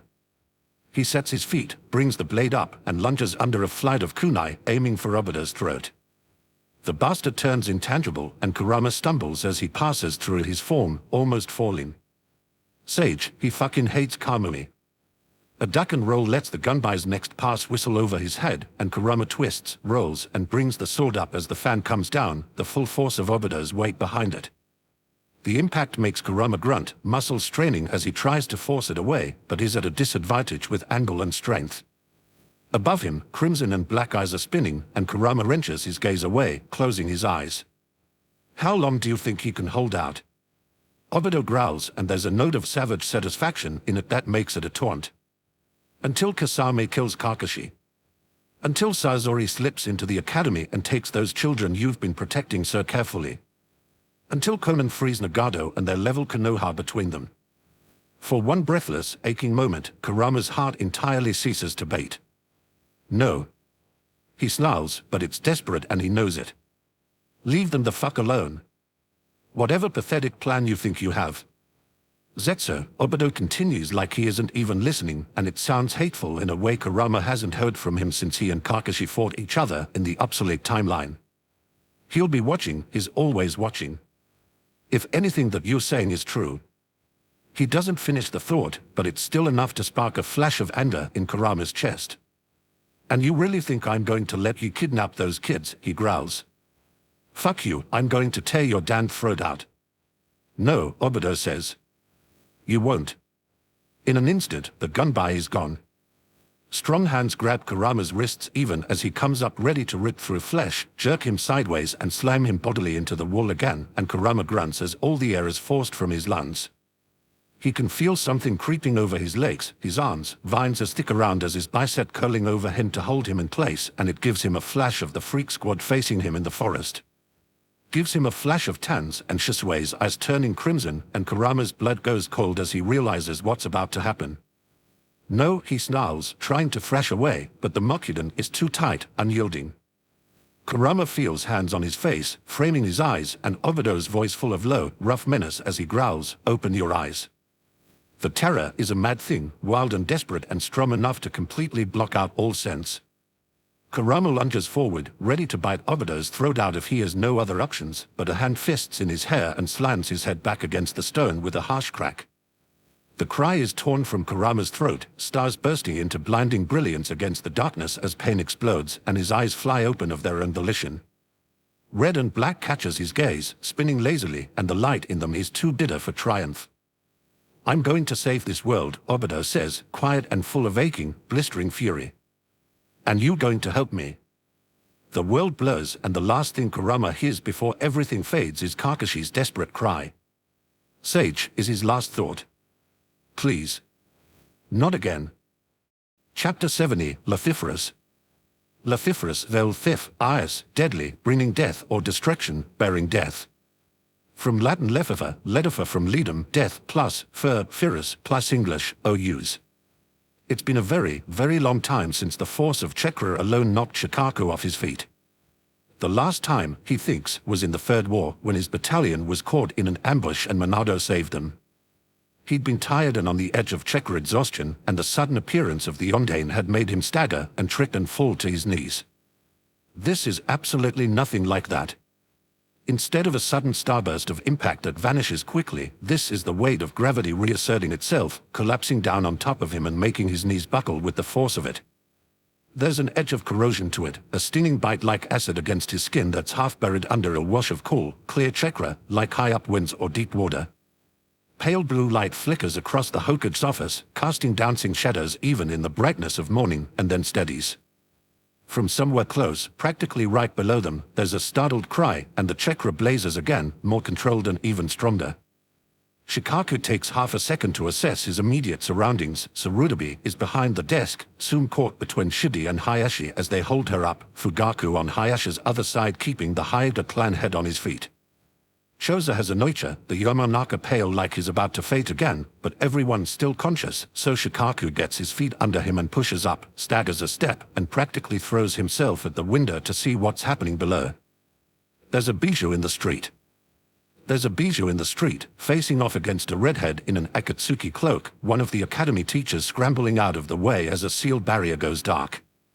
Shikaku's breath catches in his throat, because he remembers all too well what the last rampaging bijou cost Konoha, two of his good friends, countless shinobi lives, years of rebuilding and pain, and... "We have to get down there and help," Tsume says, and Kurama rumbles his agreement. "The children in the academy?" "Of course." And since an alarm is sounding from the direction of the barrier division, it's safe to say the redhead isn't the only one to get through the protections on Konoha. Damn it. Shikaku isn't prepared to deal with situations this troublesome. But he has to, because he's Jounin commander. Because Monado appointed him, and he swore when he first took up his Hataye to always protect Konoha, and his son is down there, right in the line of fire. You, Hayasha, and Shibi will be needed elsewhere, he corrects grimly. Head towards the prison and make sure Pain stays locked up. If he's escaped already, track him down and call for backup. Fugaku, the military police. Choza and I will contain.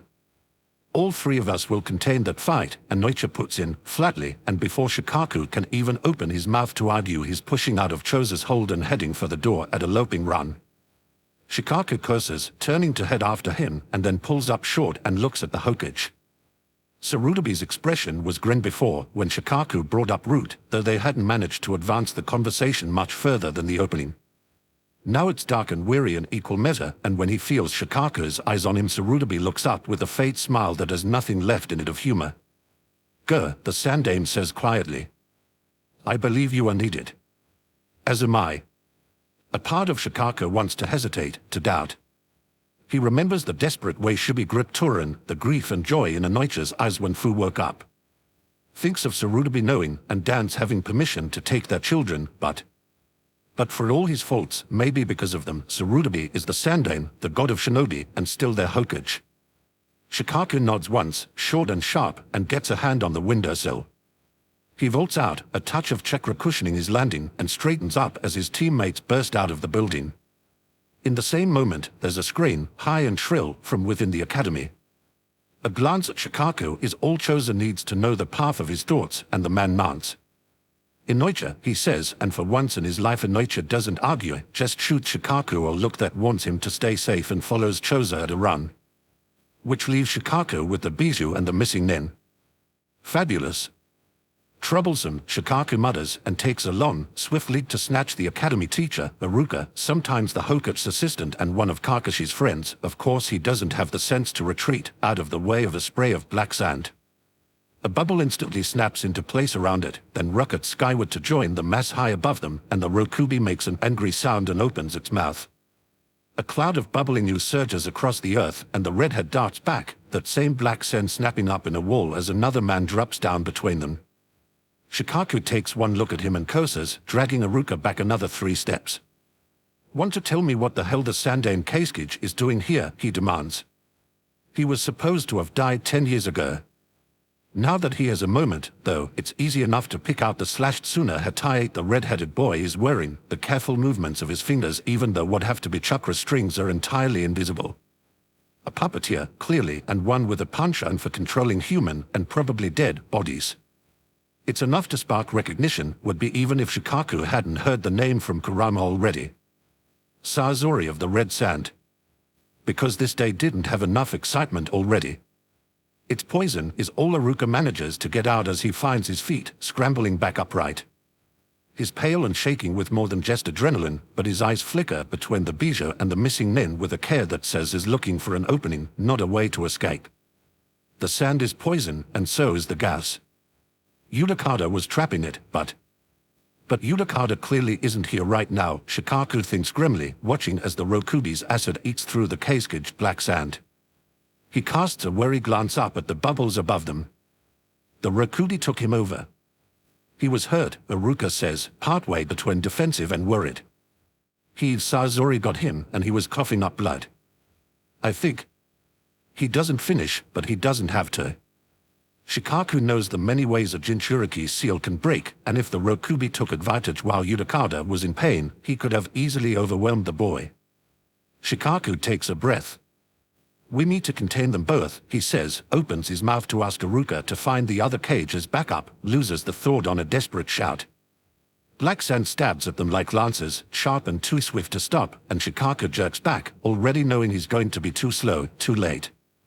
A hand on Iruka's arm, ready to throw the Chunan out of the way with the last moment he has, and...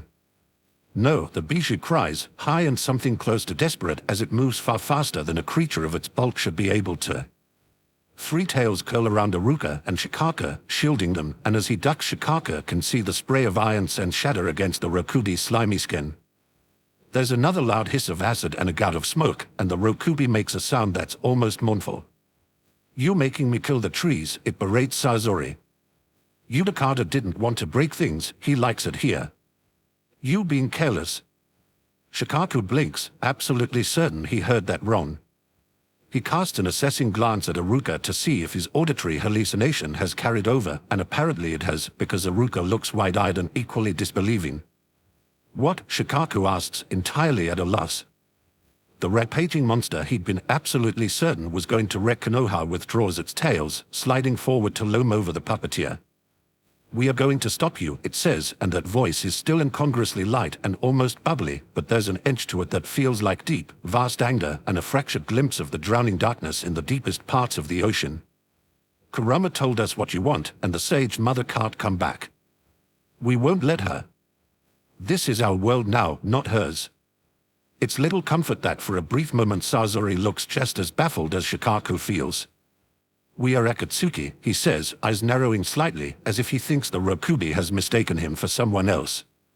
The slug bubbles, faintly sad. Your pawns, it corrects. Just like that body is your puppet, you're the princess's puppet. Yudakata sees it, too. You heard him, but he still pities you. And so do I. But I've been me for 1,000 years now, I don't want to go back to being the Jubi, and none of the others do, either. That is a lot more reasoning and calm than the Kyubi ever showed when it attacked Konoha, and a hell of a lot more regard for its host as well. Shikaku pauses, calculating odds, and maybe it's possible that the slug is genuine in this. It certainly didn't need to protect them the way it did. Which makes his next decision just slightly less idiotic, all told. Taking a breath, he shapes the rat seal, then the bird seal, and focuses. His shadow is touching the edge of the Rokubi's, and the bijou's shadow is more than large enough to make this work. Another moment, judging the extent of the shadows with a thought, and a whirlwind of shadows sweeps up, streaks of darkness winding tight around each of Sasori's limbs, and the puppeteer snarls as the case-cage puppet jerks but doesn't manage more than a lurching step. Take him out. Shikaku orders, drags Iruka's shadow into the jetsu and doubles down. He lived through the Third War, fought soon as puppeteers in far larger numbers than just one lone shinobi, no matter how brilliant, and there's no reason the techniques he, Inoicha, and Choza developed in those battles won't work here and now, even with a more unconventional ally. Thankfully, the Rokubi doesn't even hesitate. Thick white goo, far less innocuous than the sticky substance splattered across Konoha after the Jinchuriki's game of tag, sweeps over the street, hissing and frothing. It slams into the puppet, which collapses with a groan of straining metal and wood, and subsumes it completely as it races forward. Shikaku feels Sazori start to struggle, pours more chakra into the shadow-stitching jutsu, and doesn't allow himself to look away, braced for the gut-churning reek of dissolving flesh and metal warps, wood breaks, and with a scream that's full of aching fury and bone-deep terror Sazori collapses, hollowed-out limbs giving way, torso filled with weapons buckling. Chakra threads wink out of existence, and with a low, rolling hiss the Rokubi's acid swallows Sasori completely. Into the silence, Iruka makes a quiet sound, stepping forward like he's going to bolt across the field of poison and acid without care. Yudakada, he says, and it shakes a little, but he doesn't waver even when the Rokubi turns to look at him, eye-stalk swaying. There's a pause, and then the Rokubi burbles again, this time filled with humor and light cheer. It slides forward, leaning down almost double to look Iruka in the face, and whatever expression it's making, Shikaku gets the feeling it's meant to be a smile. "Hello," it says, friendly and warm. "Yudakada was very worried about you, but he was happy you saved him, too." Iruka looks a little like he's about to faint, but he manages a slightly weak smile in return. Is he okay?" The Rokubi pauses for a long moment. "I can't go back yet," it says, a little mournful, and casts a glance up at the field of bubbles in the sky. "Can you make a ceiling scroll?" "He's unconscious, and if I stop holding the jutsu it will be bad." "I can do that," Iruka agrees instantly, and starts digging through the pockets of his flak jacket with nearly frantic hurry. How troublesome, Shikaku thinks, eyeing the spectacle of Chunan and Bija, and pulls a blank scroll and a bottle of ink out of his weapons pouches. "Here," he offers, waving them at Iruka. "You probably know the seals better than I do." Iruka flashes, but doesn't argue. Most shinobi tend to buy pre-made scrolls for convenience, while Iruka has to teach the diagram to children extensively. It only takes him a moment to sketch the seals onto the scroll, and he sets it on the ground, adds a touch of chakra, and steps back. In a wave of iridescent light, the bubbles sweep down, pouring into the scroll to leave the sky clear. The lines of the seal shimmer gold for a moment, then settle into black, and the scroll refurls itself with a snap, rolling several feet to come to a stop by Iruka's sandals. The Chunan isn't even looking, though. His eyes are on the Rokubi's bulk as it starts to glow cold blue, then fades out like mist disappearing before the sun. The image of the slug vanishes, and in its place a teenager in a tattered blue yakada and an entirely incongruous flower crown collapses to the ground, bloody and breathing unsteadily. "Yudakada!"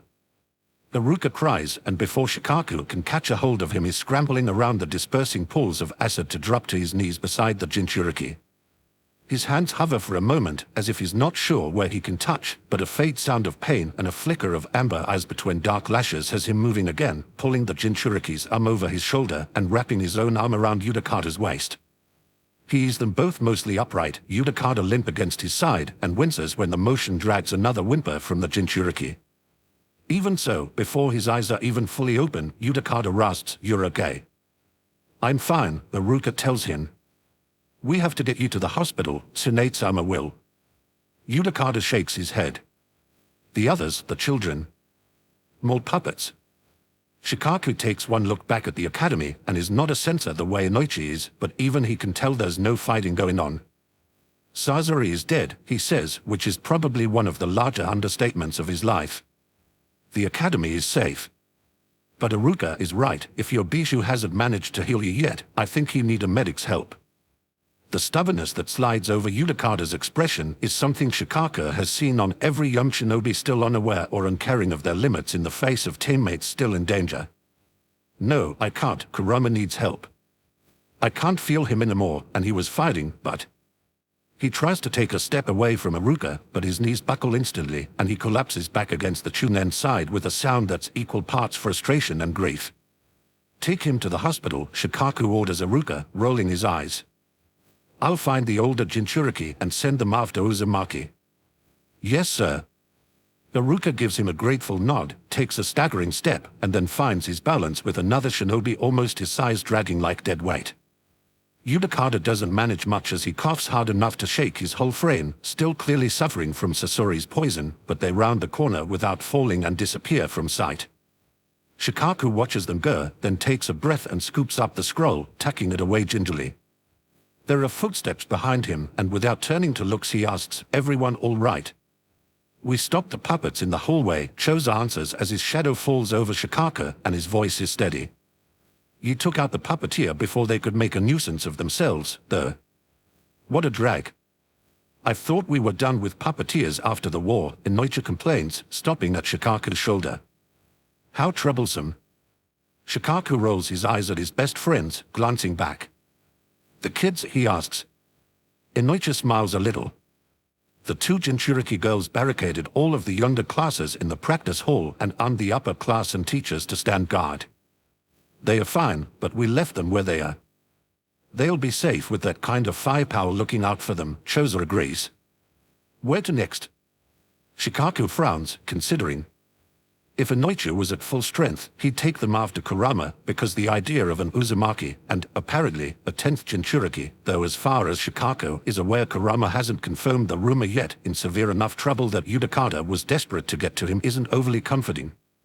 But Inoichi is still on the edge of chakra exhaustion, and while Shikaku and Choza can fight without him, they'll be cutting their power by a third if they try.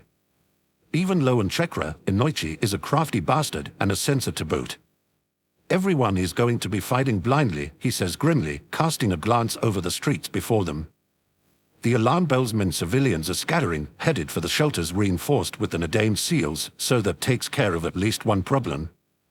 The shinobi are another matter, especially with so many foreign squads in the village. Especially with so many Cage, who are an asset as long as they work together, but a stumbling block if they won't. 100 years of competition and war has Shikaku falling on the side of want.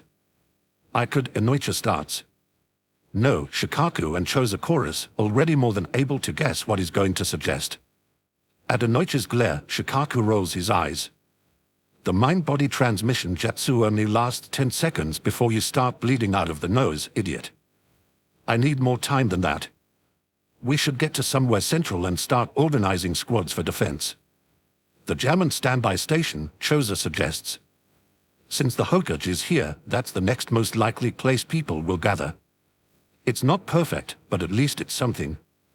Shikaku nods, grabs a Inoichi, and calls up a Shunshin, vanishing in a swirl of leaves.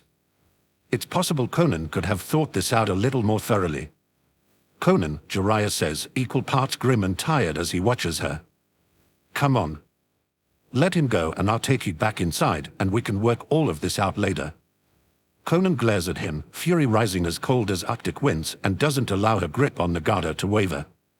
He can't walk, can't use his chakra with the way it's sealed, and the grim slide to his mouth says he knows just how dire things are for them right now. Changing the world is a dream, something to cling to on long, dark nights, but right now Conan would settle for getting back to AME. Getting back home. Raised behind Jiraiya, Kushina and Igura are both watching them with faintly hostile expressions, anger in the lines of their bodies and chakra sparking around them.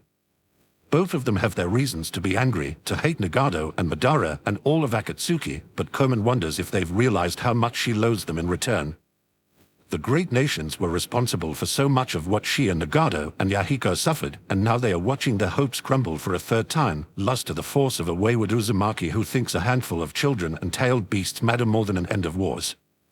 You lost any right you had to use that tone with us years ago, Conan bites out, feels her fingernails dent cloth where she's holding Nagado's arm over her shoulders and forces herself to breathe out. You left, sensei, and you never even looked for us. Jiraiya's faint flinch is all too visible. I thought you were dead, Conan, he counters. It would make Conan laugh if she were announced less furious. And I thought you were a spy master, she retorts, and her tone is more cutting than she intended, but she doesn't regret it. But once you'd written us off, we were nothing to you. We should have known, with how you left your team so easily in the first place. Anger flickers in dark eyes, just a momentary spark. She remembers Jiraiya's abilities well enough to feel a doubt of fear, but she's not a little girl folding paper flowers and dreaming of the past anymore. She's a kunoichi, she's Akatsuki, and she won't let him stop her. She remembers Hans, the confrontation in the rain. Remembers helplessness as Yahiko committed suicide and Nagado crippled himself, all to save her, and grits her teeth. She'll never allow herself to be helpless again. A breath in, and she lets it out with a rush of chakra laced through it, will and intent rising. The top layer of paper over her skin separates, whirls up and around as more pieces from her weapon's pouch join it, and she shapes a seal with her free hand. The papers twist in on themselves, reform into clones and shuriken and explosive tags, and in the confusion of their sweeping dance Conan leaps back, casts a Junjatsu reinforced with origami, and drags Nagata back around the side of the detention center. The others. Nagata manages, letting her shift him to lean against the wall as she stoops to study the seal that spread across his body like fractured bands. Sazori went after the youngest Jinchuriki, and Madara went to collect Kasame. She answers most of her attention on the faint memory of seeing this seal before. At Huki Castle, she thinks and glances up. Is it draining you? Reaching for chakra hurts. Nagata nods, purple eyes flickering from her to the sounds of fighting around the corner. Like fire. The heavenly prison binding technique. That, at least, is one Conan knows how to break, which makes this the first spot of good luck in a string of very bad days. Hold still, she orders, and calls a sweep of water out of the air around them, molding it over the lines of the seal and holding it there as she pours chakra into the jutsu. Jiraiya was likely the one to place it, judging by the strength of the technique, but Conan has desperation on her side. She can feel the moment that it gives, cracking with a burst of heat that makes Nagata wince and lets the water drop to the ground with a relieved breath. Nagata flexes his fingers, then raises his hand. Chakra sparks, sharp-edged and warm, and Conan can't suppress a small smile. Wishard. They took Yahiko's body.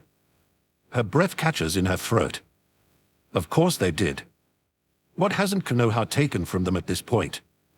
She meets Nagato's grim eyes, sees the echo of her own feelings there, and hesitates for a long moment before she nods. They'll get Yahiko back. Konoha doesn't deserve to be his resting place.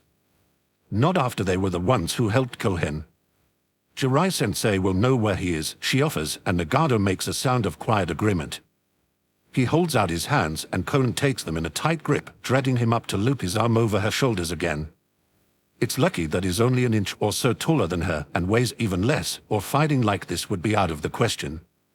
As it is, she staggers a step before steadying, turns towards the side alley.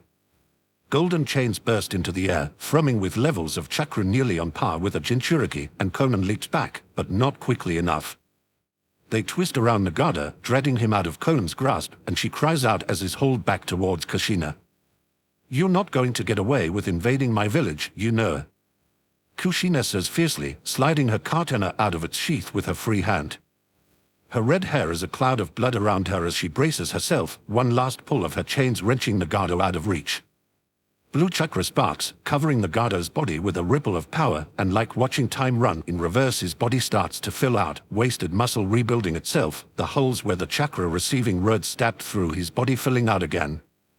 He gasps out a sound of pain, even as the chains flicker out of existence, and collapses to the ground, breathing hard. Nagata! Conan cries and raises her hands. In an instant, the air is whirling with origami weapons, driving Kushina back even as she snarls, and Conan drives forward, throwing herself between Nagato and the other Kunoichi. Jiraiya is behind Kushina, Yagura still in the street and fending off her paper clowns, but Conan doesn't hesitate. She brings every last one of the weapons around her to bear, holds them at the other nin with all the force of her chakra behind them, and stoops to drag Nagata back over her shoulder. As they rise, he gets his feet under him and stands under his own power for the first time in 7 years. Nagata, Conan whispers, torn between wild disbelief and a flare of hope like she hasn't felt since Yahiko died. Nagata's Rinnegan eyes are wide as he stares down at his hands, no longer emaciated and showing every bone too clearly. I'd forgotten, he says, and there's something in his voice like awe, like wonder, and joy and grief all tangled up together. It's been so long since I split my powers that I'd forgotten what it feels like to have them all so close. So strong. Glancing up, he meets Conan's startled gaze and smiles for the first time since Yahiko's death. Conan, I can feel him. He's close. Yahiko's body. Conan catches a flash of movement and leaps aside, welling Nagata behind her and calling more paper out of her skin. It blows into a tornado around them, then lashes forward, folding into shuriken and spears as it flies. Jiraiya curses and dodges, a gout of fire attempting to knock the weapons aside. Conan reinforced to origami lomega, though Konoha is known for its Kaiten users, after all, and there's no effect. Slender fingers catch her wrist, pulling her around to look at her partner, and with a blaze like hope in his eyes Nagata says, not just his body.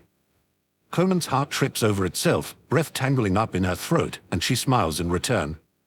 She pushes Nagata back to let him brace himself against the building, and then steps away. Easy enough, with those words ringing in her head, to summon every last bit of the chakra she usually holds in reserve, to bring it sweeping up around her with a wave of paper spinning through the air. Do it, she agrees, fierce and all but choking on the ephemeral promise of joy. I'll guard you. You always do. Nagado's finger squeeze has gently before he sinks back, eyes closing and brows furrowing in concentration as his familiar chakra sparks and leaps, a flame-catching bright tinder. Conan breathes in, breathes out, and turns to face the three enemy shinobi, letting her Akatsuki cloak slide off her shoulders and crumple to the ground. There's no lake made of papers here the way there is in AME, no way to trigger her greatest jutsu, but she'll make do. Nagado is counting on her.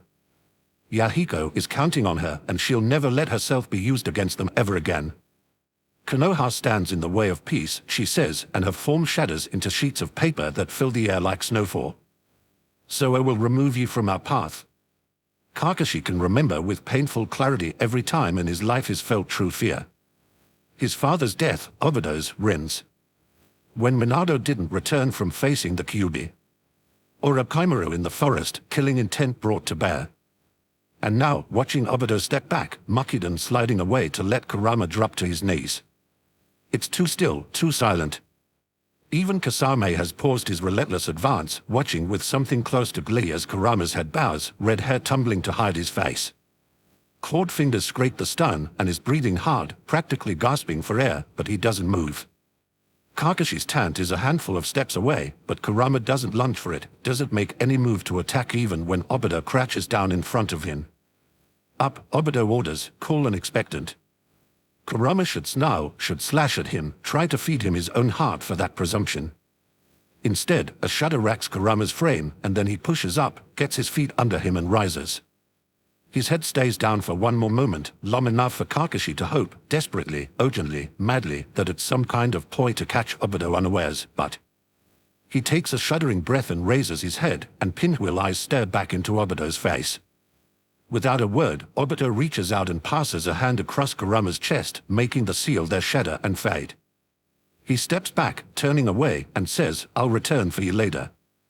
Kakashi wants to shout, to rage, to throw himself at Obito and tear through him for this, but his feet are frozen, his throat is too thick with something like terror to make so much as a sound. He stares at Kurama, standing there without so much as blinking, and watches black-edged red light fracture and spark across his skin. "Boss?" Kasame asks, and when Obito keeps walking he takes 3 long steps and catches the Uchiha's arm. "Obito," he repeats, tone losing its lightness. Obito pauses, though he doesn't turn. "I have to go, Kasame," he says, low and dark. Kasame casts a glance at Kakashi, still braced for a fight, and then slings Samahada over his shoulder. "I'm coming," is all he says, as easily as if he isn't abandoning a fight. That makes Obito turn, mask ticking up to look at the swordsman for half a heartbeat before Kamui whirls them both away. As if Obito's departure is a trigger, Kurama finally makes a sound, low and thick and rough, and Kakashi's eyes snap back to him.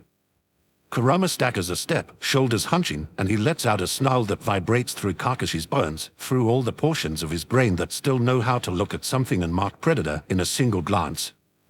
"Kurama?" he asks, despite how every instinct is blaring a warning. Kakashi's always been good at ignoring those sorts of instincts, though. He takes a step forward, then another, until he's only a handful of feet away. "Kurama, you can break a genjutsu, I know you can."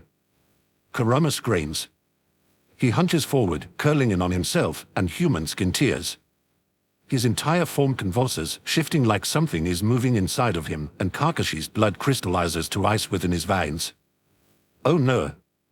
Black-edged red chakra boils out to saturate the air around him, fills the cavern, and drives Kakashi back to where he left Aoba and Denma. Within the mass, Kurama lets out a long, low cry that deepens into a snarl too vast for a human throat, and his body wavers like a heat mirage. In the same moment, the chakra brightens, ferns, and bloody orange rolls across it like a tremor. A huge form shifts into tangibility, almost too large to be contained in the roan, angled ears pressed flat against the ceiling. 9 tails lash the air as sword-sharp teeth snap shut on a sound of pure, malevolent rage, and black-streaked eyes slide open to reveal a spinning Sharingan. As vast as a nightmare, burning with malice, the Kyuubi no Kitsun turns his head to look at Kakashi and grins. Chapter 71, Sparrow. Sparrow SPR, to hope for, hope, I await, I fear, am apprehensive, I assume, suppose. From Latin spes, hope, from Proto-Indo-European *spe, to prosper, to turn out well. Konoha hasn't suffered a true invasion in years. They've been attacked, dealt with spies and double agents and lone enemies, but even when those enemies have gone so far as to snatch children from their beds, Konoha itself has never been forced to repel an invasion. That's very much what this feels like, however. Hiruzen traces the flares of familiar power, distantly assessing. Here for a moment is Kushina, burning like a firebrand in counterpoint to Igura's cold flood. There is Fugako, shining like a beacon as he rallies the military police to defend the borders. Beneath Kushina's power is Jiraiya, steady and stalwart. Here is Itachi, Shisui, and Tenz, fighting together against a flood of Mokkiden. Ai and Raza, 2 points of light as they lead their shinobi to sweep the streets. The barriers are down. The majority of the Chunin are streaming towards the walls to assist the barrier squads, leaving the handful of enemies within Konoha to those already fighting them, while the Jounin start a search for any remaining intruders. The Genin are with the civilians who managed to retreat to the shelters, a last line of defense should things end badly, hope for the future if everyone else is defeated, and Hiruzen is quietly relieved that everything has moved so smoothly, emergency plans followed without hesitation. Tobirama would be proud to see his contingencies working well. But not so much, perhaps, of the other things that cling to his legacy. Hiruzen waits, patient like he never managed to be as a young man, beneath the shadows of the trees outside one of the shelters known only to a select few. It's never been used, but one of Hiruzen's missions as a genin was to carve the seals into its walls so it would stay hidden, and he can remember complaining about the task to his unsympathetic friend. How ironic that that moment of uncomplicated friendship should play out into something like this, so many years later. The approach of footsteps makes him raise his head, and he turns a level stare on Dan's as his old teammate emerges from the shadows, flanked by a pair of A and Bu. Root, undoubtedly, and Tsurutobi should likely feel betrayed or offended or angry, but all he can manage is weary. The third Shinobi War lasted longer and was fought harder than you thought it would be. You ever stop to think why that was? He hadn't, not before Kurama asked it of him. War was war, unpredictable and fraught with lessons beyond those he could predict, and he'd been so tired of the constant conflict by that point that he had failed to look at things as closely as he should have. Perhaps the most horrifying thing of all is studying the records now and seeing just how obvious everything is. A few hours of looking at more than just the most superficial aspects and the picture comes clear. Hiruzen has never hated himself more than he does right now for not seeing it before a complete stranger pointed it out.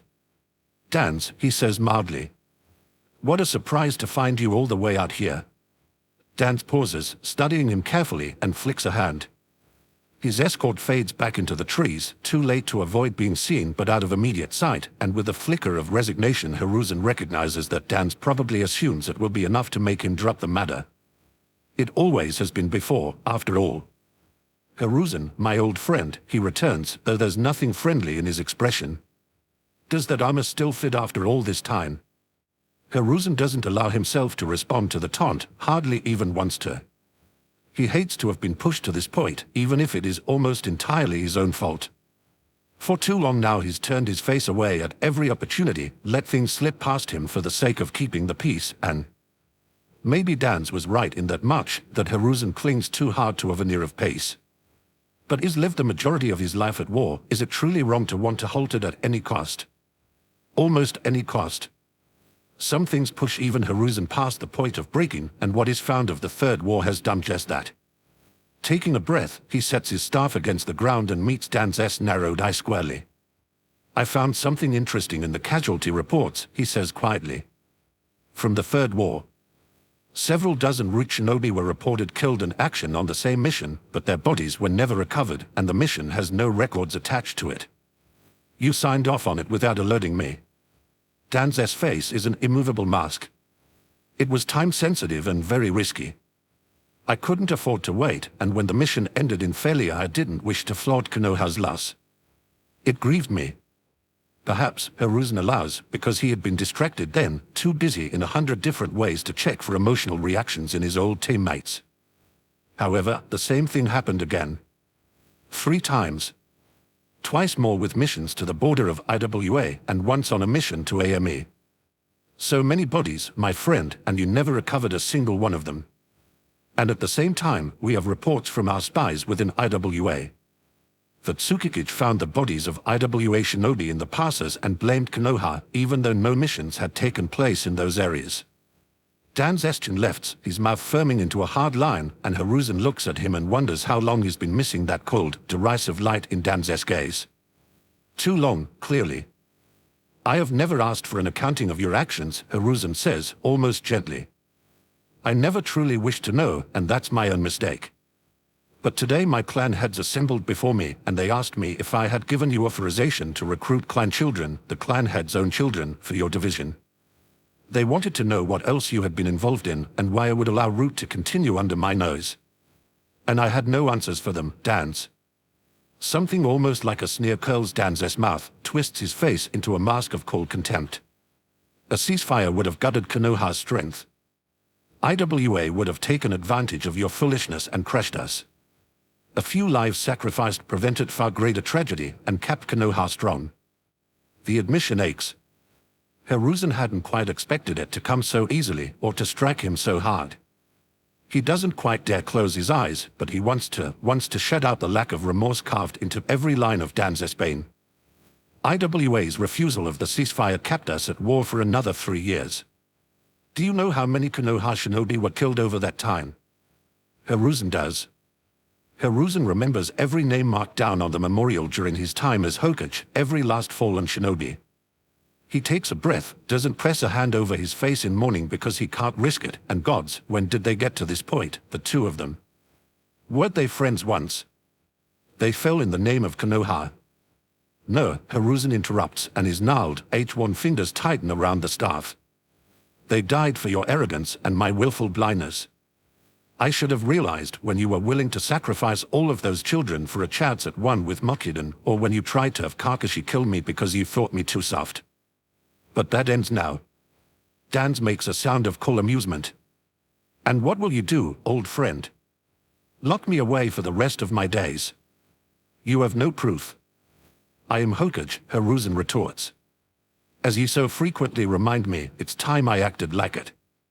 I don't need proof to deal with you, Dan's. Just a spine. Dan's eye narrows sharply, and Hiruzen brings Enma's staff form sweeping up to level at his old teammate. You should be grateful Tobirama-sensei died before you fell to these levels, he says quietly. He would have hated you more than anything for twisting his dreams this way. That jab, out of all of them, is the one that strikes true. Anger flashes across Dan's face, and one hand comes up, flickering through a hand sign for a futon jutsu that's devastating in its power. But no matter how good Dan's is, Hiruzen is better. He always has been.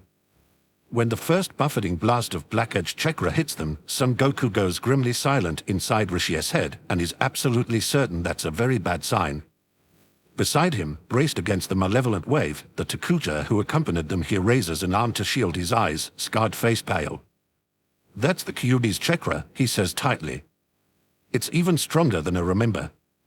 Even with all the resentment in the village, it's easy to forget that here the Kyuubi is less the specter of a possible threat, the way the Bijou are in other villages, and much more an immediate and traumatic memory. Rishi sees and grimace, and it takes effort not to mimic the expression. We have to keep him here, Rishi says, without looking away from the open hole in the earth that the chakra is radiating from. When An shoots him a sharp look, he twists to glare right back. Konoha can handle a half-power invasion by an understaffed Akatsuki. They can't handle the Kyuubi flattening their village again. He offers up a wry grin. 9 tails and 4 brains between us, how hard could this be? Perched on his shoulder, short claws scrubbling at the fabric of his shirt as she tries to find a better position, Fuji makes a rough, rumbling sound, her ears flattening back against her head. Kyuubi-sama, she says, full of trepidation. He's really angry. That's exactly what Rishi wants to hear.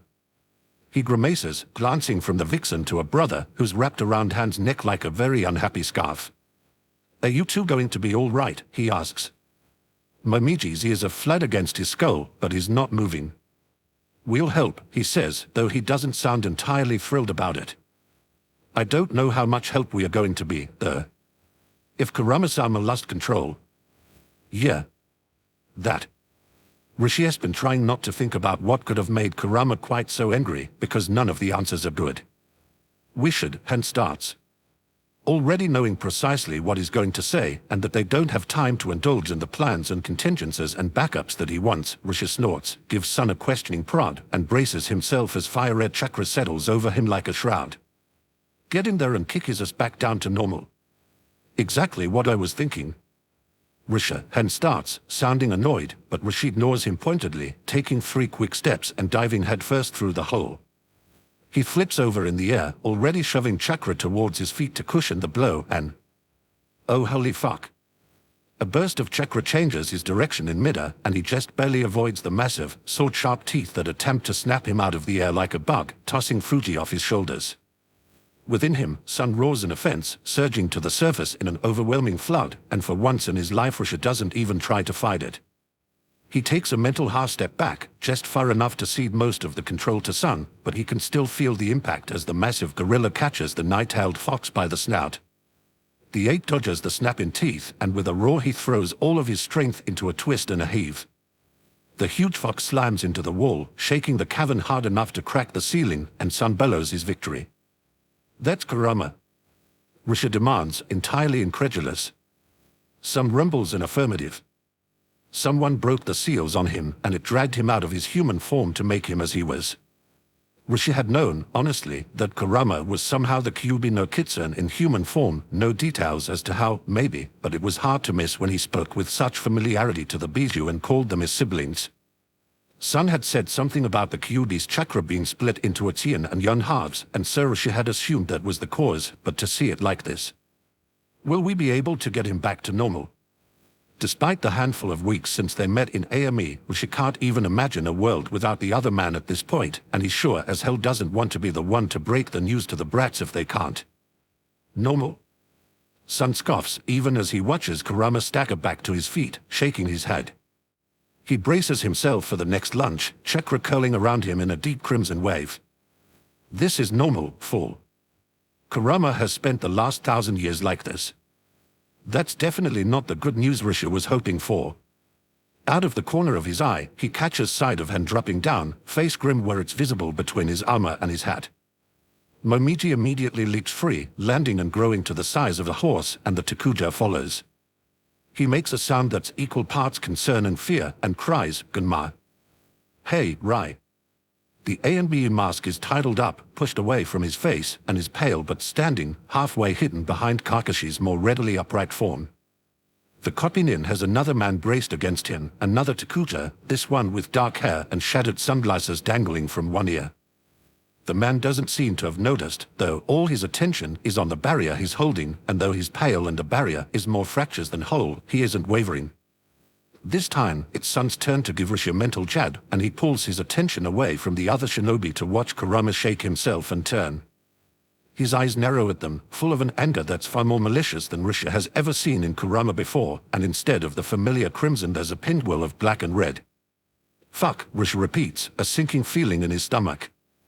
The aftermath of Yagura being controlled was bad enough, but at least he was a Jinchuriki, and the Uchiha had to suppress Isobo and Yagura at the same time, splitting his power.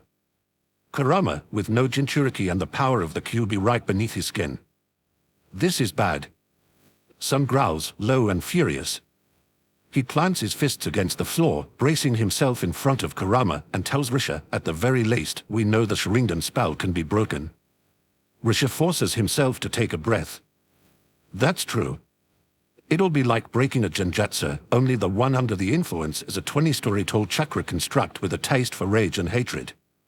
Well, it's a good thing Rishi has never backed down from a fight. As long as he's been a Jinchuriki, he's kept careful watch on the borders between Sun and himself, minding his power, never letting things bleed through. Now, with a grim certainty that they'll need every last ounce of strength that's between them, he lets those walls drop. One more fight to get through, eh, Son Goku? He asks lightly, and feels the flicker of the ape's surprise, the warm wash of his amusement. Son Goku chuckles, chakra redoubling as it cracks the earth around them. One more fight to win, Rishi, he corrects, and throws himself forward to meet Kurama's charge head-on.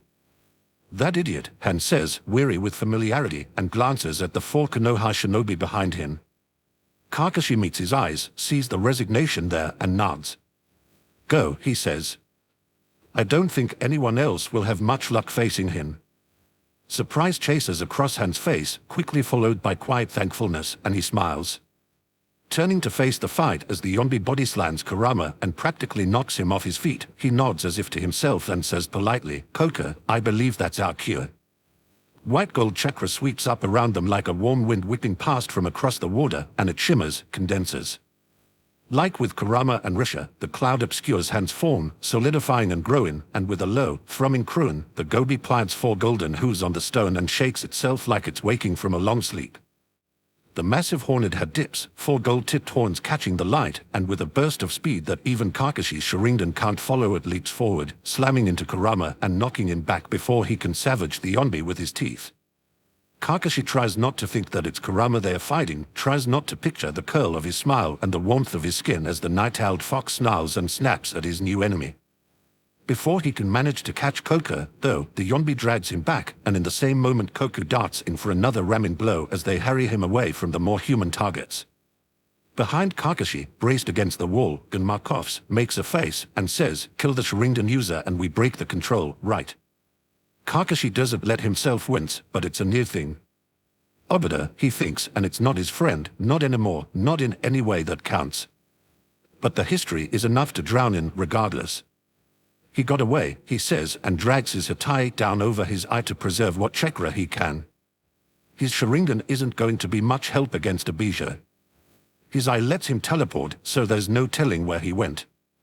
Kurama was yelling something at him, but I was too distracted to hear it. Ayoba's barrier finally shatters all the way, and he slumps heavily into Kakashi's hold, pale and sweating. "I don't think that's our biggest concern right now," he points out, stumbling slightly as Kakashi helps him back towards the wall. A fight between three Biju isn't something any of them can afford to get caught in the middle of, and Koku and the Yonbi don't seem like they have all that much attention to spare for bystanders. "We have to keep this from spilling over to Konoha," Gunma says, and he gives Raid a grateful smile as the big man offers him a shoulder to lean on. Catching Raid-san, he gets his feet under him and staggers upright, and despite the faint wobble in his step, his eyes are sharp as he assesses the three of them. "Ayoba, do you think he can manage to start a four flames formation?" Surprise is quickly followed by calculation, and then Ayoba nods, short and sharp. "We'll need to be at equal points around him," he says, and pulls away from Kakashi to stand on his own. "Snake seal, one clap, and leave the rest to me." Gunma chuckles, even though the humor doesn't quite make it to his eyes. All those times Ibiki gave you punishment assignments on the barrier squads are finally coming in handy. Ayoba flips him off. "Just as planned, asshole. Now you're playing the helpless damsel and I look cool." "You both cool, I promise," Kakashi cuts in, dust dry. "Move out." They don't waste time on more words, but leap apart, spreading out around the fight. Koku and the Yonbi seem to have the same thoughts about keeping Kurama close, because every time he snarls and goes to leap away, one of them is always there to intercept or distract. Kakashi remembers Kurama saying that the Kyuubi is the strongest of the tailed beasts, but thankfully there hasn't been an opportunity to prove that yet. Between the close quarters and the uneven odds of the fight, Kurama hasn't had a chance to simply level everything around him. Something about that thought niggles, itches uncomfortably, and Kakashi frowns even as he shapes the snake seal and brings his hands together sharply. There's no time to dwell, though. Purple flames spark, then erupt, leaping from Kakashi to Gunma, Gunma to Raid, and Raid to Ayoba before they curl back around to close the seal. The roof of the cavern shatters into dust under the force of the barrier, but violet light curls in and over to cover the top. Kakashi can see Ayoba stagger, then braced himself again, doubling down on the seals that ring his feet. An instant later, Kurama crashes sideways into the barrier, thrown by Koka, and though the force shudders across the wall, the seals hold. "Thank you," the Yonbi rumbles, staking past where Kakashi is standing, his attention fixed on how Kurama is pulling himself up again. "This will not be a short fight, though, I warn you." "I hadn't expected it to be," Kakashi answers, and it's everything he can do to keep his tone even, to look at the massive fox demon shaking off the impact of Koku's speed and not imagine a much smaller human form taking the same hits. "That's Kurama, the man you were kissing less than 4 hours ago," his brain whispers, but if Kakashi considers that too hard right now, he's going to have to put his head between his knees and take some deep breaths, so he shoves the thought down to jibber over later. The Yonbi harunts, reaching out to catch Koku by the horns as the dolphin horse goes sprawling, knocked by a sweep of Kurama's tails. Will that barrier hold a Bichdama? He asks. Kurama's always been fond of them, the bastard. Kakashi thinks of the way the Jedmas exploded, the force of the Bichdama Kurama let loose when they were fighting, the massive one that shattered Pain's Kaibaku Tensei, and has to consciously keep from swallowing. No, he says blandly. Probably not. The thought connects. Kakashi's eyes widen and he straightens up, opens his mouth, but the Yonbi is already moving with a roar loud enough to drown him out, hurling himself at Kurama with a swinging punch. Wait, Kakashi says quickly, before Koku can dive back in as well. The Gobi turns to look at him curiously, red-ringed eyes entirely unhostile. Yes, he questions, polite and calm. His horns are each as long as Kakashi's body, though, and they taper to unnervingly sharp points. The courtesy isn't exactly going to put Kakashi at ease, no matter how appreciated it is. Kurama hasn't used his chakra yet, Kakashi tells him. Koku blinks, head tipping to the side, and glances back at where Kurama and the Yonbi are struggling, heaving against each other. No, he agrees, though his tone says he doesn't quite understand why Kakashi is pointing this out. Beyond what he normally cloaks himself in, he hasn't. Kakashi meets those massive eyes and asks, what if he can't? Koku's head comes up sharply, and he turns, tails flaring up behind him. Chakra gathers between his horns, and with a cry he flings himself at Kurama with blurring speed, Bichdama swirling into existence. The Yonbi snarls a curse, diving out of the way just in time, and the impact is a burst of chakra and shattered stone that whirls up inside the barrier. It's a little confusing, wondering whether Kakashi should hope it works or not. Koku, the Yonbi snarls, what are you doing? Kurama snarls, loud and furious, and though there's motion from within the dust cloud it's slower than before. Orange tails lash, parting the cloud, but this time when Kurama comes into view he's crouched defensively, malice in his red and black eyes, sides heaving. He levers himself upright, teeth bared, but he doesn't immediately lunge, shakes his head like he's brushing off cobwebs and takes one step that isn't quite as steady as the last few have been. Hope sparks sharp and hot in Kakashi's chest, and his breath catches. Kurama's fighting the Sharingan's hold. Obito might have stripped him of his human form and reduced him to an attack beast once more, but is fighting it. Calm down, son, Koku says, backing up with careful steps. If we can put him on the defensive and make him use enough chakra for a Bichdama, it might break the Dojutsu's hold over him. Son laughs, purple and black chakra gathering in the air in front of him. A plan I can get behind, finally. Behind Kakashi, there's a scrabble of claws on stone, then paws that hook into the lead of his uniform. Half a heartbeat and white fur curls around his shoulders, three tails flicking over his arm. Dogman, Fuji says, insistent and urgent. Dogman, what's that? Kakashi blinks, looking down at her, and at that moment the barrier shudders so hard he's almost knocked off his feet. He staggers, sees Genma collapse to one knee, watches Aoba waver. Raid grits his teeth, eyes closing as he suddenly takes the brunt of maintaining the seals, and Kakashi steadies as fast as is able to, bringing his concentration back. Fuji now isn't the best. It feels like Kurama-sama. Like our Kurama-sama. What? Kakashi turns, following her gaze, and spots a small glass orb on a beater chain, lying just within sight along the closest wall. There are seals etched into the surface, and within it, positive and negative chakra swirls like a galaxy, trapped and spinning endlessly.